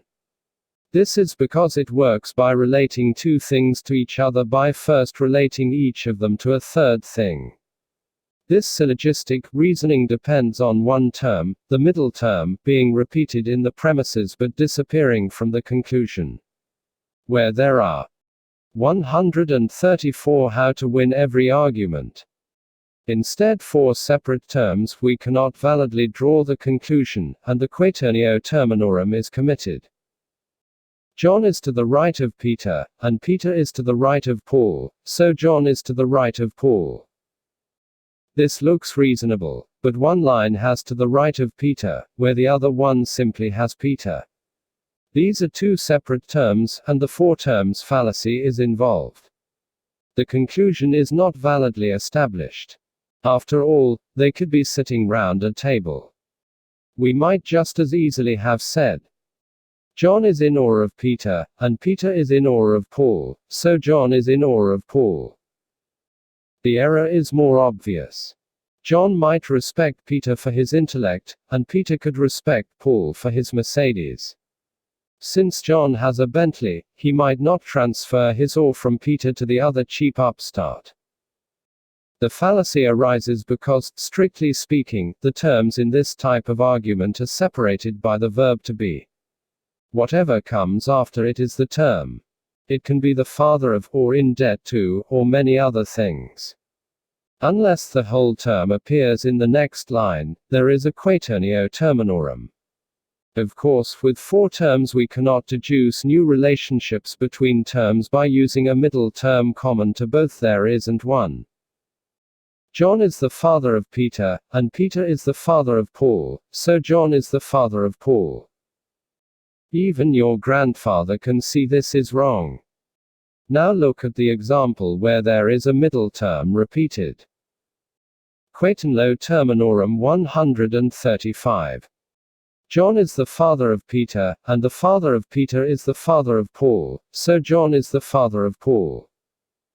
There are three terms, and this is valid. Quaternio terminorum can result in endless confusion in daily relationships. If John is in debt to Peter to the tune of $45, and Peter is in debt to Paul, who saved him from drowning, John might be very surprised to find Paul on his doorstep demanding money with menaces. On the other hand, if John is in love with Mary, and Mary is in love with Paul, no one except a theater dramatist would attempt to complete the fallacious deduction. The four terms fallacy is more likely to appear as a source of genuine error than of deliberate deception. People may fool themselves with arguments constructed around it, but they're unlikely to fool others. There is something about the odd look of it which alerts the unwary. It is like a check without the amount filled in. No date perhaps, maybe even no signature. But everyone looks at the amount. China is peaceful towards France, and France is peaceful towards the USA, so China must be peaceful towards the USA. You do not even need to know anything about China to know this is wrong. Just remember not to trust any relationship with France in it. One way to use the fallacy with a fair chance of success is to smuggle it in amongst a group of comparatives. Comparatives, such as bigger than, better than, stronger than, or fatter than, do work because they are transitive, despite the four terms. After a few of these, slip in the non-transitive relationship and it might get by. 136 How to win every argument. Darling, I'm bigger than you are, stronger, and richer, yet I respect you. Stand in the same relationship to your mother, so I, in turn, respect your mother. I just don't want her in the house. The red herring. When the hounds are intent on following a scent of their own choosing, in preference to that selected by the master of the hunt, a red herring is used to effect the transfer. Tied to a length of string, it is led across the trail the hounds are following. Its powerful aroma is sufficient to make them forget what they were following, and to take up its trail instead. The red herring is then skillfully drawn onto the trail which the hunt master prefers. In logic, the red herring is drawn across the trail of an argument. It is so smelly and so strong that the participants are led irresistibly in its wake, forgetting their original goal. The fallacy of the red herring is committed whenever irrelevant material is used to divert people away from the point being made, and to proceed towards a different conclusion. The police should stop environmental demonstrators from inconveniencing the general public. We pay our taxes. Surely global meltdown is infinitely worse than a little inconvenience. It may well be, but that particularly ripe and smelly fish is not the one we were following. The use of the red herring is fallacious because it uses irrelevant material to prevent a conclusion being reached in its absence. If the argument leads in a particular direction because reason and evidence are taking it there, it is not valid to divert it. The red herring 137. By means of extraneous material, however attractive that new material may be. Excuse me, sir. What are you doing with that diamond necklace out of your pocket? I say, isn't that a purebred German Shepherd dog you have with? Even if the policeman is put off the scent, the dog won't be.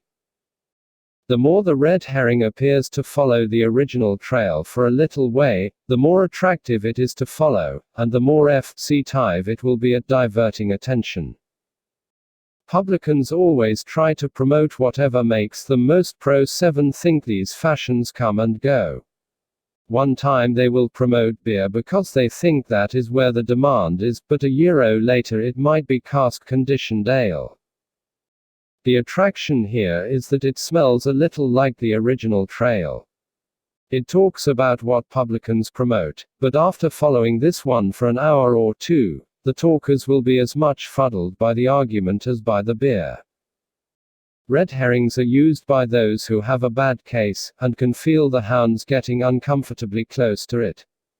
Politicians under pressure will toss out so tempting a red herring that the dogs will turn after it, even in the act of leaping for the kill. Lawyers scatter them at the feet of juries to divert attention away from crooked clients.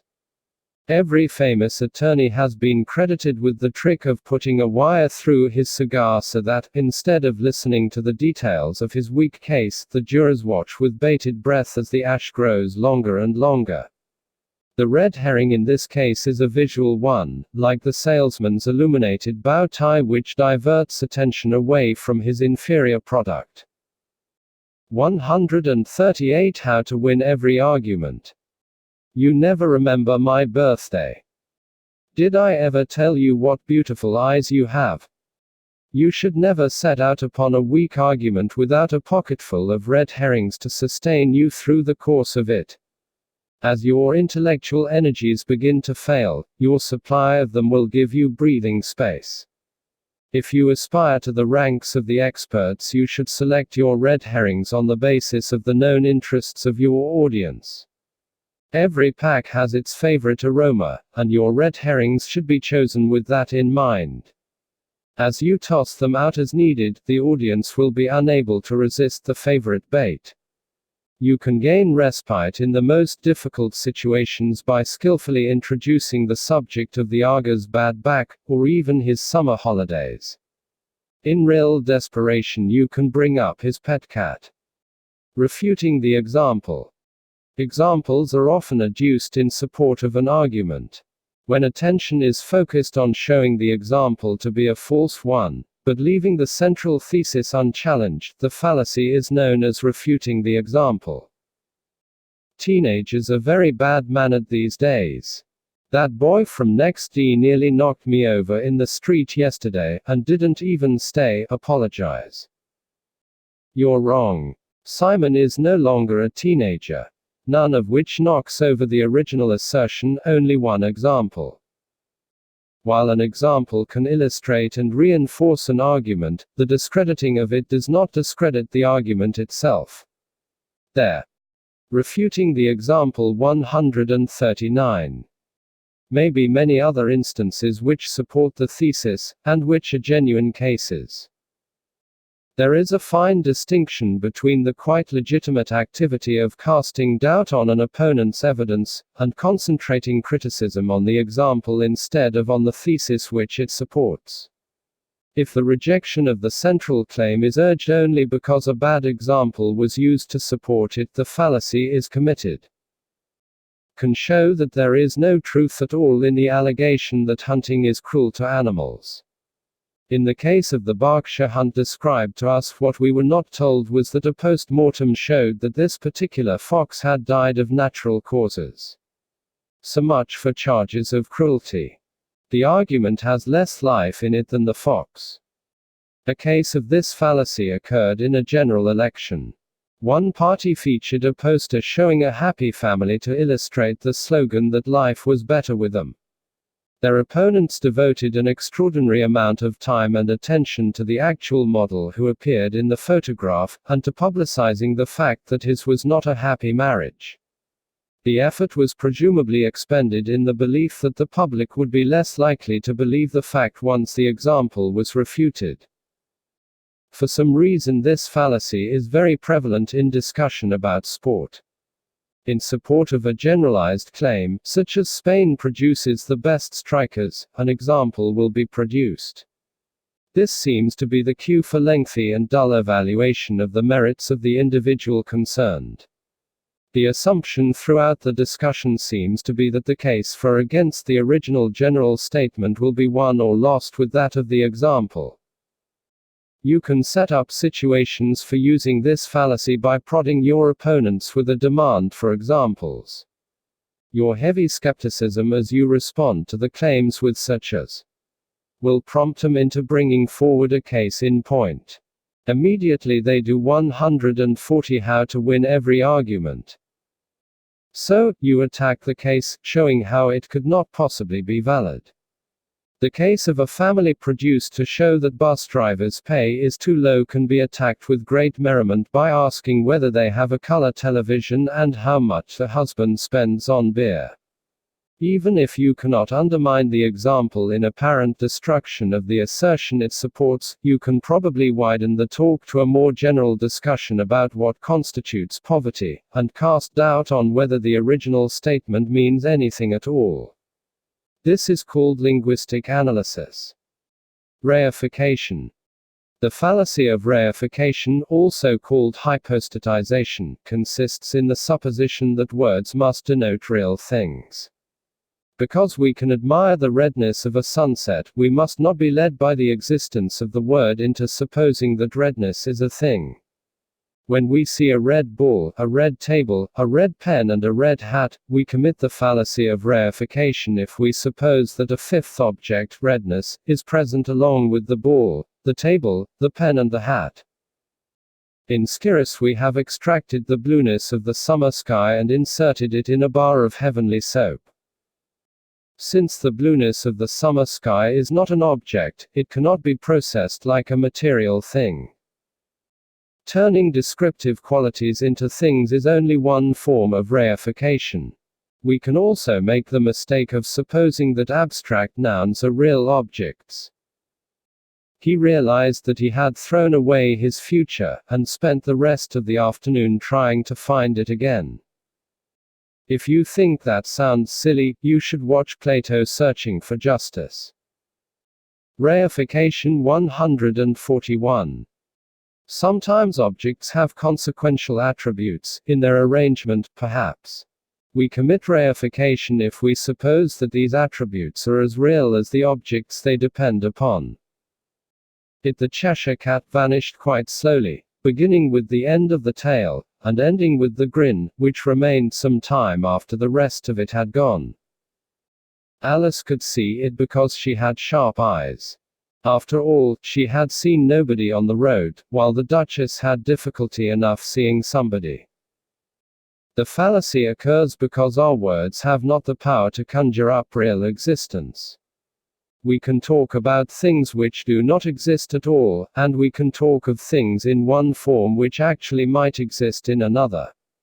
Redness entered the sky, says roughly the same as the sky reddened, but the words denote different activities. Our words are not evidence for the existence of things, they are devices for talking about what we experience. There is a school of philosophers which believes that if we can talk about things they must, in a sense, exist. Because we can make sentences about unicorns and the present King of France, they claim that there must actually be unicorns and a present King of France, with the latter presumably riding on the back of the former. Yet another school elevates the fallacy into an art form, by talking about the essences of things. They claim that what makes an egg into an egg and nothing else is its eggness, or the essence of egg. This essence is more real and more durable than the actual egg, for ordinary eggs disappear into quiche de reine, but the idea of an egg goes on. The obvious objection, that this is just silly, is a commanding one. We use words like labels, to tie onto things so we do not have to keep pointing at them and communicating in sign language. Little can be inferred from this 142 how to win every argument. Except that we have agreed to use words in a certain way. If someone brings out the essences behind your words to show you what you really believe in, change the words. You claim to support freedom, but the whole liberal democratic cis has the essence of slavery. All right. We'll call it slavery, then. And let it be clear that by slave we mean people voting as they wish in elections, having a free press and independent judiciary, etc. This is an upsetting tactic. The accuser had expected the old image of slaves being whipped on plantations to be carried over into the new use describing the Western democracies. Your own use of reification can be directed toward showing that what people say they support involves them in supporting your position. You simply take all of the abstract concepts, turn them into real entities, and start demonstrating that their real natures are in line with what you were saying. You say that God exists, but let us look at this idea of existence. We talk about tables which have existence, chairs which have existence, so on, but for pure existence you have to take away the tables and ch and all of the things which exist, to be left with existence itself. Entire away everything which exists, you are left with nothing existing, so see the existence of your God is the same as non-existence. He'll never spot that existence doesn't exist. After all, Hegel didn't. The runaway train. A runaway train takes you speeding into the distance, but unfortunately does not stop. This means that when you reach the runaway train 143, your required destination, you cannot leave it, but are compelled to be taken further than you wished. The runaway train fallacy is committed when an argument used to support a course of action would also support more of it. If you wish to stop at a particular point, you need an argument to do so. It might well be true that lowering a highway speed limit from 70 miles per hour to 60 miles per hour would save lives. That is not a sufficient argument for choosing 60 miles per hour, however, because lowering the speed limit to 50 miles per hour would save even more lives. And more still would be saved at 40 miles per hour. The obvious conclusion of this runaway train is that if saving lives is the sole aim, the speed limit should be set at the level which saves the most, and this is 0 miles per hour. In practice, the lives at risk for each proposed speed limit have to be measured against what is achieved by the ability to travel and to transport goods rapidly. Most of our daily activities involve a degree of risk which could be reduced if we limited our actions. In practice, we trade off risks against convenience and comfort. If the case for making the speed limit 60 miles per hour is based solely on the lives which could be saved, the arguer will need additional reasons to stop at 60 miles per hour before the runaway train of his own argument takes him to 50 miles per hour, then 40 miles per hour, and finally crashes into the buffers when it reaches 0 miles per hour. People argue that since, in the UK, everyone has to pay for the country's national health service, this gives the state a sufficient justification to ban smoking, because smokers suffer more illnesses. There may be good reasons to ban smoking, but the argument that the costs of the smoker's behavior should be imposed on others is a runaway train. Why stop there? The same argument applies to all behavior which affects health adversely. It could be applied to the eating of saturated fats such as butter, or refined white sugar. The state could require people to exercise in order to prevent the health costs of their laziness from falling on others. If this argument is to apply only to smoking, there have to be reasons why the train stops there. 144 How to win every argument. Someone boards a runaway train when they are so concerned about direction that they forget to attend to distance. They can continue happily on the journey until their reverie is broken by someone calling, "Why stop there?" The state should subsidize opera because it would be too expensive mount productions without the extra support from public funds. And as the train heads off into the distance, wait for the stations marked Sun et Lumière concerts, Civil War reenactments, and gladiatorial displays. If opera is different, we need to know why. The fallacy is often committed when someone advances a general argument for something he regards as a special case. If the argument has any merit, the listener immediately wonders why it should be limited to that case. To combat a runaway train, it is usually sufficient to point to some of the absurd stations further down the same line. If good schools are to be banned because they give children an unfair advantage, why not prevent rich parents from doing the same by buying the children books, or taking them on foreign holidays? To lure people on board the runaway train, simply appeal to things which most people favor, like saving lives, aiding widows and orphans, and having better behaved children. Use the general support which such things enjoy to urge support for the one proposal you favor, which might help to achieve them, even as you carefully ignore the others. In a very specialized use of the fallacy, you should gain acceptance of the principles to support a reasonable objective, and only when that point has been reached, reveal the unreasonable objective also supported by the same principles. You agreed to allow a bingo hall in the town because people should the choice to gamble if they want to. I'm now proposing to have gam machines on every street corner for precisely the same reasons. Secundum quid 145. Secundum quid. The fallacy of secundum quid is otherwise known as the hasty generalization. Whenever a generalization is reached on the basis of a very few and possibly unrepresentative cases, the fallacy is committed. It takes the argument from particular cases to a general rule on the basis of inadequate evidence. Was in Cambridge for 10 minutes and I met 3 people, all drunk. The whole place must be in a state of perpetual inebriation. Not necessarily so. Saturday night outside Trinity College might be quite different from King's on Sunday. A similar conclusion about London might have been drawn by a visitor who saw 3 people at midday outside a newspaper office. The fallacy lies in the assumption of material which ought to be established. There should be an attempt to establish that the sample is sufficiently large and sufficiently representative. 1 or 2 cases in particular circumstances do not justify the presumption of a general rule, any more than the sight of a penny coming down heads can justify a claim that it will always do so.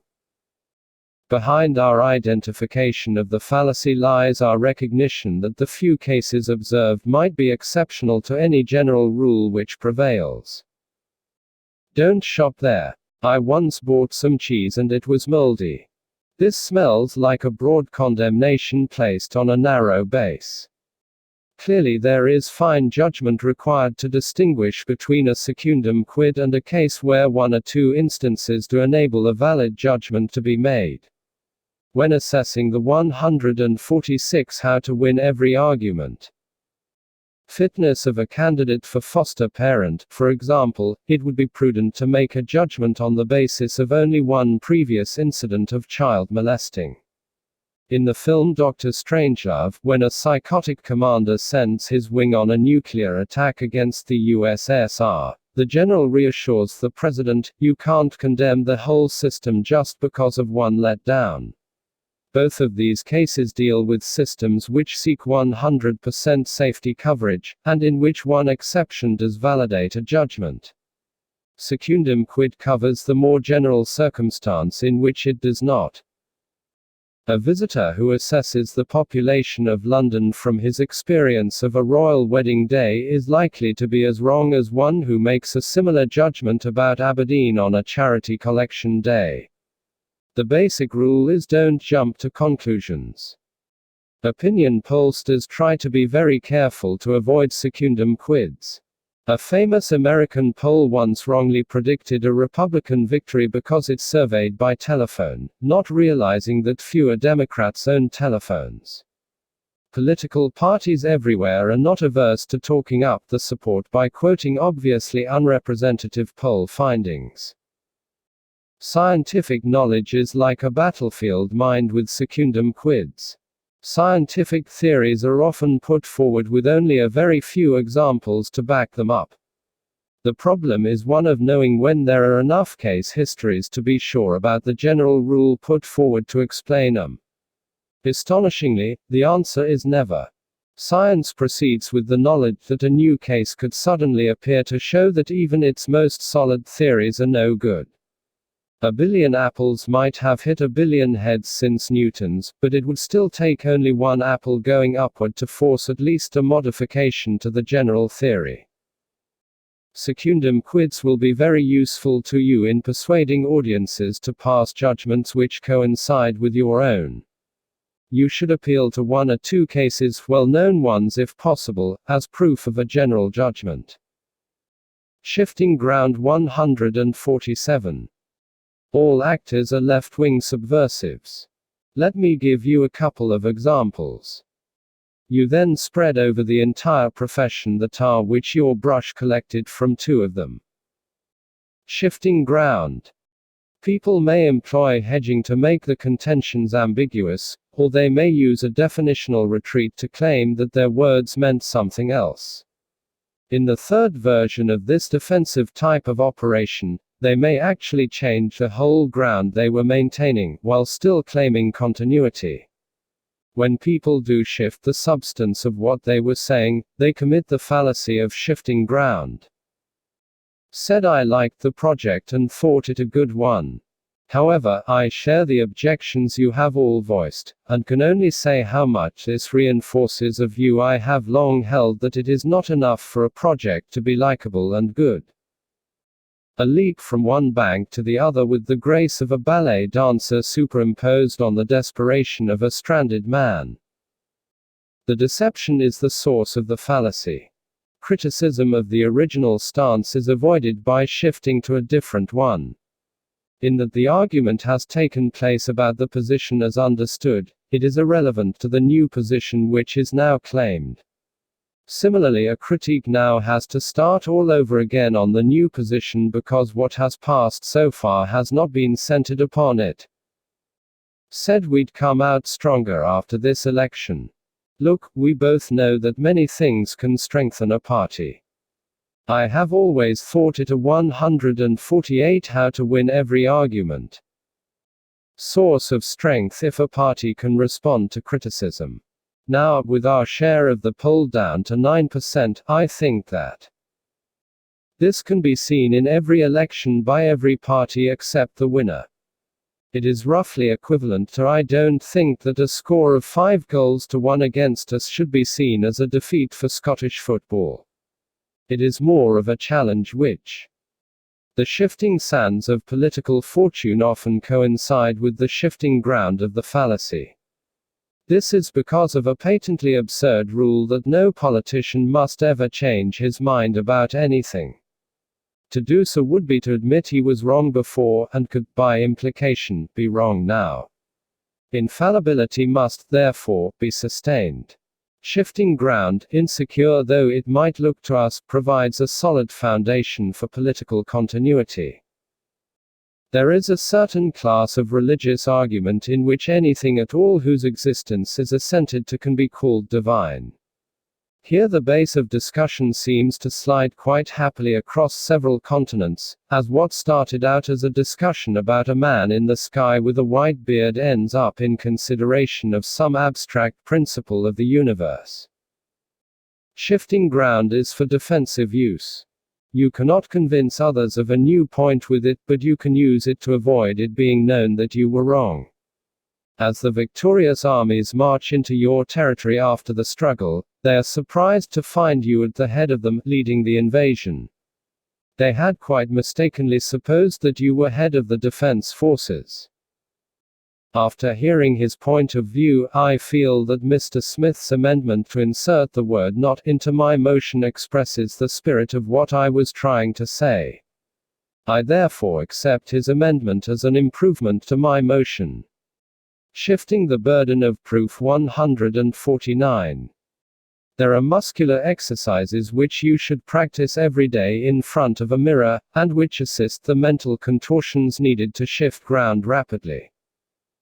Yes, I walked through the Green Line, customs officer, and I can explain that extra bottle of scotch. Does anyone spot the slight tremor in his feet? Shifting the burden of proof. Shifting the burden of proof is a specialized form of the argumentum ad ignorantium. It consists of putting forward an assertion without justification, on the basis that the audience must disprove it if it is to be rejected. Normally we take it that the new position must have supporting evidence or reason adduced in its favor by the person who introduces it. When we are required instead to produce arguments against it, he commits the fallacy of shifting the burden of proof. Schoolchildren should be given a major say in the hiring of the teachers. Why should they? Give me one good reason why they should not. It always looks more reasonable than it is. You could equally ask that the janitor, the dinner ladies, and the local bookie be given a say. Come to think of it, they might do a better job. It is the proposal itself which has to be justified, not the resistance to it. The source of the fallacy is the implicit presumption that something is acceptable unless it is proved 150 how to win every argument. Otherwise, in fact, the onus is upon the person who wishes to change the status quo to supply reasons. He has to show why our present practices and beliefs are somehow inadequate, and why his proposals would be superior. Believe that a secret conspiracy of Illuminati has clandestinely direct world events for several hundred years. Prove to me that it isn't so. We don't have to, any more than we have to prove that it isn't done by invisible elves or Andromedans living in pyramids under the Bermuda Triangle. The maxim of William of Ockham, usually shortened to entities should not be multiplied beyond necessity, tells us not to introduce more by way of explanation than is needed to explain. World events are already explained by divine purpose, evolutionary progress, or sheer random chaos. We do not need Illuminati added to the brew, and he who would introduce them must show what evidence requires them to explain it. Shifting the burden is a very widespread and common fallacy. Popular conception has it that he who says prove it, and he who says prove it isn't, are on equal ground. It is a misconception. The one who asks for proof is simply declaring an intention not to accept more than the evidence requires.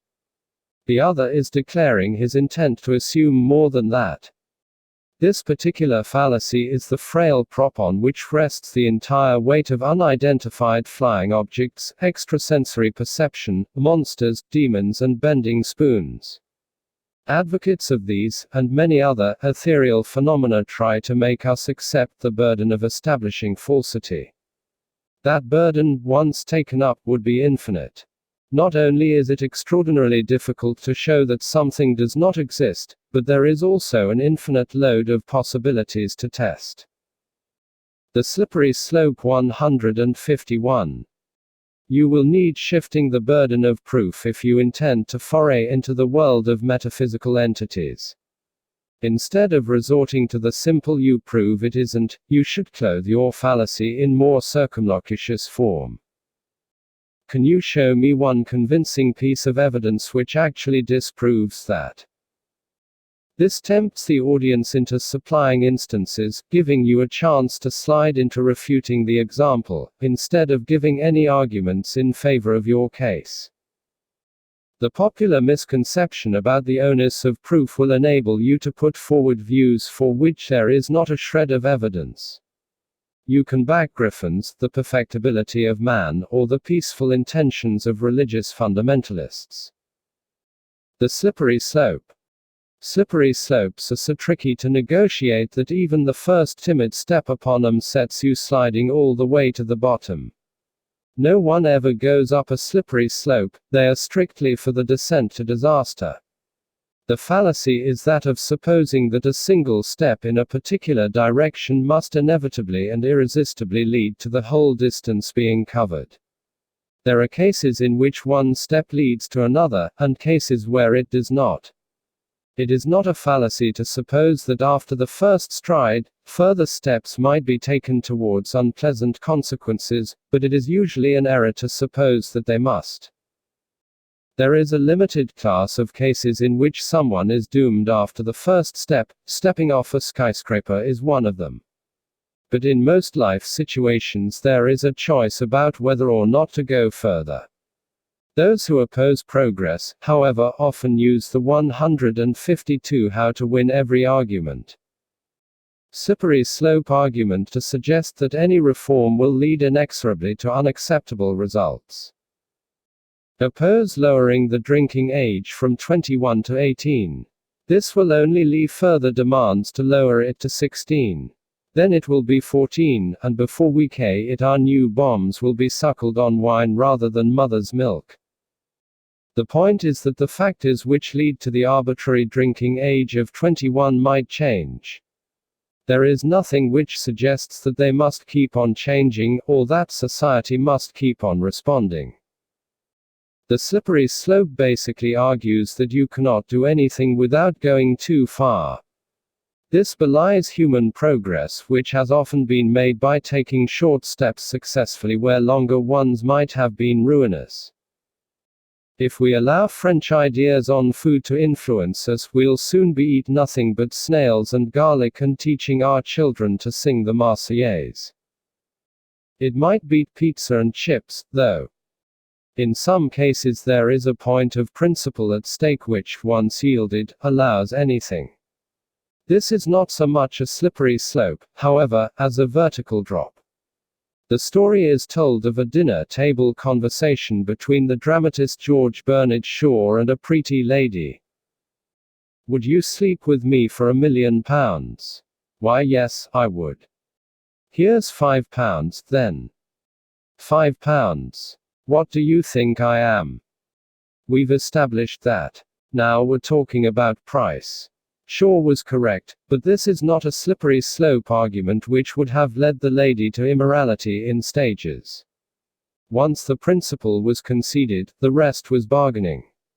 Special pleading 153. On a slippery slope, ruin is reached in stages. The fallacy introduces the irrelevant material of the consequences of more far-reaching action in order to oppose the more limited proposal actually made. Use the fallacy yourself to oppose change. There is scarcely any proposal which would not lead to disaster if taken too far.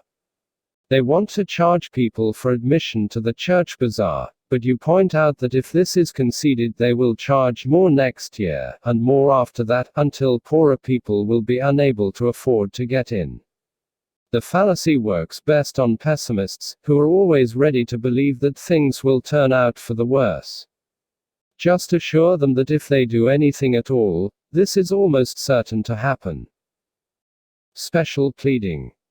Special pleading involves the application of a double standard.